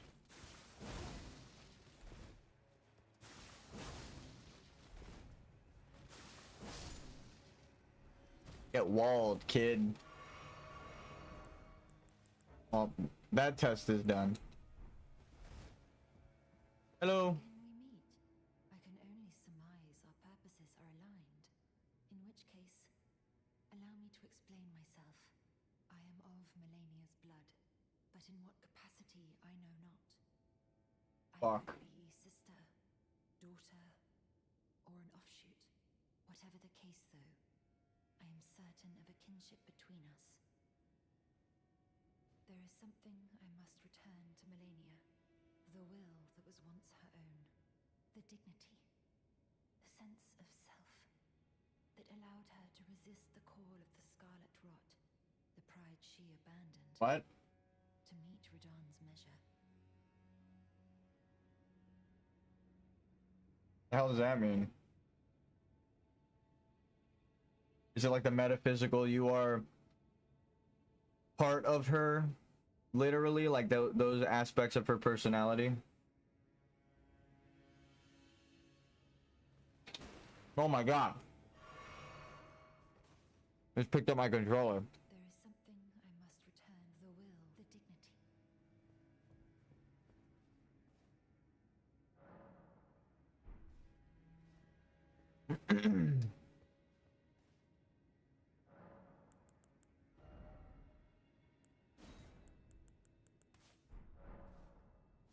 It'll make sense in a bit.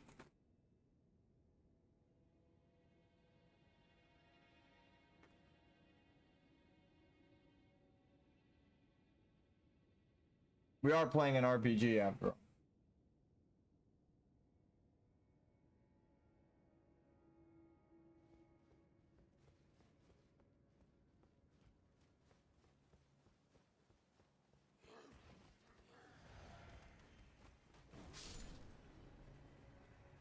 I don't remember where the seedbed curses are.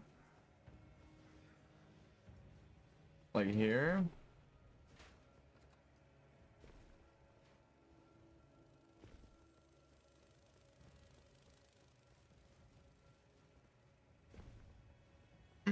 I think this might be one.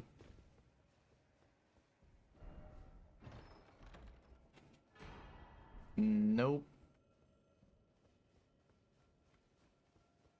Oh, here.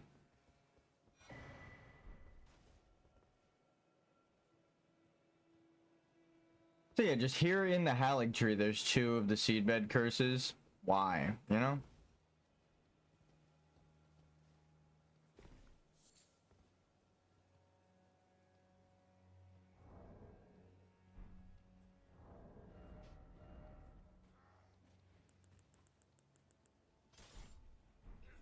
Oh my god! Night jump scare. Jesus Christ. How long were you chasing me? I wonder.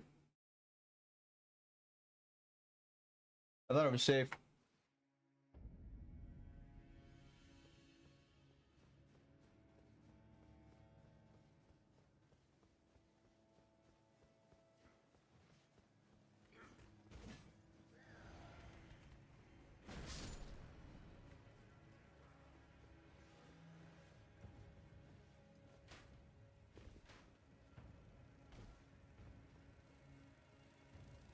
I wonder what's in there. It looks like a pain in the ass to find out, so.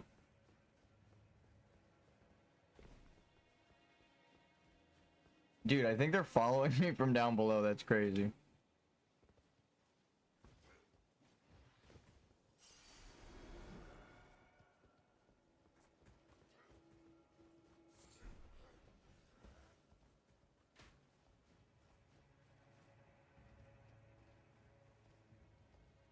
Thinking, thinking, thinking.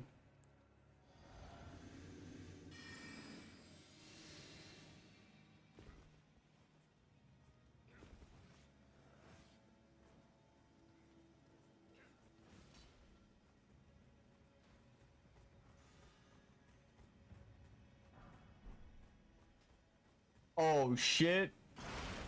Oh shit. Oh shit. Where the fuck?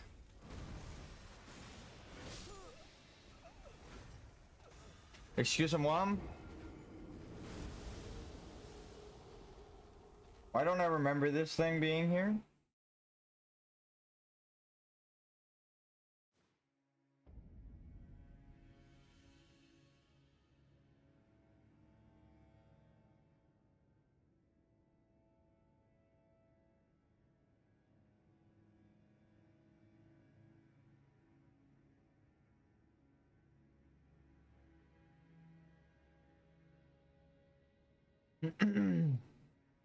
Oh.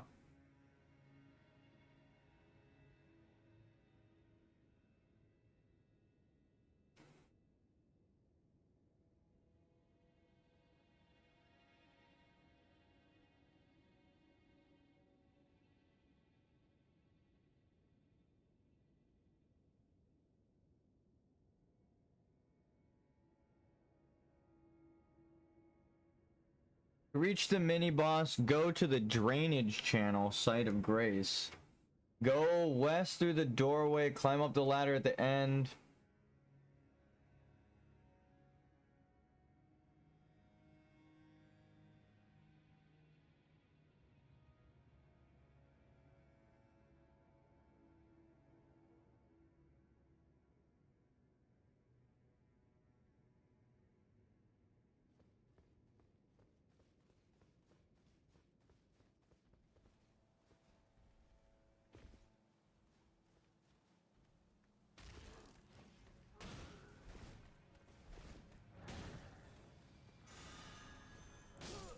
I really wanted to try and get the thing.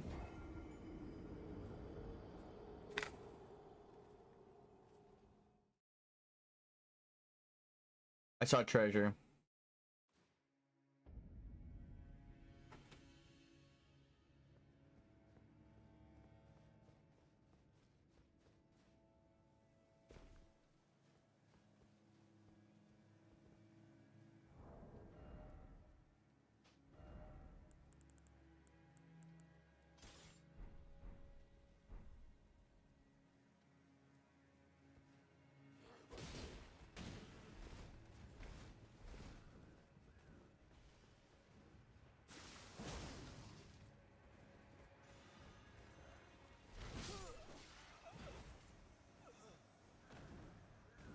It's like everywhere I turned, there was more enemies.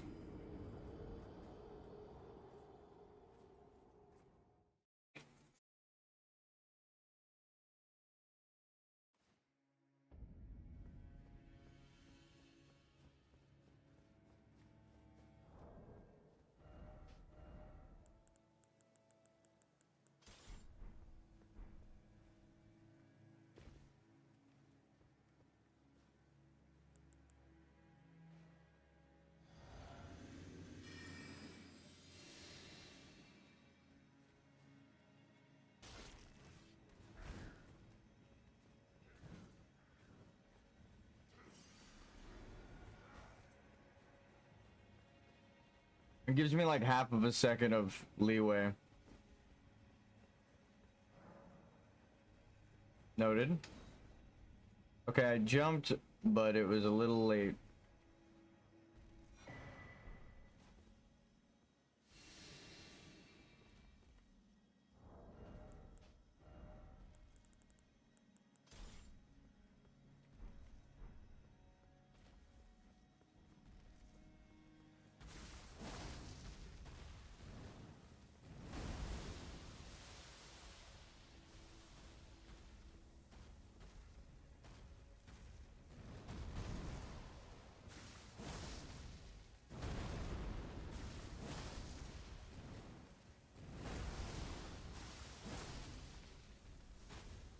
No fucking way.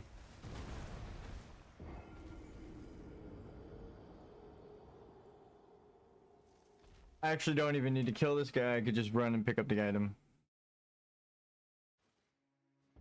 We've killed enough of these things, this variant included, that we could just leave. Does this count as just a shortcut? No. Unless... oh, no. Maybe? Shortcut, kinda? Sorta, maybe?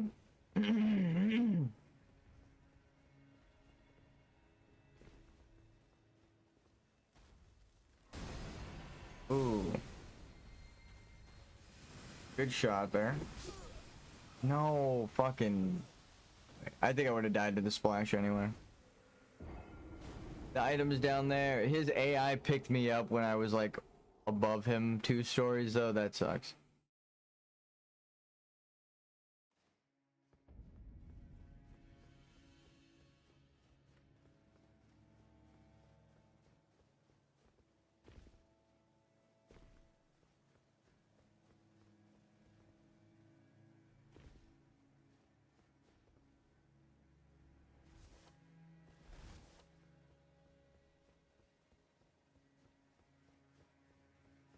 That poor bastard.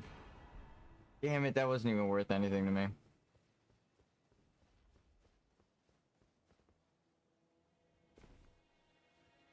This is gonna suck.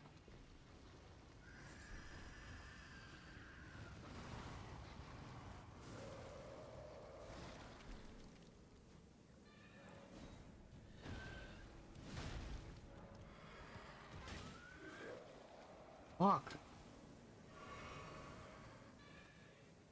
Grab. America's Source Seal. Okay.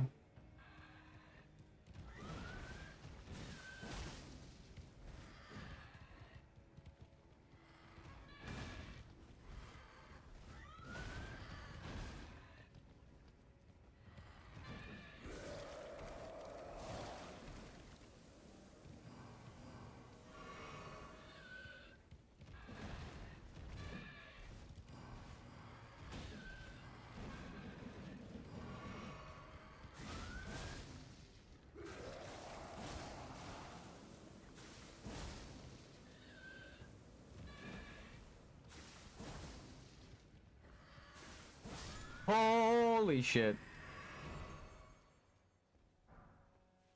Ghost Glovewort. Level 9 too. So there's a lot of death power. Oh, okay, we run. Crafting, death power, shamanistic. It's going. It's doing the thing. Oh my god, what the fuck is this area?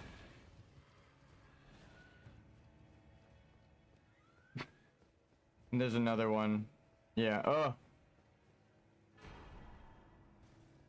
Lord's Rune. Hey, how you doing, pal? Please don't attack me.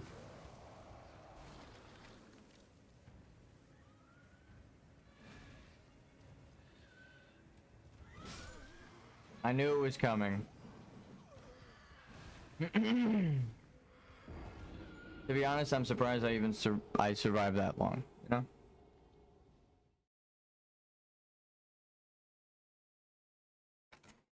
We kind of cheesed that guy, though.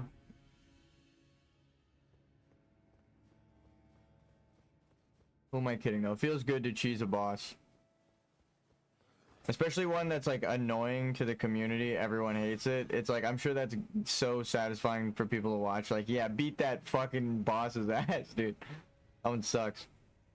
Okay, so now if I just run this way, hypothetically...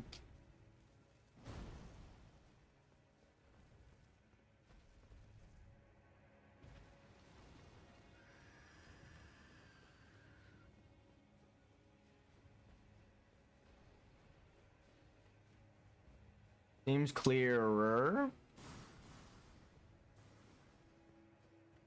Never mind. You think we could do this?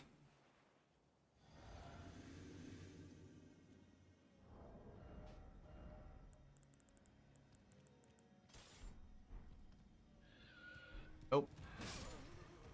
Damn, I actually think we could have stealthed by it though. It was kind of like wondering if we were there or not until I peeked out from behind the goblet of fire right there, so.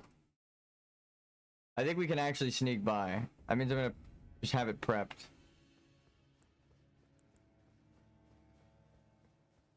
What's up, pal?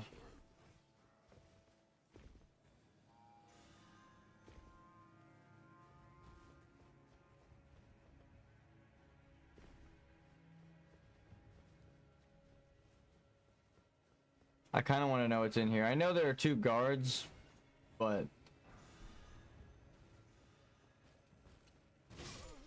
Okay. Just a white item. Part of me thought he was in that doorway to my right.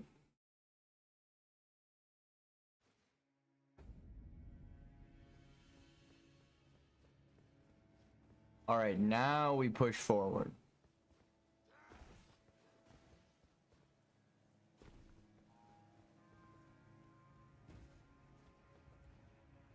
Instead of letting curiosity get the best of us. We let the boss pass.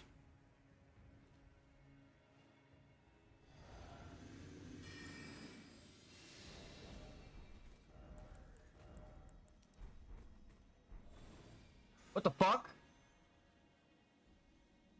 How did you get there? They must have jumped down.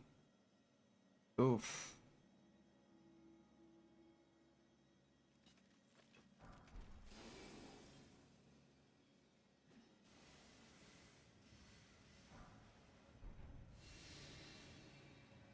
Oh.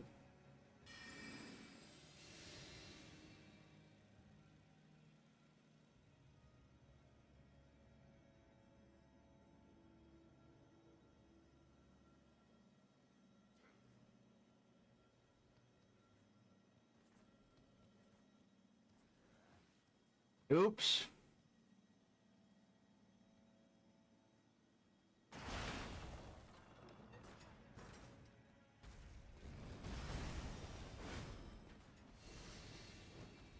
Oh my god, I'm leaning so forward in my seat right now.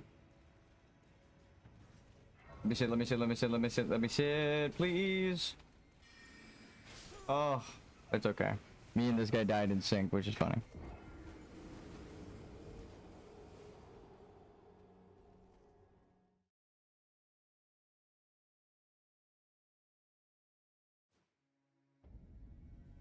Oh, it counted. I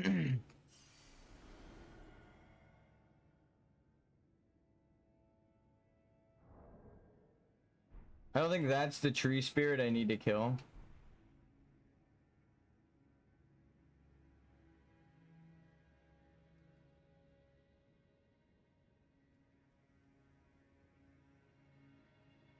It's like one of the most dangerous things you could do. Walk out and stop.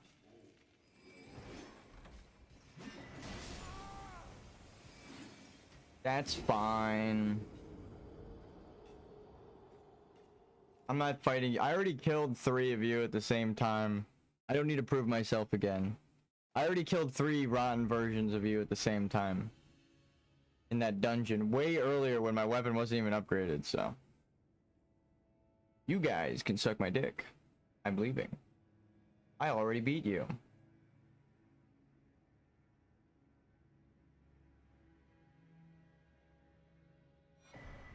Okay, we're getting so much money that we don't need.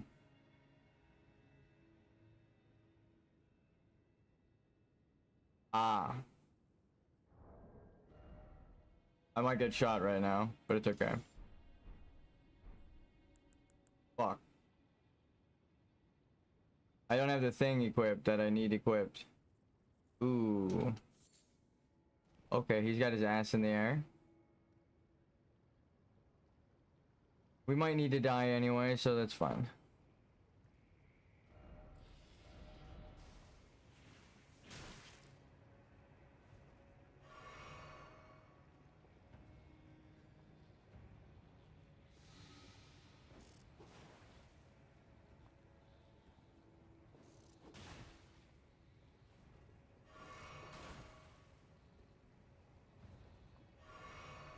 Hello, friend.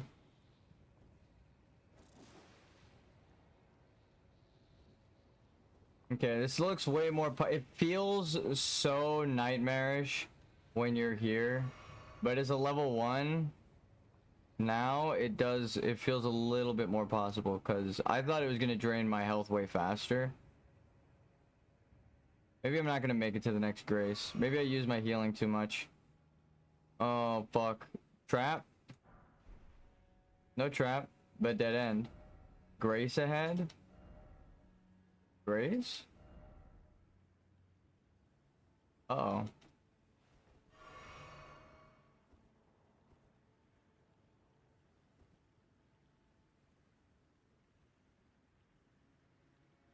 Beautiful. God, the white text saved me. Isn't there like an ulcer, yeah, drainage channel?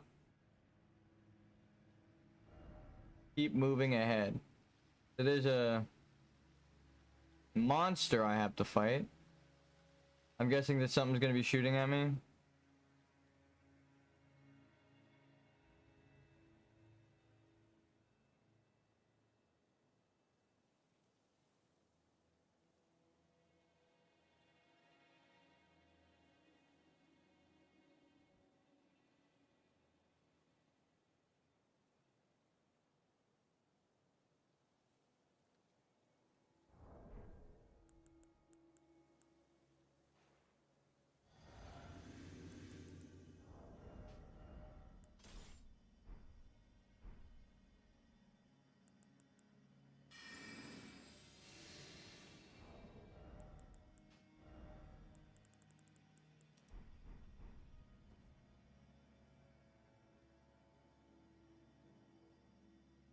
Where's the trap? No trap.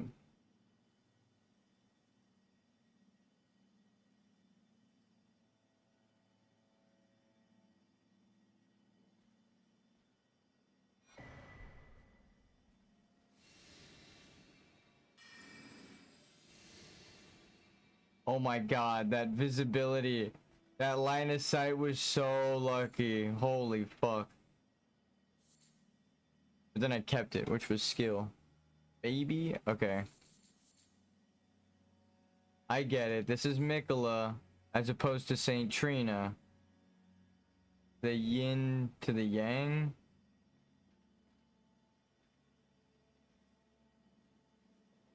That's just a drop.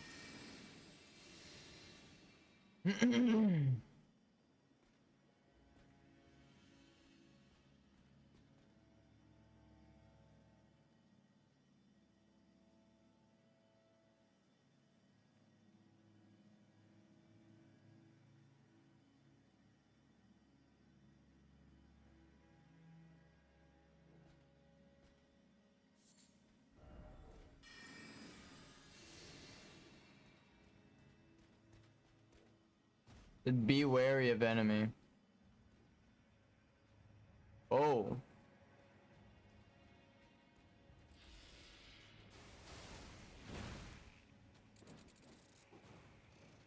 I call bullshit. I'm invisible. You can't see me, I'm invisible. You can't see me, I'm invisible.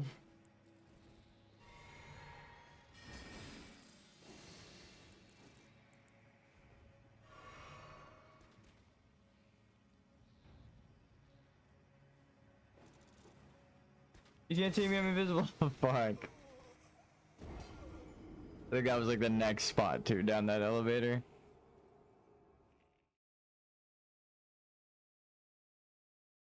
Ah, shit. They could see me even though I was invisible. You guys aren't following the rules. I was invisible, you're not allowed to see me. I call bullshit. Try here. Can you make the jump? It doesn't look like that's a walkway they want you on. Yeah.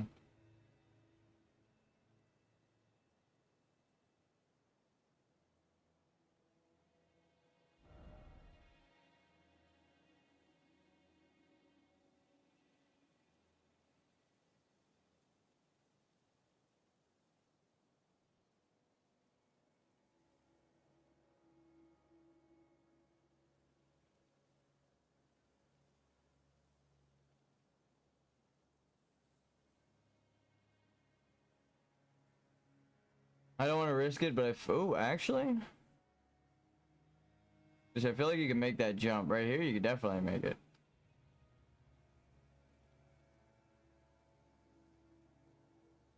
I feel so much cooler sneaking over here.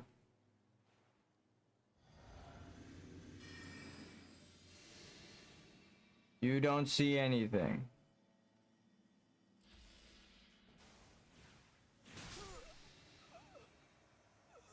Fuck, dude. I hate people who have automatic triggers to see you, even if you're invisible. When it's a basic enemy that has homing projectiles, that's kind of shitty design, I'll say it. Your stealth works so well that you can walk right up to people and behind them and they don't even give a fuck.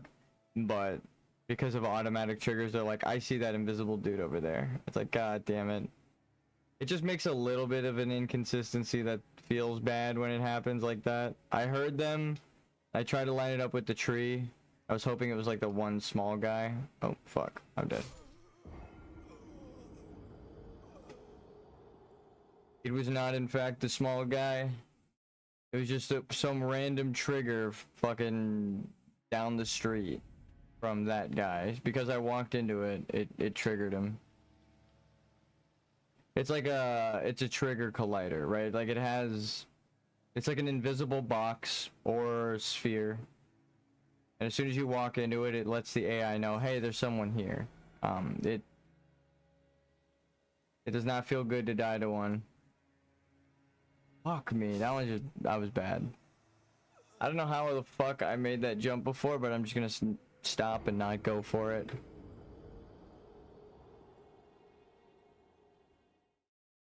It feels like a path they don't want you to go. Because on the other side, it's just a death drop.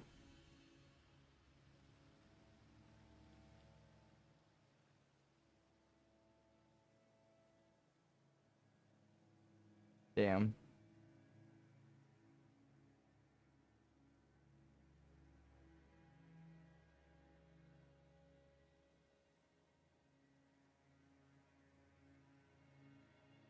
Hey, item.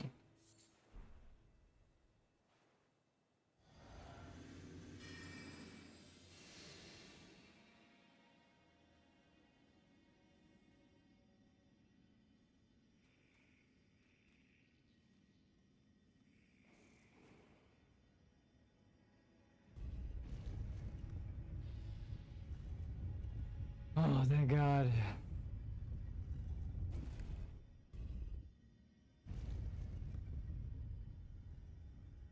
Oh, no. I said thank God too early. I recognize this flower.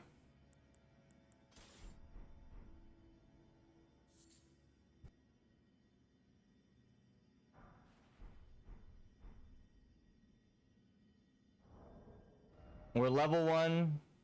No stat increases. Let's go try Melania, huh? Maybe that's who this is supposed to be, Melania.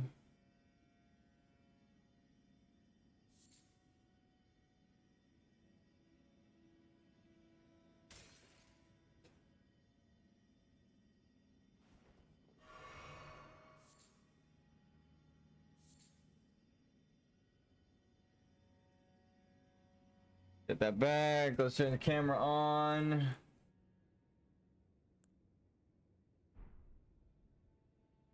We actually did it. I said we would at least get here. I don't think we're gonna learn the boss to beat her. This is like one of the hardest bosses.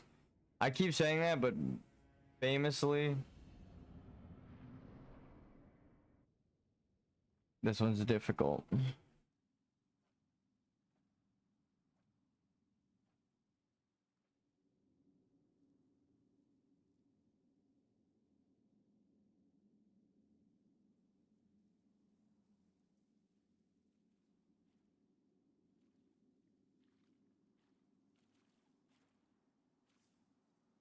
Betrayed by Mikola.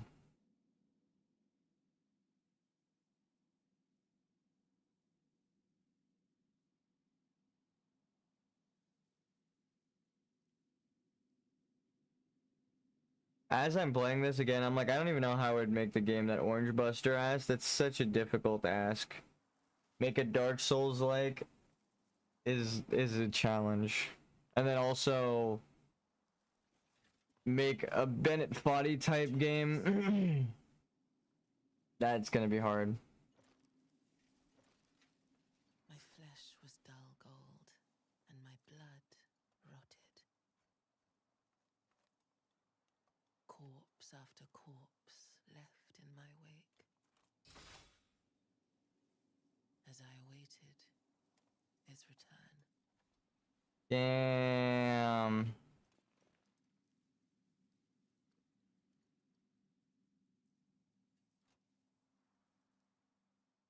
Compelled? My words.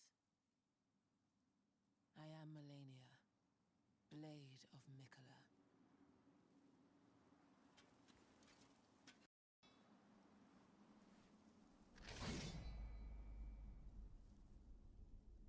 And I have never known defeat. Allow me to introduce you.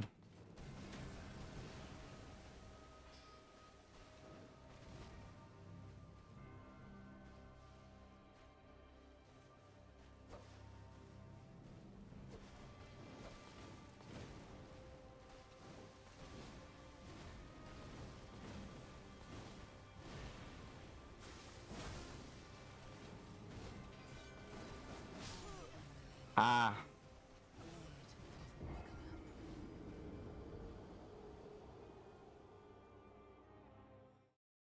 This one's gonna be rough. That's like a bunch of quick attacks.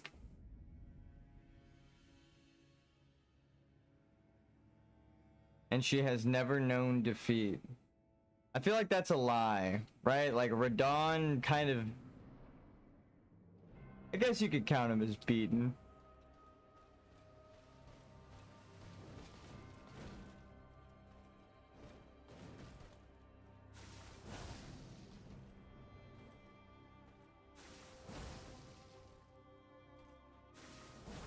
Oh.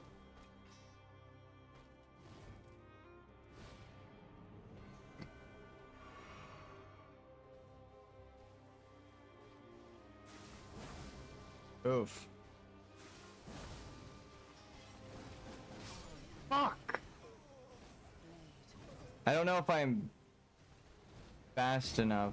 Do I have to get naked? Please tell me I don't have to get naked. I'm just not spam rolling. Which is funny, because most people spam roll. So she's probably got a... Oh yeah, the waterfowl dance. I say she's probably got a move that punishes you for spam rolling. And it's like, yeah, it's her most famous move. So she's trying to teach you right now to spam roll. We gotta fight it.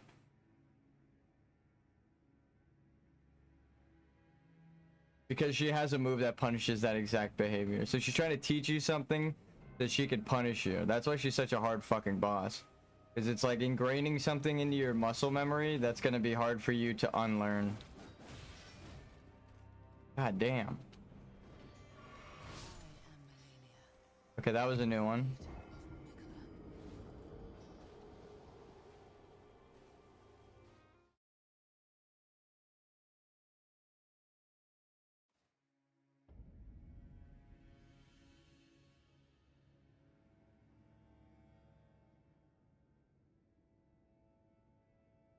You just gotta skip the bullshit. Let's see what happens if I just always double roll. No, because I know that's a bad idea. Always double roll.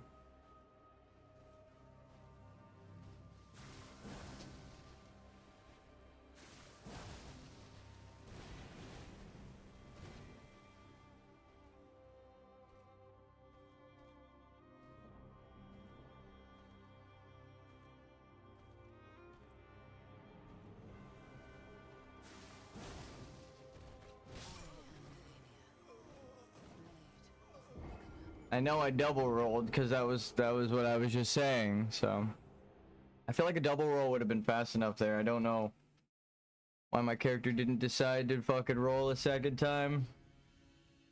I'm glad I'm narrating what I'm doing. So it's not just like a button input thing of like, oh, rewind. It's like, well, I said I was gonna roll twice. I pressed the buttons to roll twice. Character said go fuck yourself. I mean, I don't really know what else. Yeah. It would be cool to stagger her, but my blood slash doesn't do that at all, so that's not within the realm of possibilities even slightly.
I actually think if I ran there, I saw it and then I was like, do I run? Do I run? That little hesitation of running, I think, killed me, because I feel like I would have outran the first two hits, then I could have rolled forward and it would have been perfect.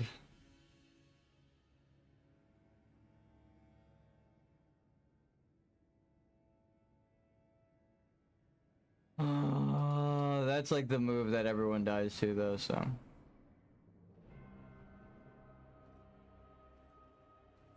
The waterfowl dance.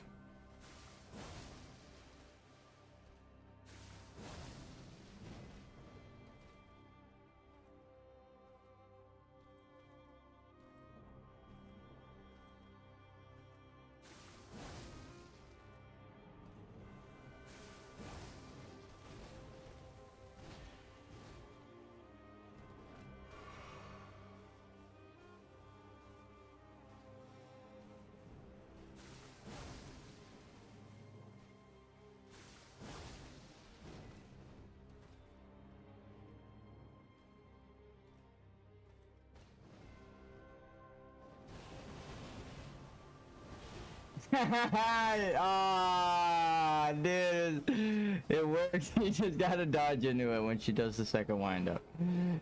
That's so funny.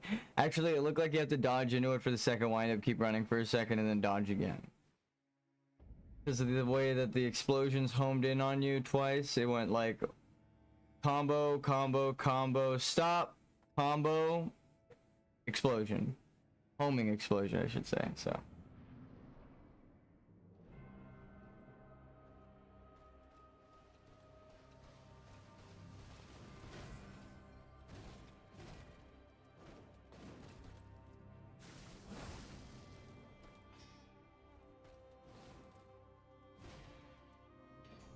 Huh?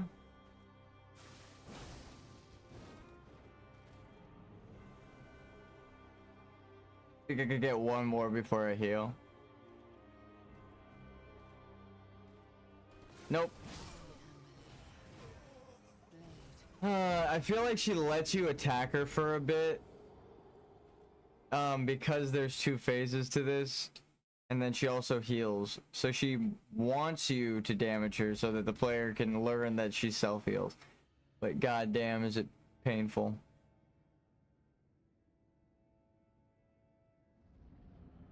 This boss can heal off your corpse, so the amount of health after you die is like deceptive. You can get her really low and then she kills you and then heals up, so you look and you're like, wow, I didn't get her that low. We actually did, she just healed.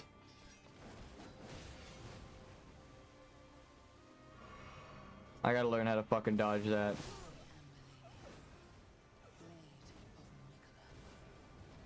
I would assume dodging towards, but she seems like the kind of boss they would give a homing attack to with that leap.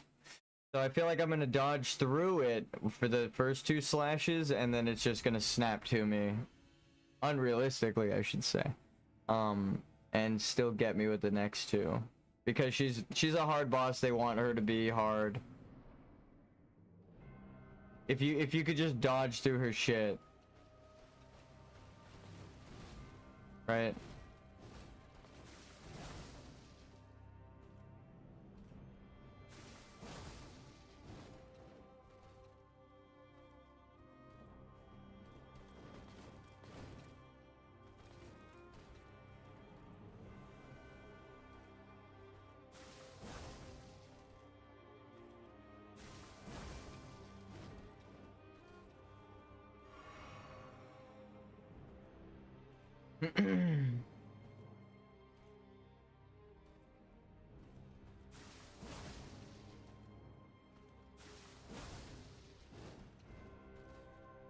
It's very kind of you, Melania.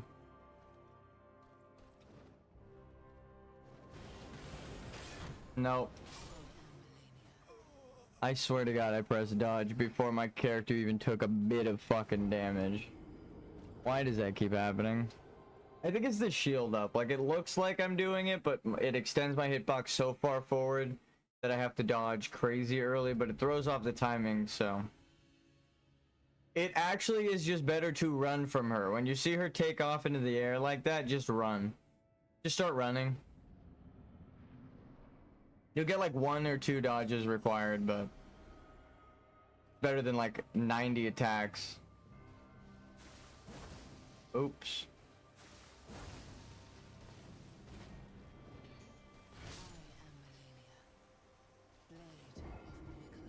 It's not the same animation, but it's the same kind of pause. I got tripped.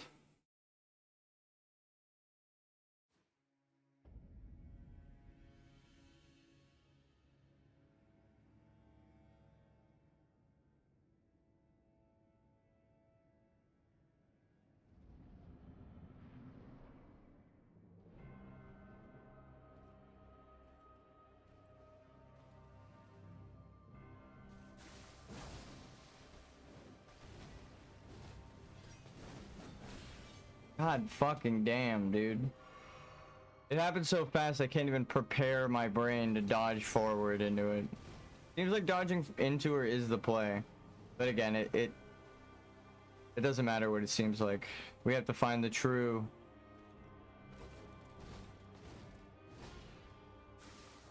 opening. That looks like an opening.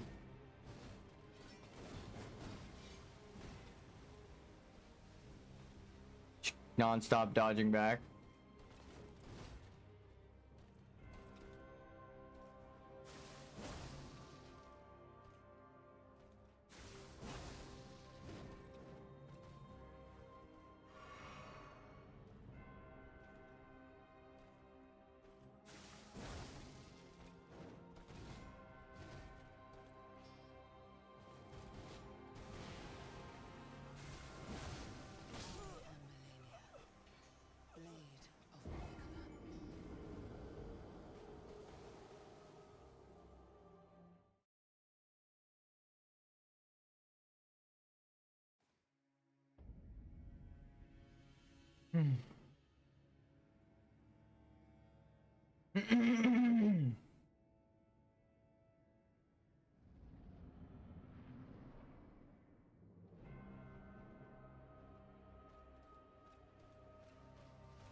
I was gonna say that looked like an opening in the first dodge attempt, actually the last couple, and then of course the one time I try to attack, it's not an opening. It's exactly what I've been describing, where it's like certain attacks look like openings because they will deceive you with them and cut their combos off early, and then exactly that happens where they're like, actually never mind, not cutting my combo off, or they never show you it's a combo. You think it's 2 hits and it's fucking 7, and then they're like, haha, got you, it's a prank.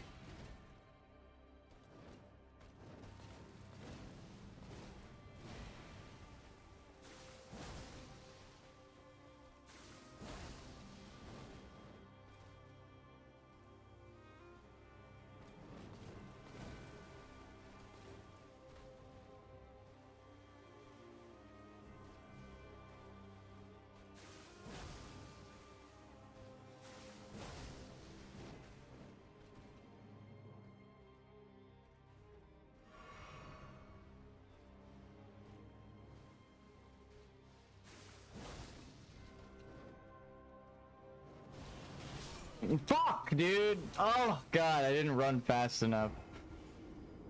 Ugh. It didn't have the same timing as the first run. I ran fast enough the first time where those first barrages missed, and then I should have dodged into her when she did the homing attack, but that time the flurry of 6 fucking attacks hit me right at the end there, because I didn't start running soon enough.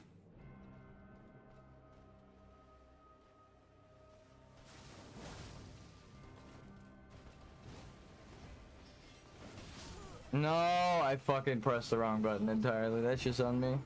I'm gonna be right back. I need to smoke. I already know this is a tough boss, so I'm not even gonna just start getting tilted. I'm just gonna smoke because it's gonna be a long. I'm not beating her today. We're gonna practice as much as we can. I'm probably gonna beat her tomorrow. I've accepted that fact. Let's just learn what we can.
We're back.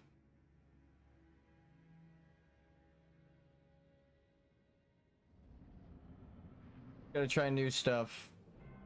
Dodge in, dodge to the side. Or, I don't even know. Not the smartest.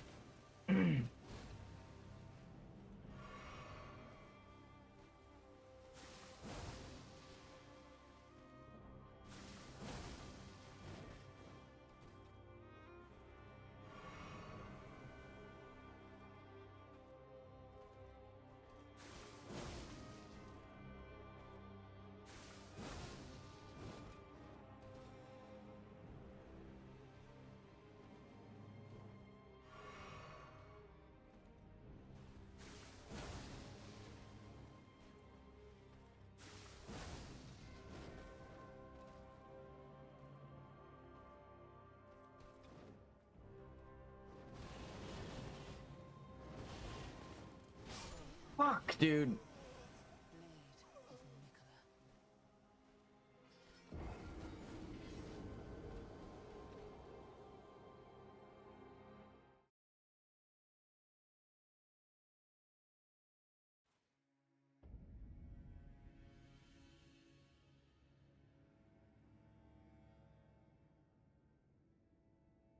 I needed to be locked on.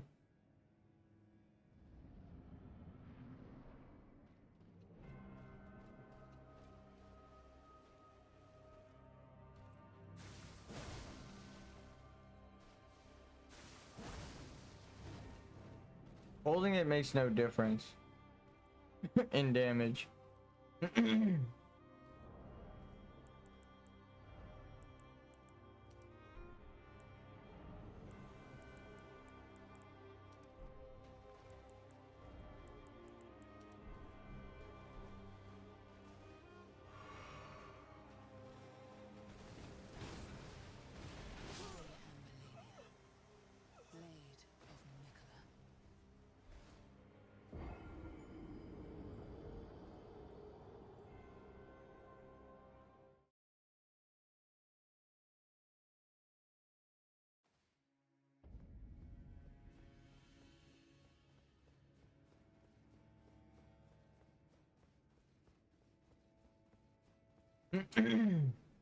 Pretty much just gonna get about 2 hours of practice in. And then we'll call it. There isn't really anything else for— we got every single fucking ending in the game. We've done it. We got every mending rune. Gold mask, Thea, dung eaters now that we got the seedbed curse.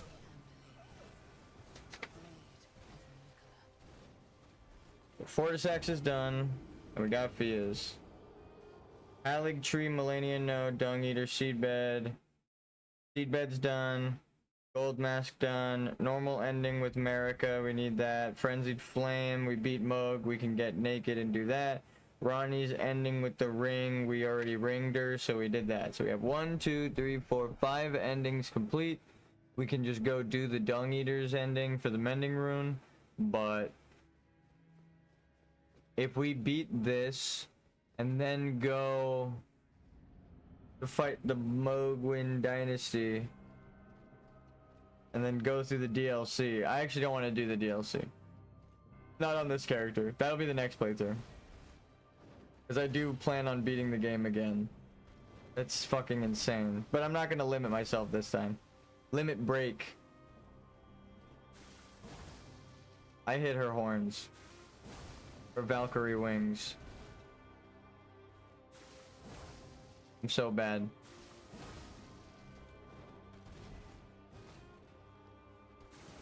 Well.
I'm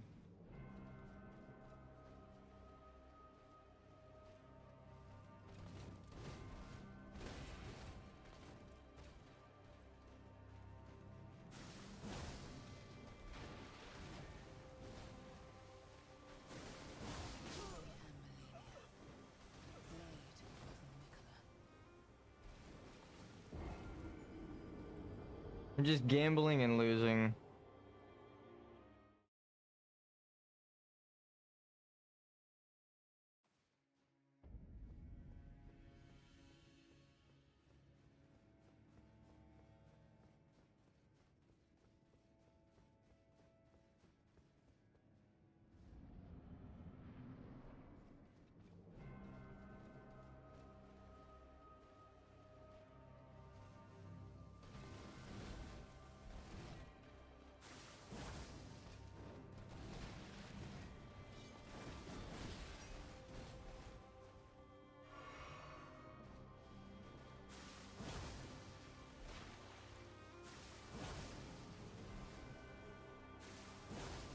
Just let you hit her. That's nice.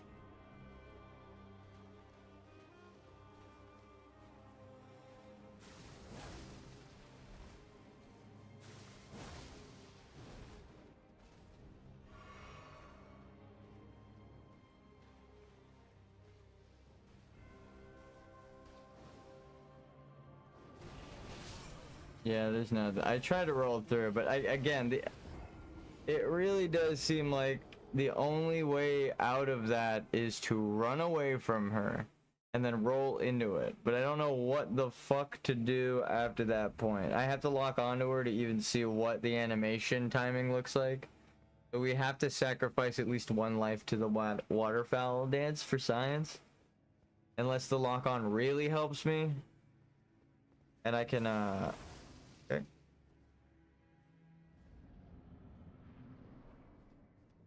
And I can dodge.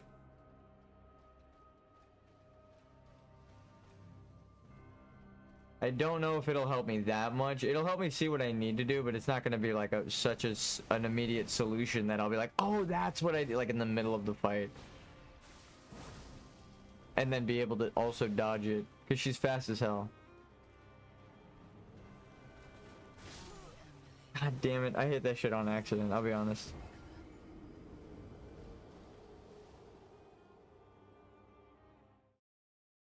I'm slipping.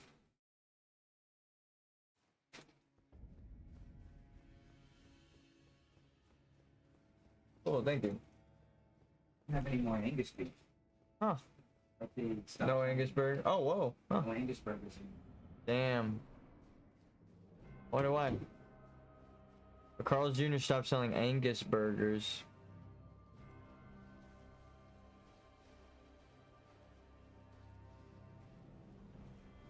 Yoink. Maybe that was the secret. Maybe that was why I couldn't beat her. It was because my souls were on the floor. I staggered her right after she hit me. Looked like we bumped helmets.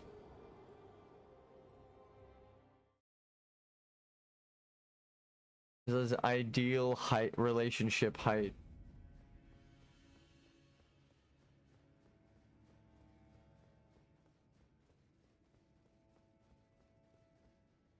Me, the average short king, and then a 6 foot. How tall is Melania? I think she's actually a giant, though. I'll say it. It's awesome. Fuck. Continues my lore theory. She's actually like double your height. How tall is Melania? It's more so 8 feet? She's a fucking giant. Come on, you gonna tell me that Radagon isn't a giant? Look at the size of Radon, and his daughter is 8 feet tall, bro. What the fuck? I felt she was tall. She's like Wonder Woman height. Nice. Fucked up. It's so much more intimidating. Like, this chick is 8 foot. Oh shit. Look, I thought she was gonna hit my character, dude. Do you mind if I get really close, lady? Okay, she actually brought her leg right up to me. Not that close.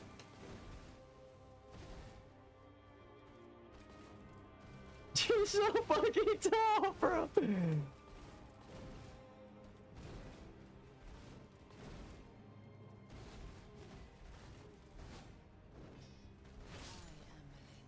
She's like double my height. She's hunched over. What the fuck?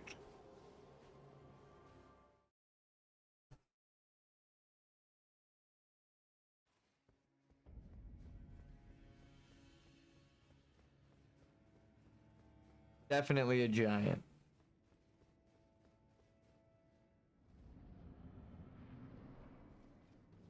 Which is a good thing, both because she's giant and because of lore confirmation.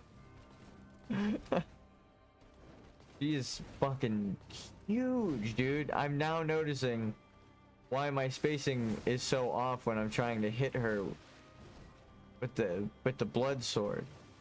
Because I'm like looking at her, like the depth perception is off because I'm thinking it's a normal person. I have to get so fucking close to hit her.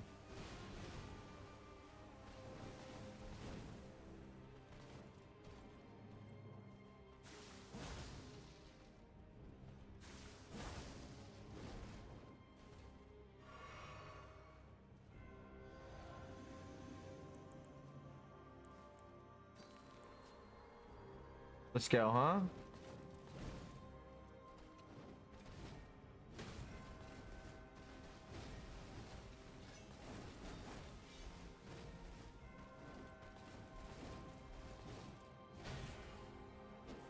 Oh, oh, that would have been perfect. Wait, I think that's the play now. Wait, lady, wait. Okay, my character is not dodging. Oh my god, the camera's not up. I pressed that shit twice, but it's okay.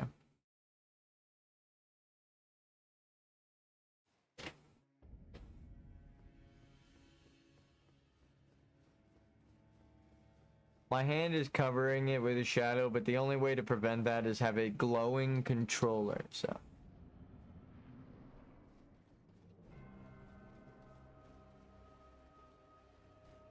I went from not intimidated to I realize my head is at the height of your ass, lady.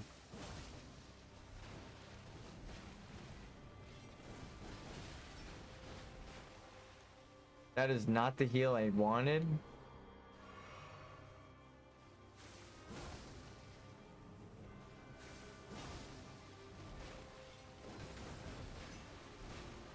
Whoa.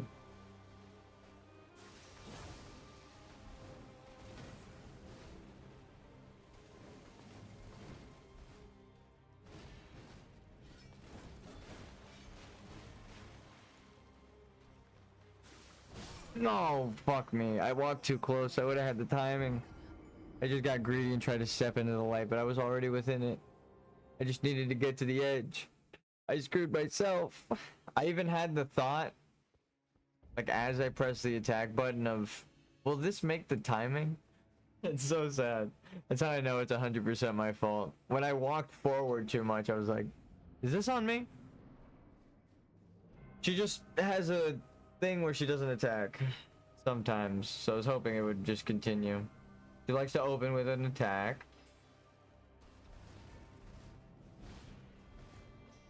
Thought that was gonna lead into some sort of waterfowl dance-esque attack. Flash. Back. Heal.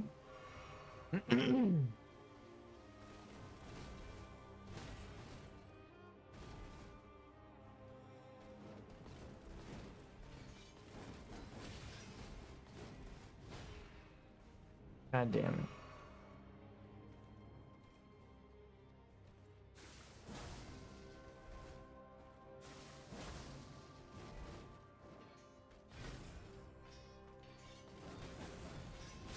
Fucking God, I'm bad. I did kind of want to test the shield theory, but she just heals off of you. I think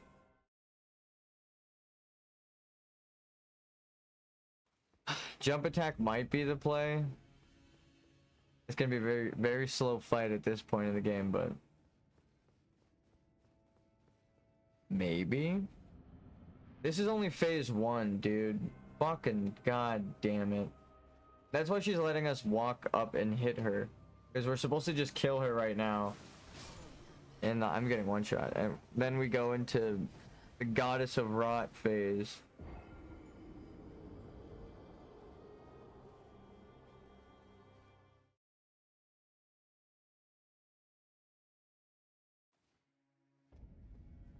Oh, actually, I'm glad I didn't beat her yet, because I'm supposed to do some shit.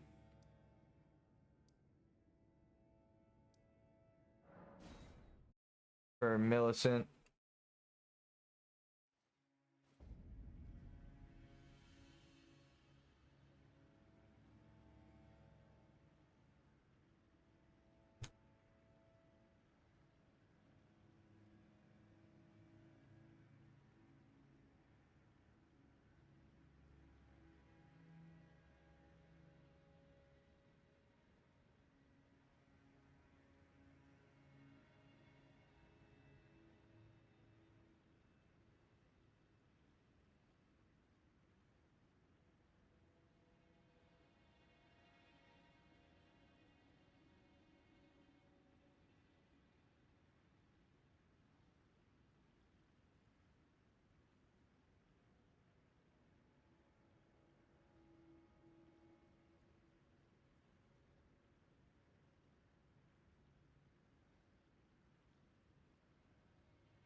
What are the pink butterflies? Is that Melina?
Getting better with the blood slash.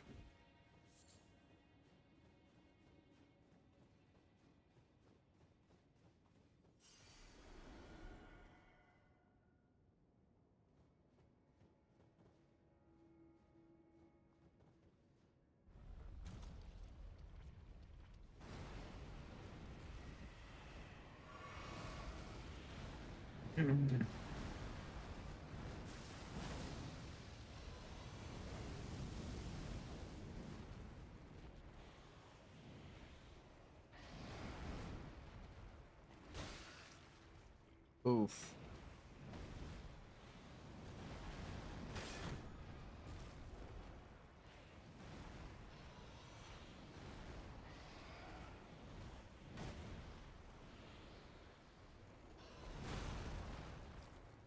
I wonder if I could lure it off the edge.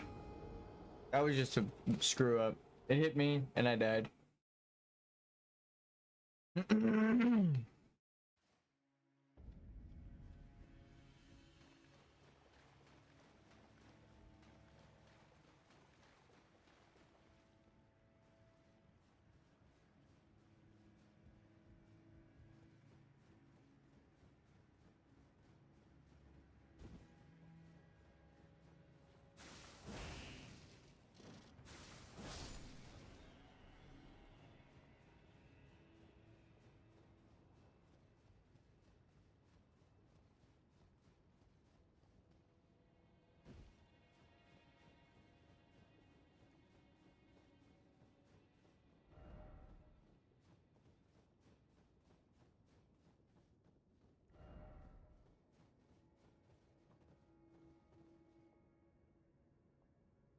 Oh wow, you could see Melania from here.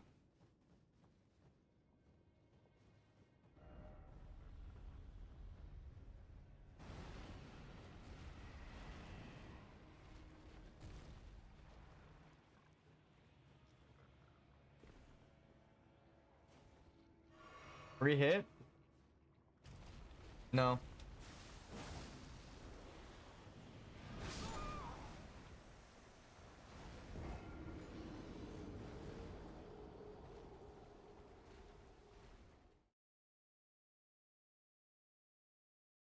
What if you could jump on it?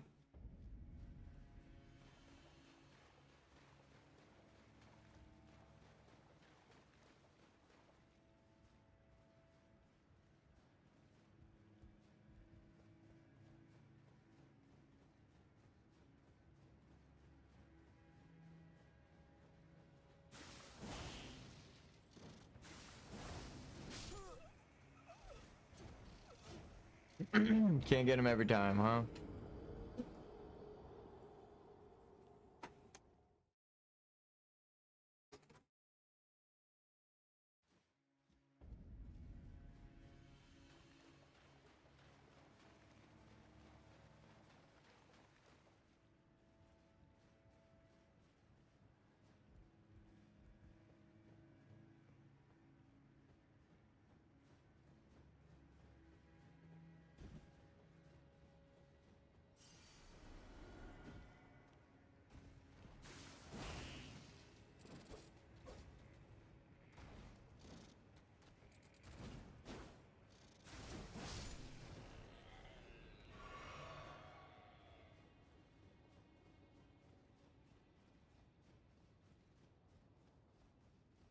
I think we have to kill this thing, right?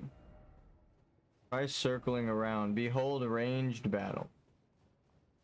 I wish.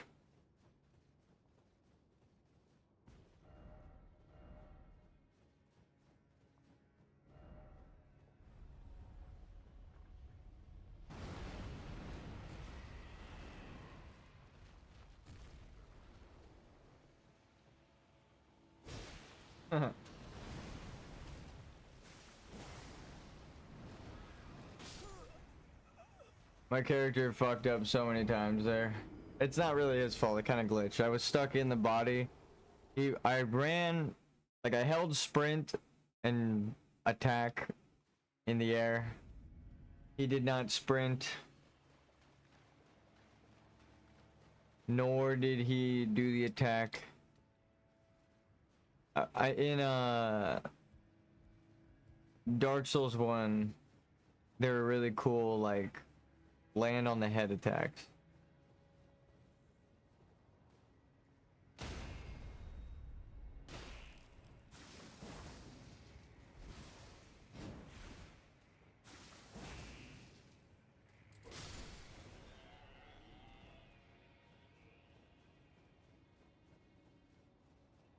You can actually do one to the tutorial demon in Dark Souls. The Asylum. The first Asylum demon, I don't know what it's called. Oh,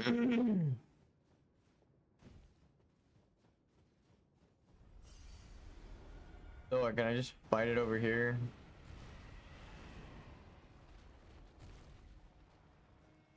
Whoa.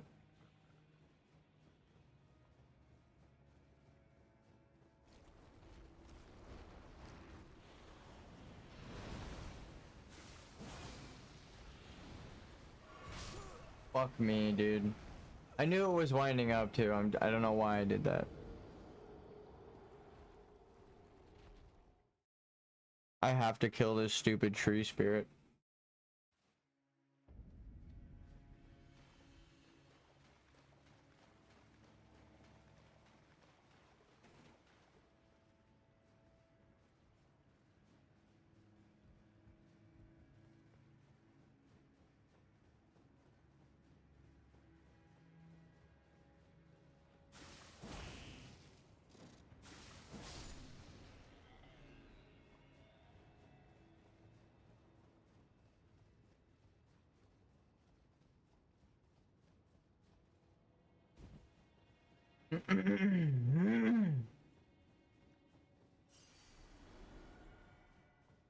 I might change to fire just for this.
God damn.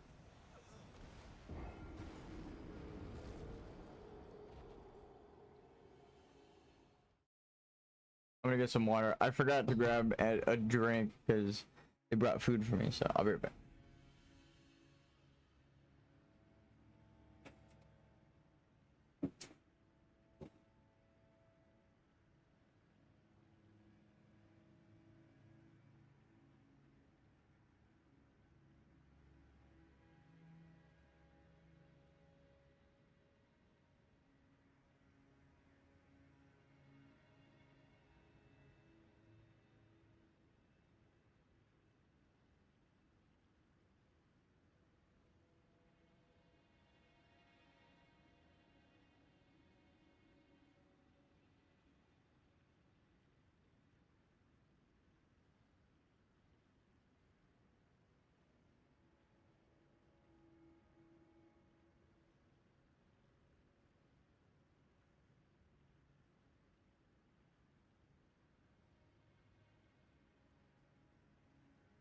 Okay.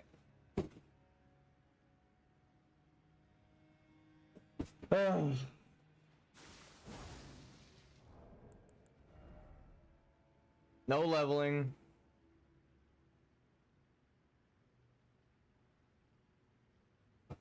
It's actually getting kind of dark.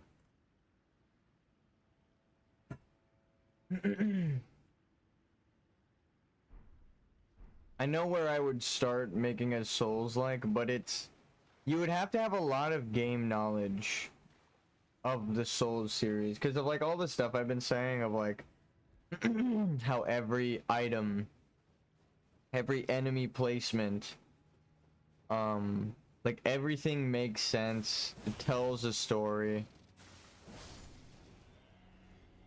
It's hard to just make a game like that, right? I don't know what Miyazaki's brain is made up of, how it's shaped, but goddamn. Demon Souls, Dark Souls, Elden Ring, they're all fantastic. Even though I'm getting my ass kicked over and over by these bosses, I've played them so much that now I'm imposing challenges, so like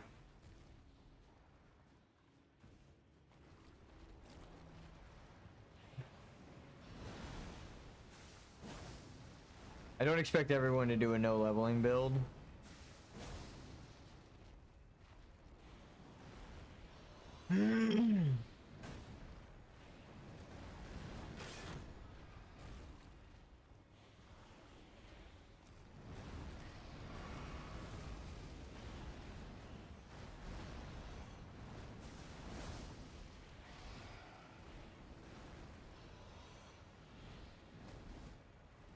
No. My brain just realized, like, fighting the explosive version of them here is gonna suck. Like, when you get them halfway down and they start blowing up.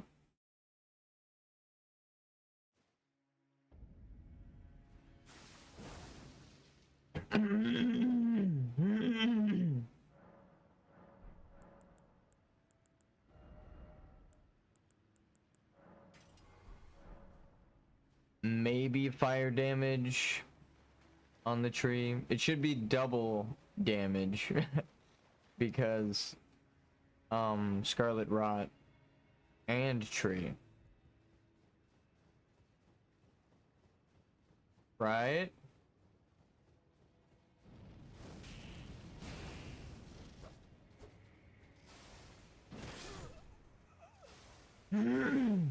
Again, I have the camera on. I pressed dodge. My character didn't do shit. While I was changing cameras, I dodged. I don't know what happened. That was really early. But it just didn't go through.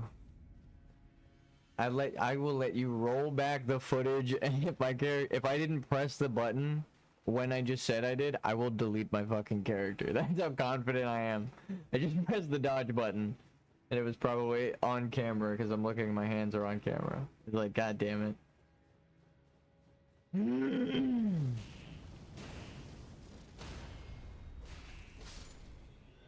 It's a lot of work for damage though. Fire Knight?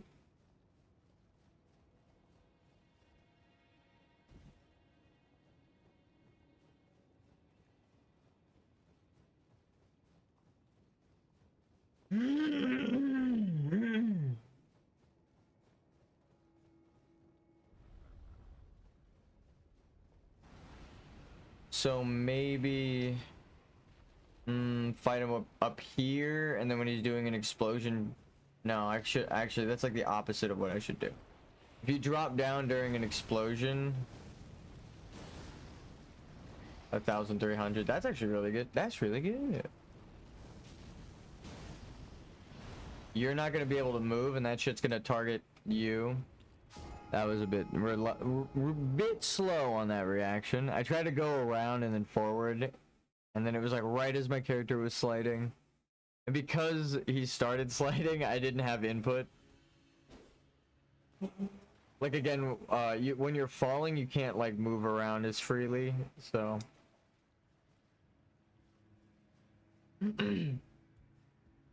I also can't roll, so the roll input was eaten. But it wasn't like eaten like normal where it, like I press the button I should have rolled and it doesn't happen. It was eaten because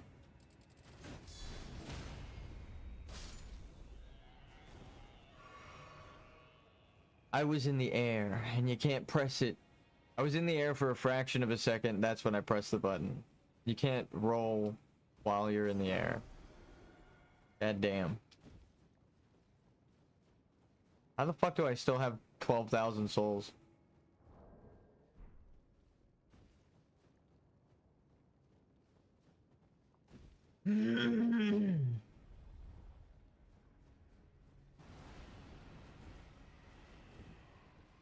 This seems like maybe I jump over that platform.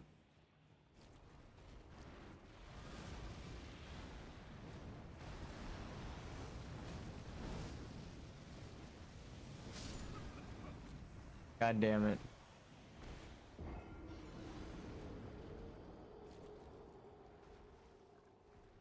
I was right about the fire though. I do like 300 extra damage. So it is worth it. And I wonder if I already have fire on my sword and I use the attack, if it helps a little bit. I doubt it, but it'd be cool.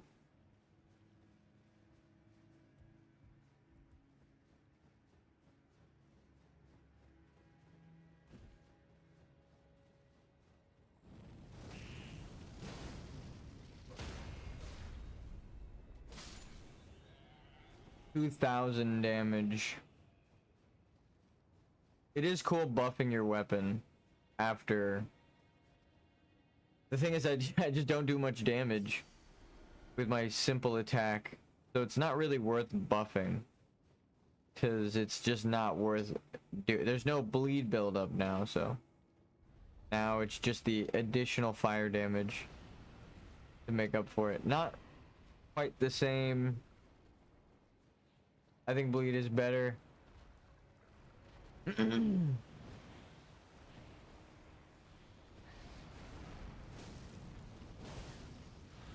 1,304.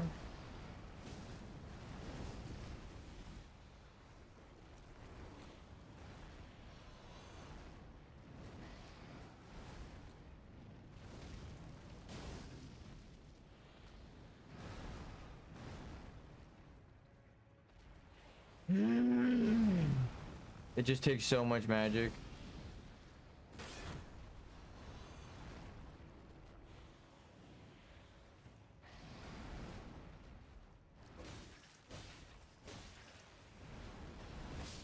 Fuck me. I almost did 2,000 damage with the fire buff. Actually, hold on. Wait a minute. Fire Knight versus Rot Tree actually feasible? That means I can swing normally in between their wide attacks. Ugh, it's just the same problem stands now that I don't really have a solution for. Explosion. When the tree decides that it is no longer a tree and it is a stick of dynamite is when I have a problem. Later, loser.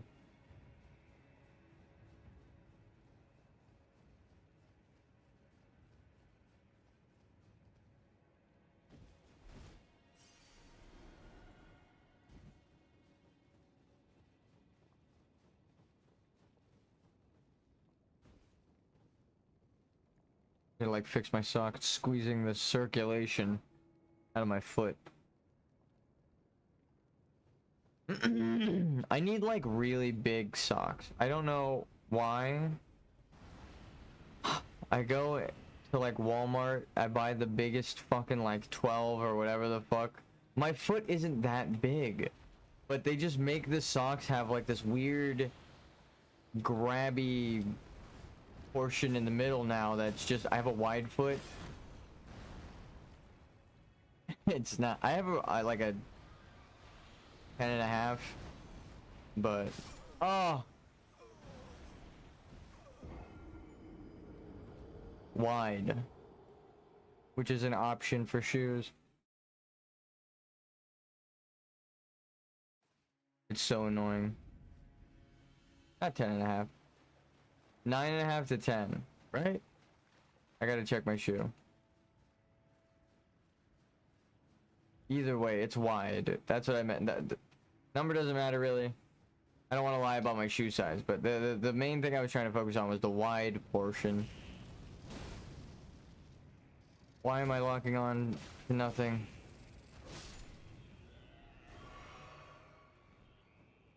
Really, it locked onto that guy over there.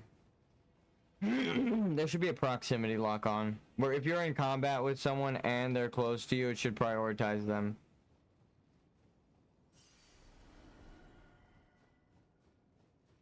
The locking on to someone 20 miles away, that shit sucks. But I don't know, it's like every lock-on game has that problem. I don't know what the fuck the lock-on standard is, but it's wrong. Why are you locking on to somebody down the road?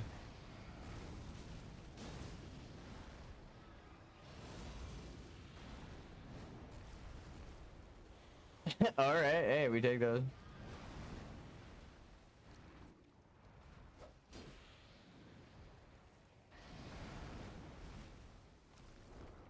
Can you get out of the swamp?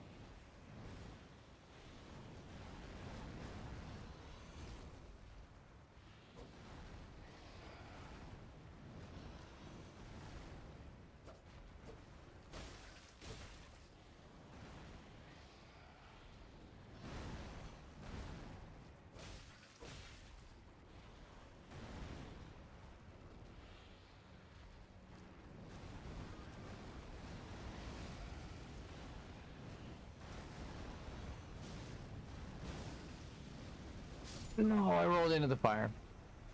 I rolled into the fire.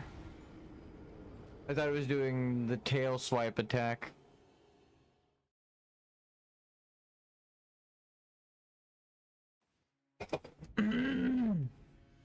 Which I will add. If it was perfectly timed, my dodge would have been perfect. No, it's starting to seem more and more realistic. Well, we haven't even gotten to the explosion part. And the spamming of the fire part.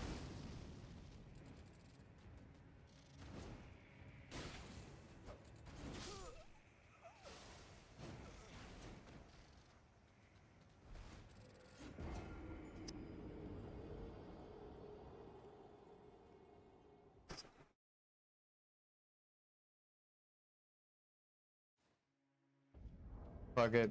We cite the dark magics.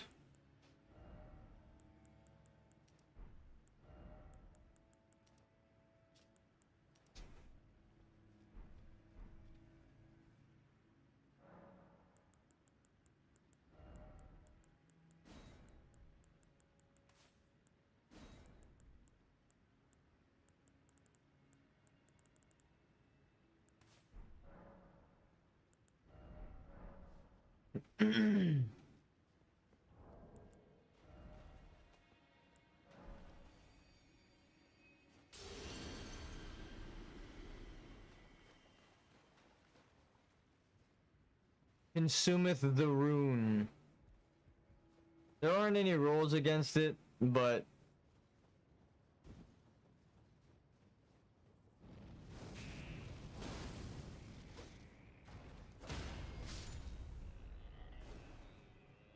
feels good not having to worry about. Oh wow, he dropped 6,000 each. What the fuck?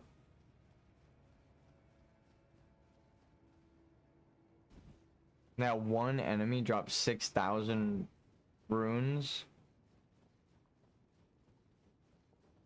Actually crazy. I'm gonna bake some cookies tonight as a reward for getting all the way to Melania.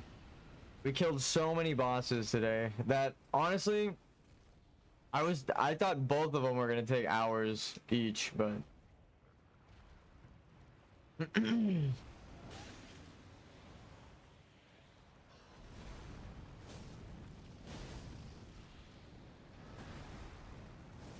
oh. Fuck me. I was on the edge, so I'm about to break. No, I was on the edge.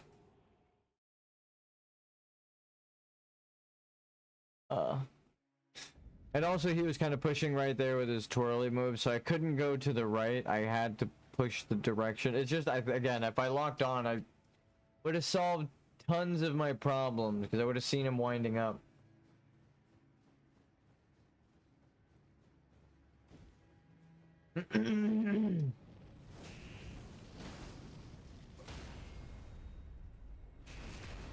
Oh, that one feels good.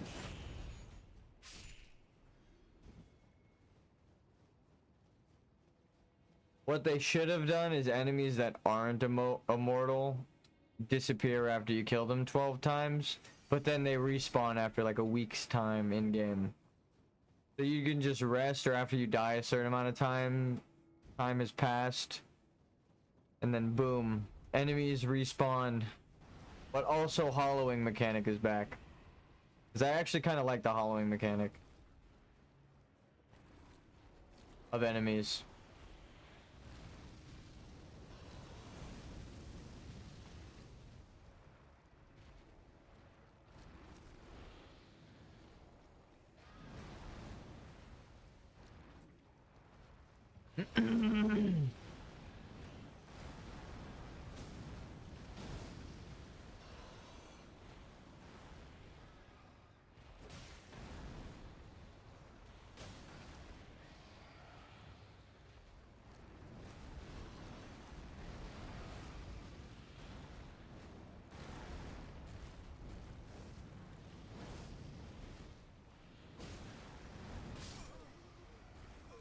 God damn it, him falling off this little ledge right here ruined his combo, so he started a new one.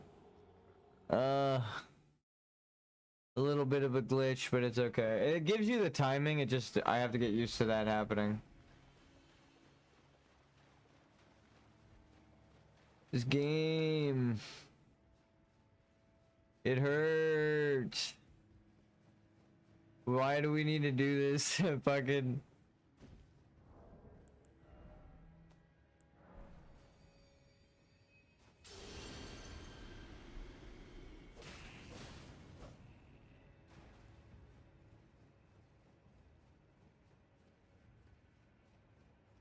Way easier.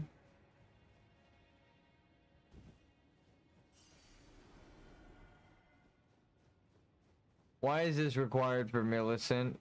Why does this boss suck dick?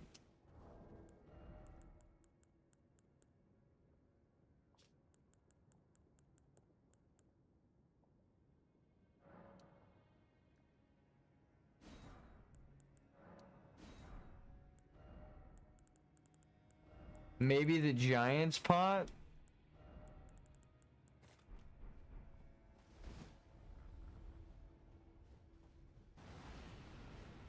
It's gonna be hard to find an opening for, but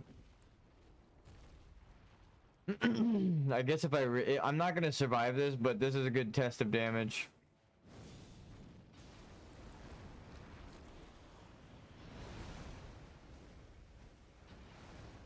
$200. It was like 300.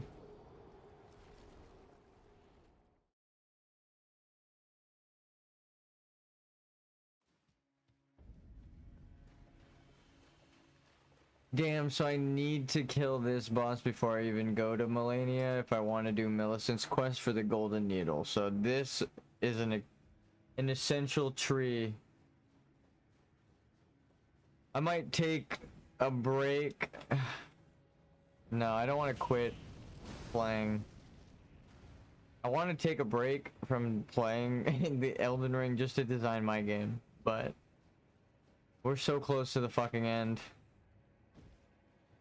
Maybe we do all this shit in the second playthrough when I think there might be a secret. We might discover something and doing all the bonus shit first.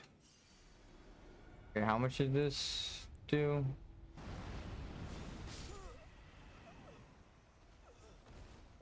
What the fuck?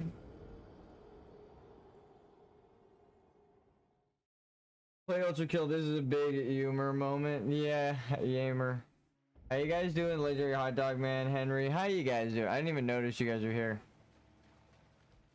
Oh man, it sucks though. If you want to do Millicent's quest for the Gold Needle, you gotta kill this boss. So I'm just gonna be stuck here, but you know, I did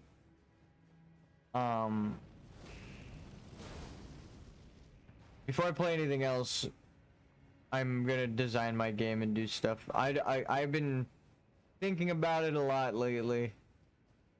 And I love YouTube. I love watching YouTube videos. I fucking suck at being a YouTuber. No, I mean, I got like 200 subscribers. I feel pretty good with it, but I don't like edit videos or do anything like that. But I don't want to learn how to do that. I'd rather spend that time learning game programming and learning shit that I want to do. So, and leaving it to the people who I enjoy watching. But I will still stream. I'm just gonna be focused more on game design.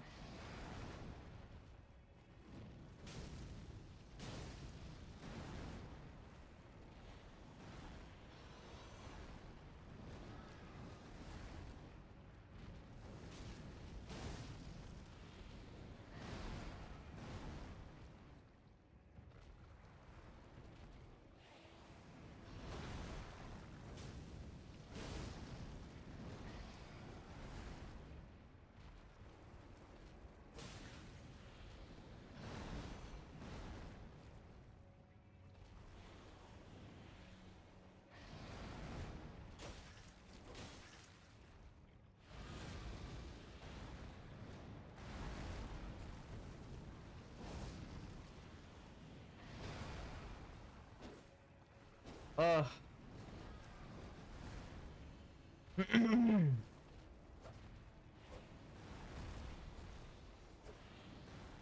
This fucking clip is killing me, dude. It literally killed me.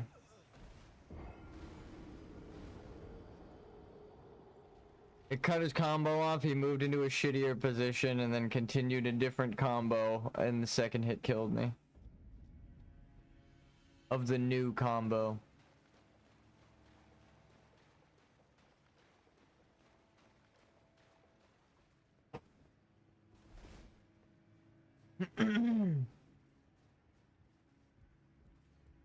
We did get it almost halfway down though.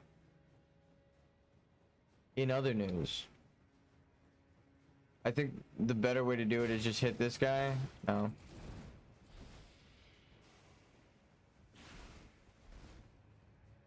I don't even have my headphone on, I just knew that timing.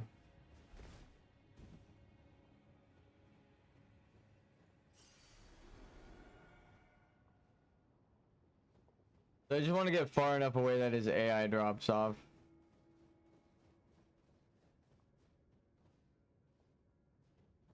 Come on. Or the tree aggroes him and kills him. That might be the best case scenario.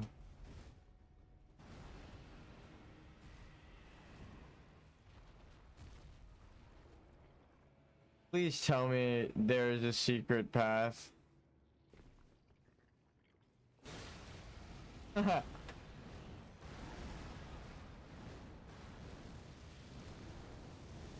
Oh, I'm bad.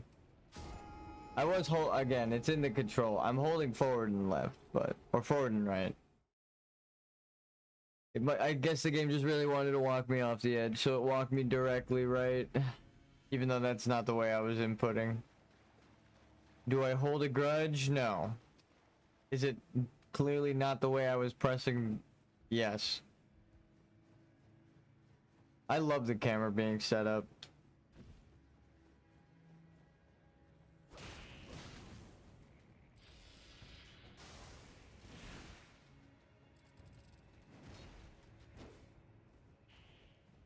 Bye.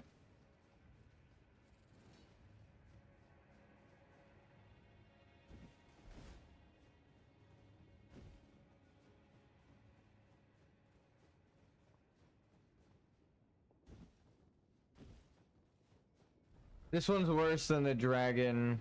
There's no stake of America. I don't know why they don't have any stake of Americas in the late game. They just really like to punish you. It honestly isn't as enjoyable without the stake of Americas. I do love Elden Ring, but these later parts, it's like... It's unforgiving in the worst possible ways. Just the walk back is fucking annoying, and it's every single boss so far has had a walk back. Loretta or Loretta.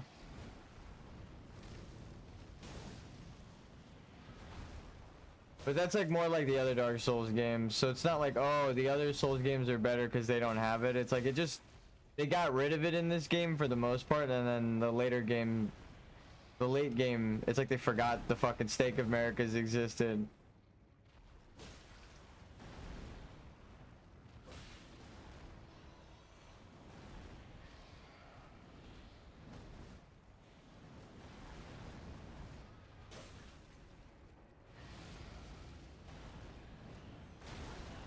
God fucking damn it, dude.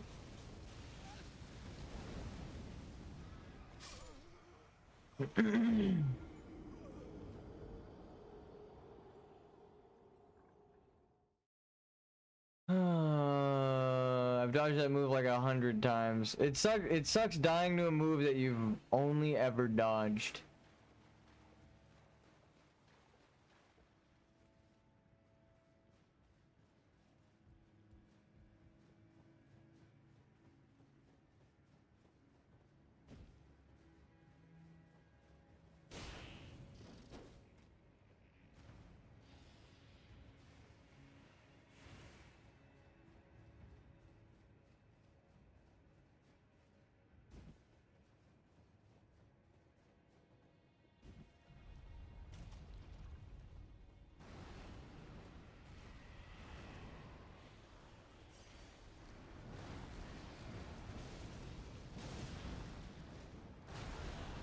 God damn it, bro. I hate saying that I pressed it, but I guess I just pressed it a half second too late. I saw him floating up there. I even had the timing in my head. I knew he was doing it. I don't know why I didn't dodge.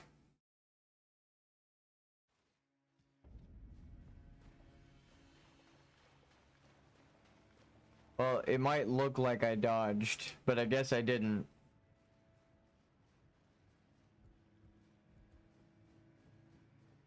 Like, if you roll it back, I might have pressed the button. But we all know that that doesn't matter.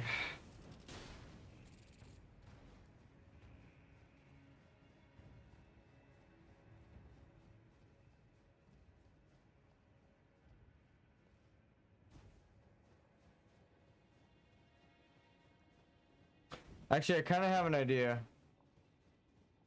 Trigger this. Where is the ledge? I was thinking maybe I die on the ledge. Yeah, so my walk, because I was walking along the ledge.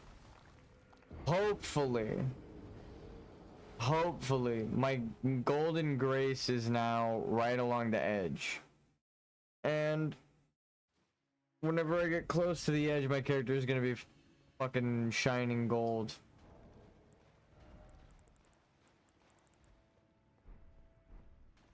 I just had an idea for a use in relation to the shiny rainbow stones.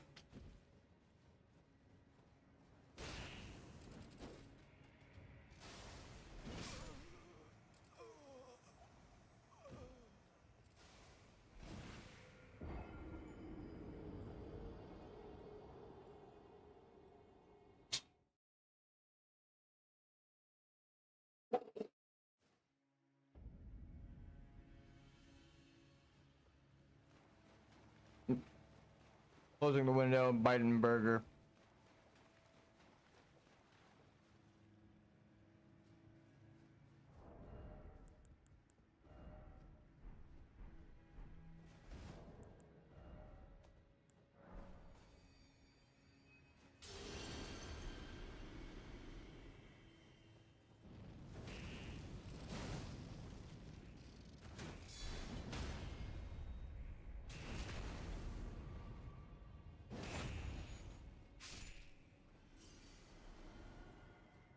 God damn it.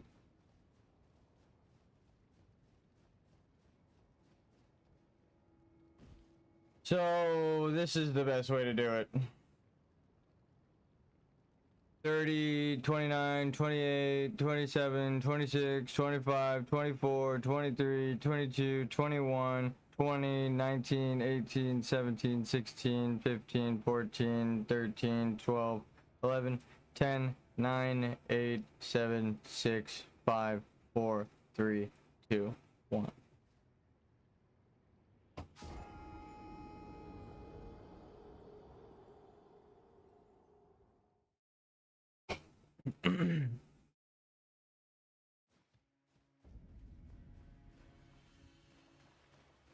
So now our marker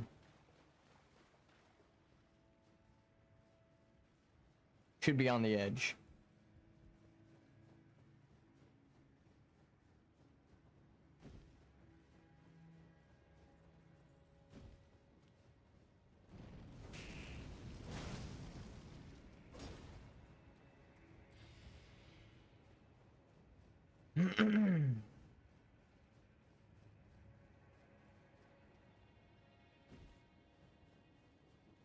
Right, yeah, so as soon as we start glowing gold, we know we're too close to the edge.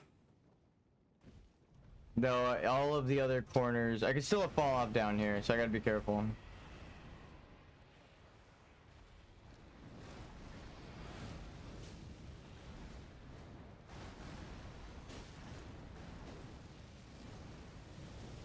God damn it, I literally got pushed. Too close. Again, I was holding forward. I don't know why my character keeps running to the right. That time it directly happened though. I ran to the right and forward right, and then my character ran back right to the right. I think it is just, I don't want to believe it's specially programmed to help you fall off the fucking ledge right there, but it does sound like something Dark Souls would do. Miyazaki likes to troll the players. So it's like, oh, you're gonna fall off the ledge here. Because I'm like, I definitely was walking forward right. I don't know why my character ran to the right. Let me try it again.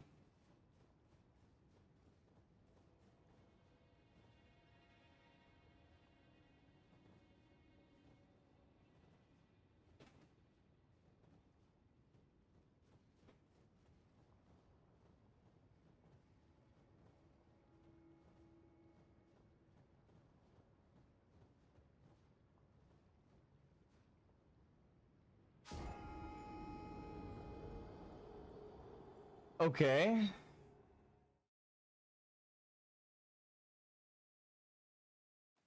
I don't want to believe it just happened, but it might be walking me off the ledge when I'm too close to the ledge. I hope that's not what just happened. I hope I don't even know what it would be. Input the thing too fast so it revert. I don't know. It isn't a good spot though.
That stupid fucking pillar.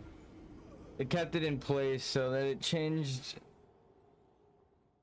the spacing, which then changes the timing. It's supposed to move forward and then back, but it just kind of stayed right there and moved in place and then snapped forward.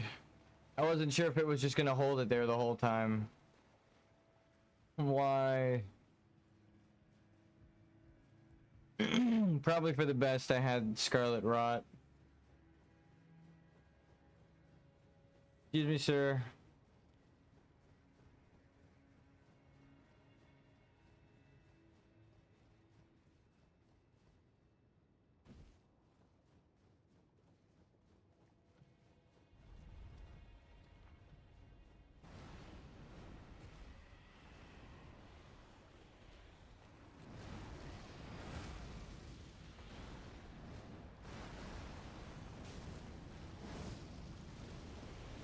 Oh my fucking god, I need to lock onto this giant piece of shit.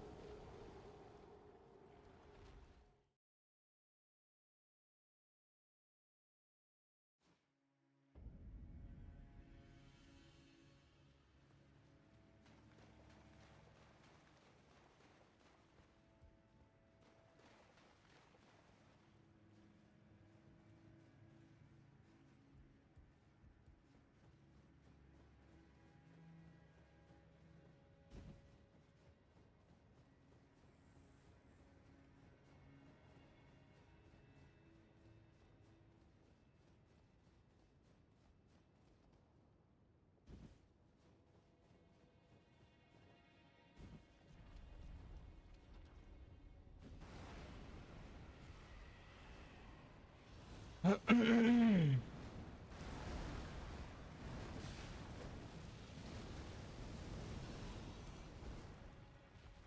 if I could use the glitch to my advantage, huh?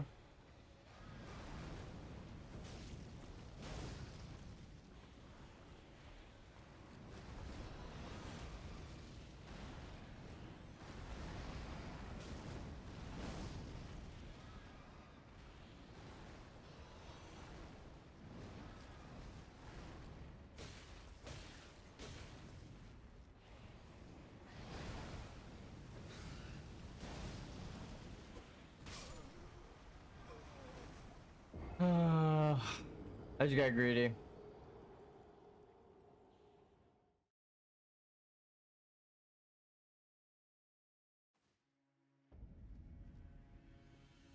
Just gonna mute, drink my fucking soda, and eat my food.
Why are you gonna have a big ass boss like this on this fucking small platform if his animations aren't even gonna work?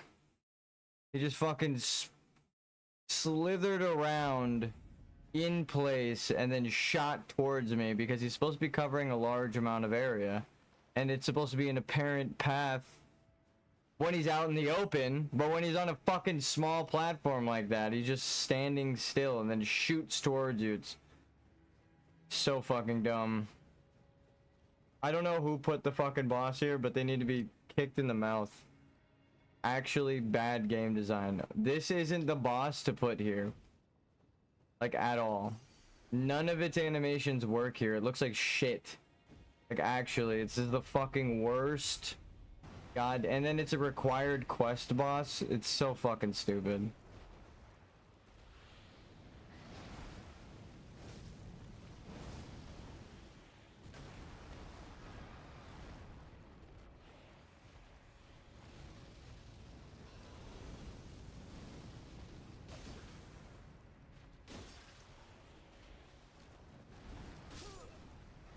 See, like, I tried to space that out, time a roll, but he's just slithering around in place, so it counts him as an attack box the whole time.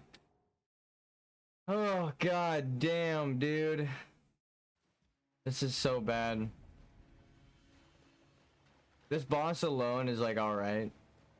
It's kind of cool when you have the room to fight it, but this right here is like specifically the worst kind of design. It's a copy-pasted boss in a shitty arena. It feels like a different fucking boss is supposed to be in here. It's so goddamn bad. It's like, oh, fight him in the rot. It's like, no. You fucking die, obviously. As a level 1, I don't have the time or damage. Even upgraded with the level shit. It's just fucking stupid. I'm taking bonus advantages to beat this guy.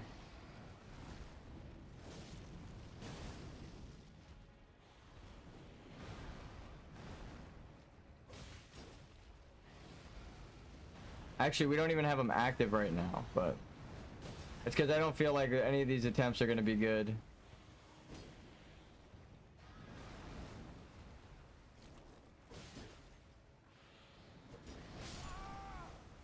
What I get for trying to cheese it.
I'm gonna be honest. The tear duct blockage that I have is causing me so much fucking problems. It's like constantly just making me reach into my eyeball and fucking pinch and pull out like sludge. Fucking disgusting.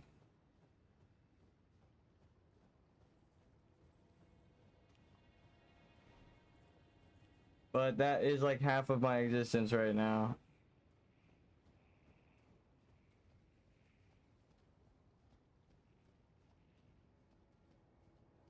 I'm about to pull my fucking eye out like America's Sore Seal and rinse it under the goddamn faucet. And it's a normal eye. It's just... Don't do that, by the way.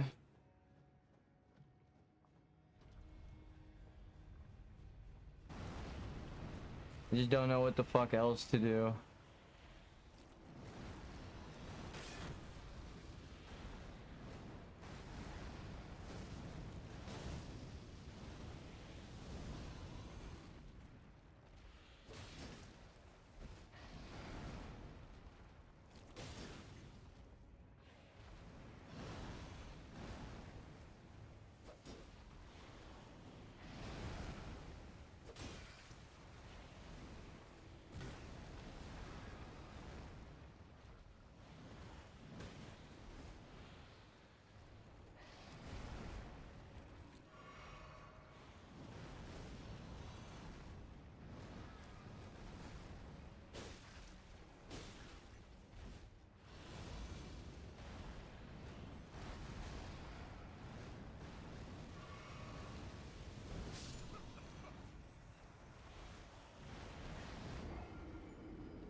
Alright, I'll be right back. Actually, we're about done with the stream right now. It's a good time to call it. I need to prep. Might do some game design notes. I'm gonna take tomorrow off. Then we'll be back. I will see you guys. Wish me luck. I'm gonna prep for Melania. I'm gonna look up a bunch of fucking people beating the shit out of her and pray to God that I learn what the fuck I need to do. Okay. See you.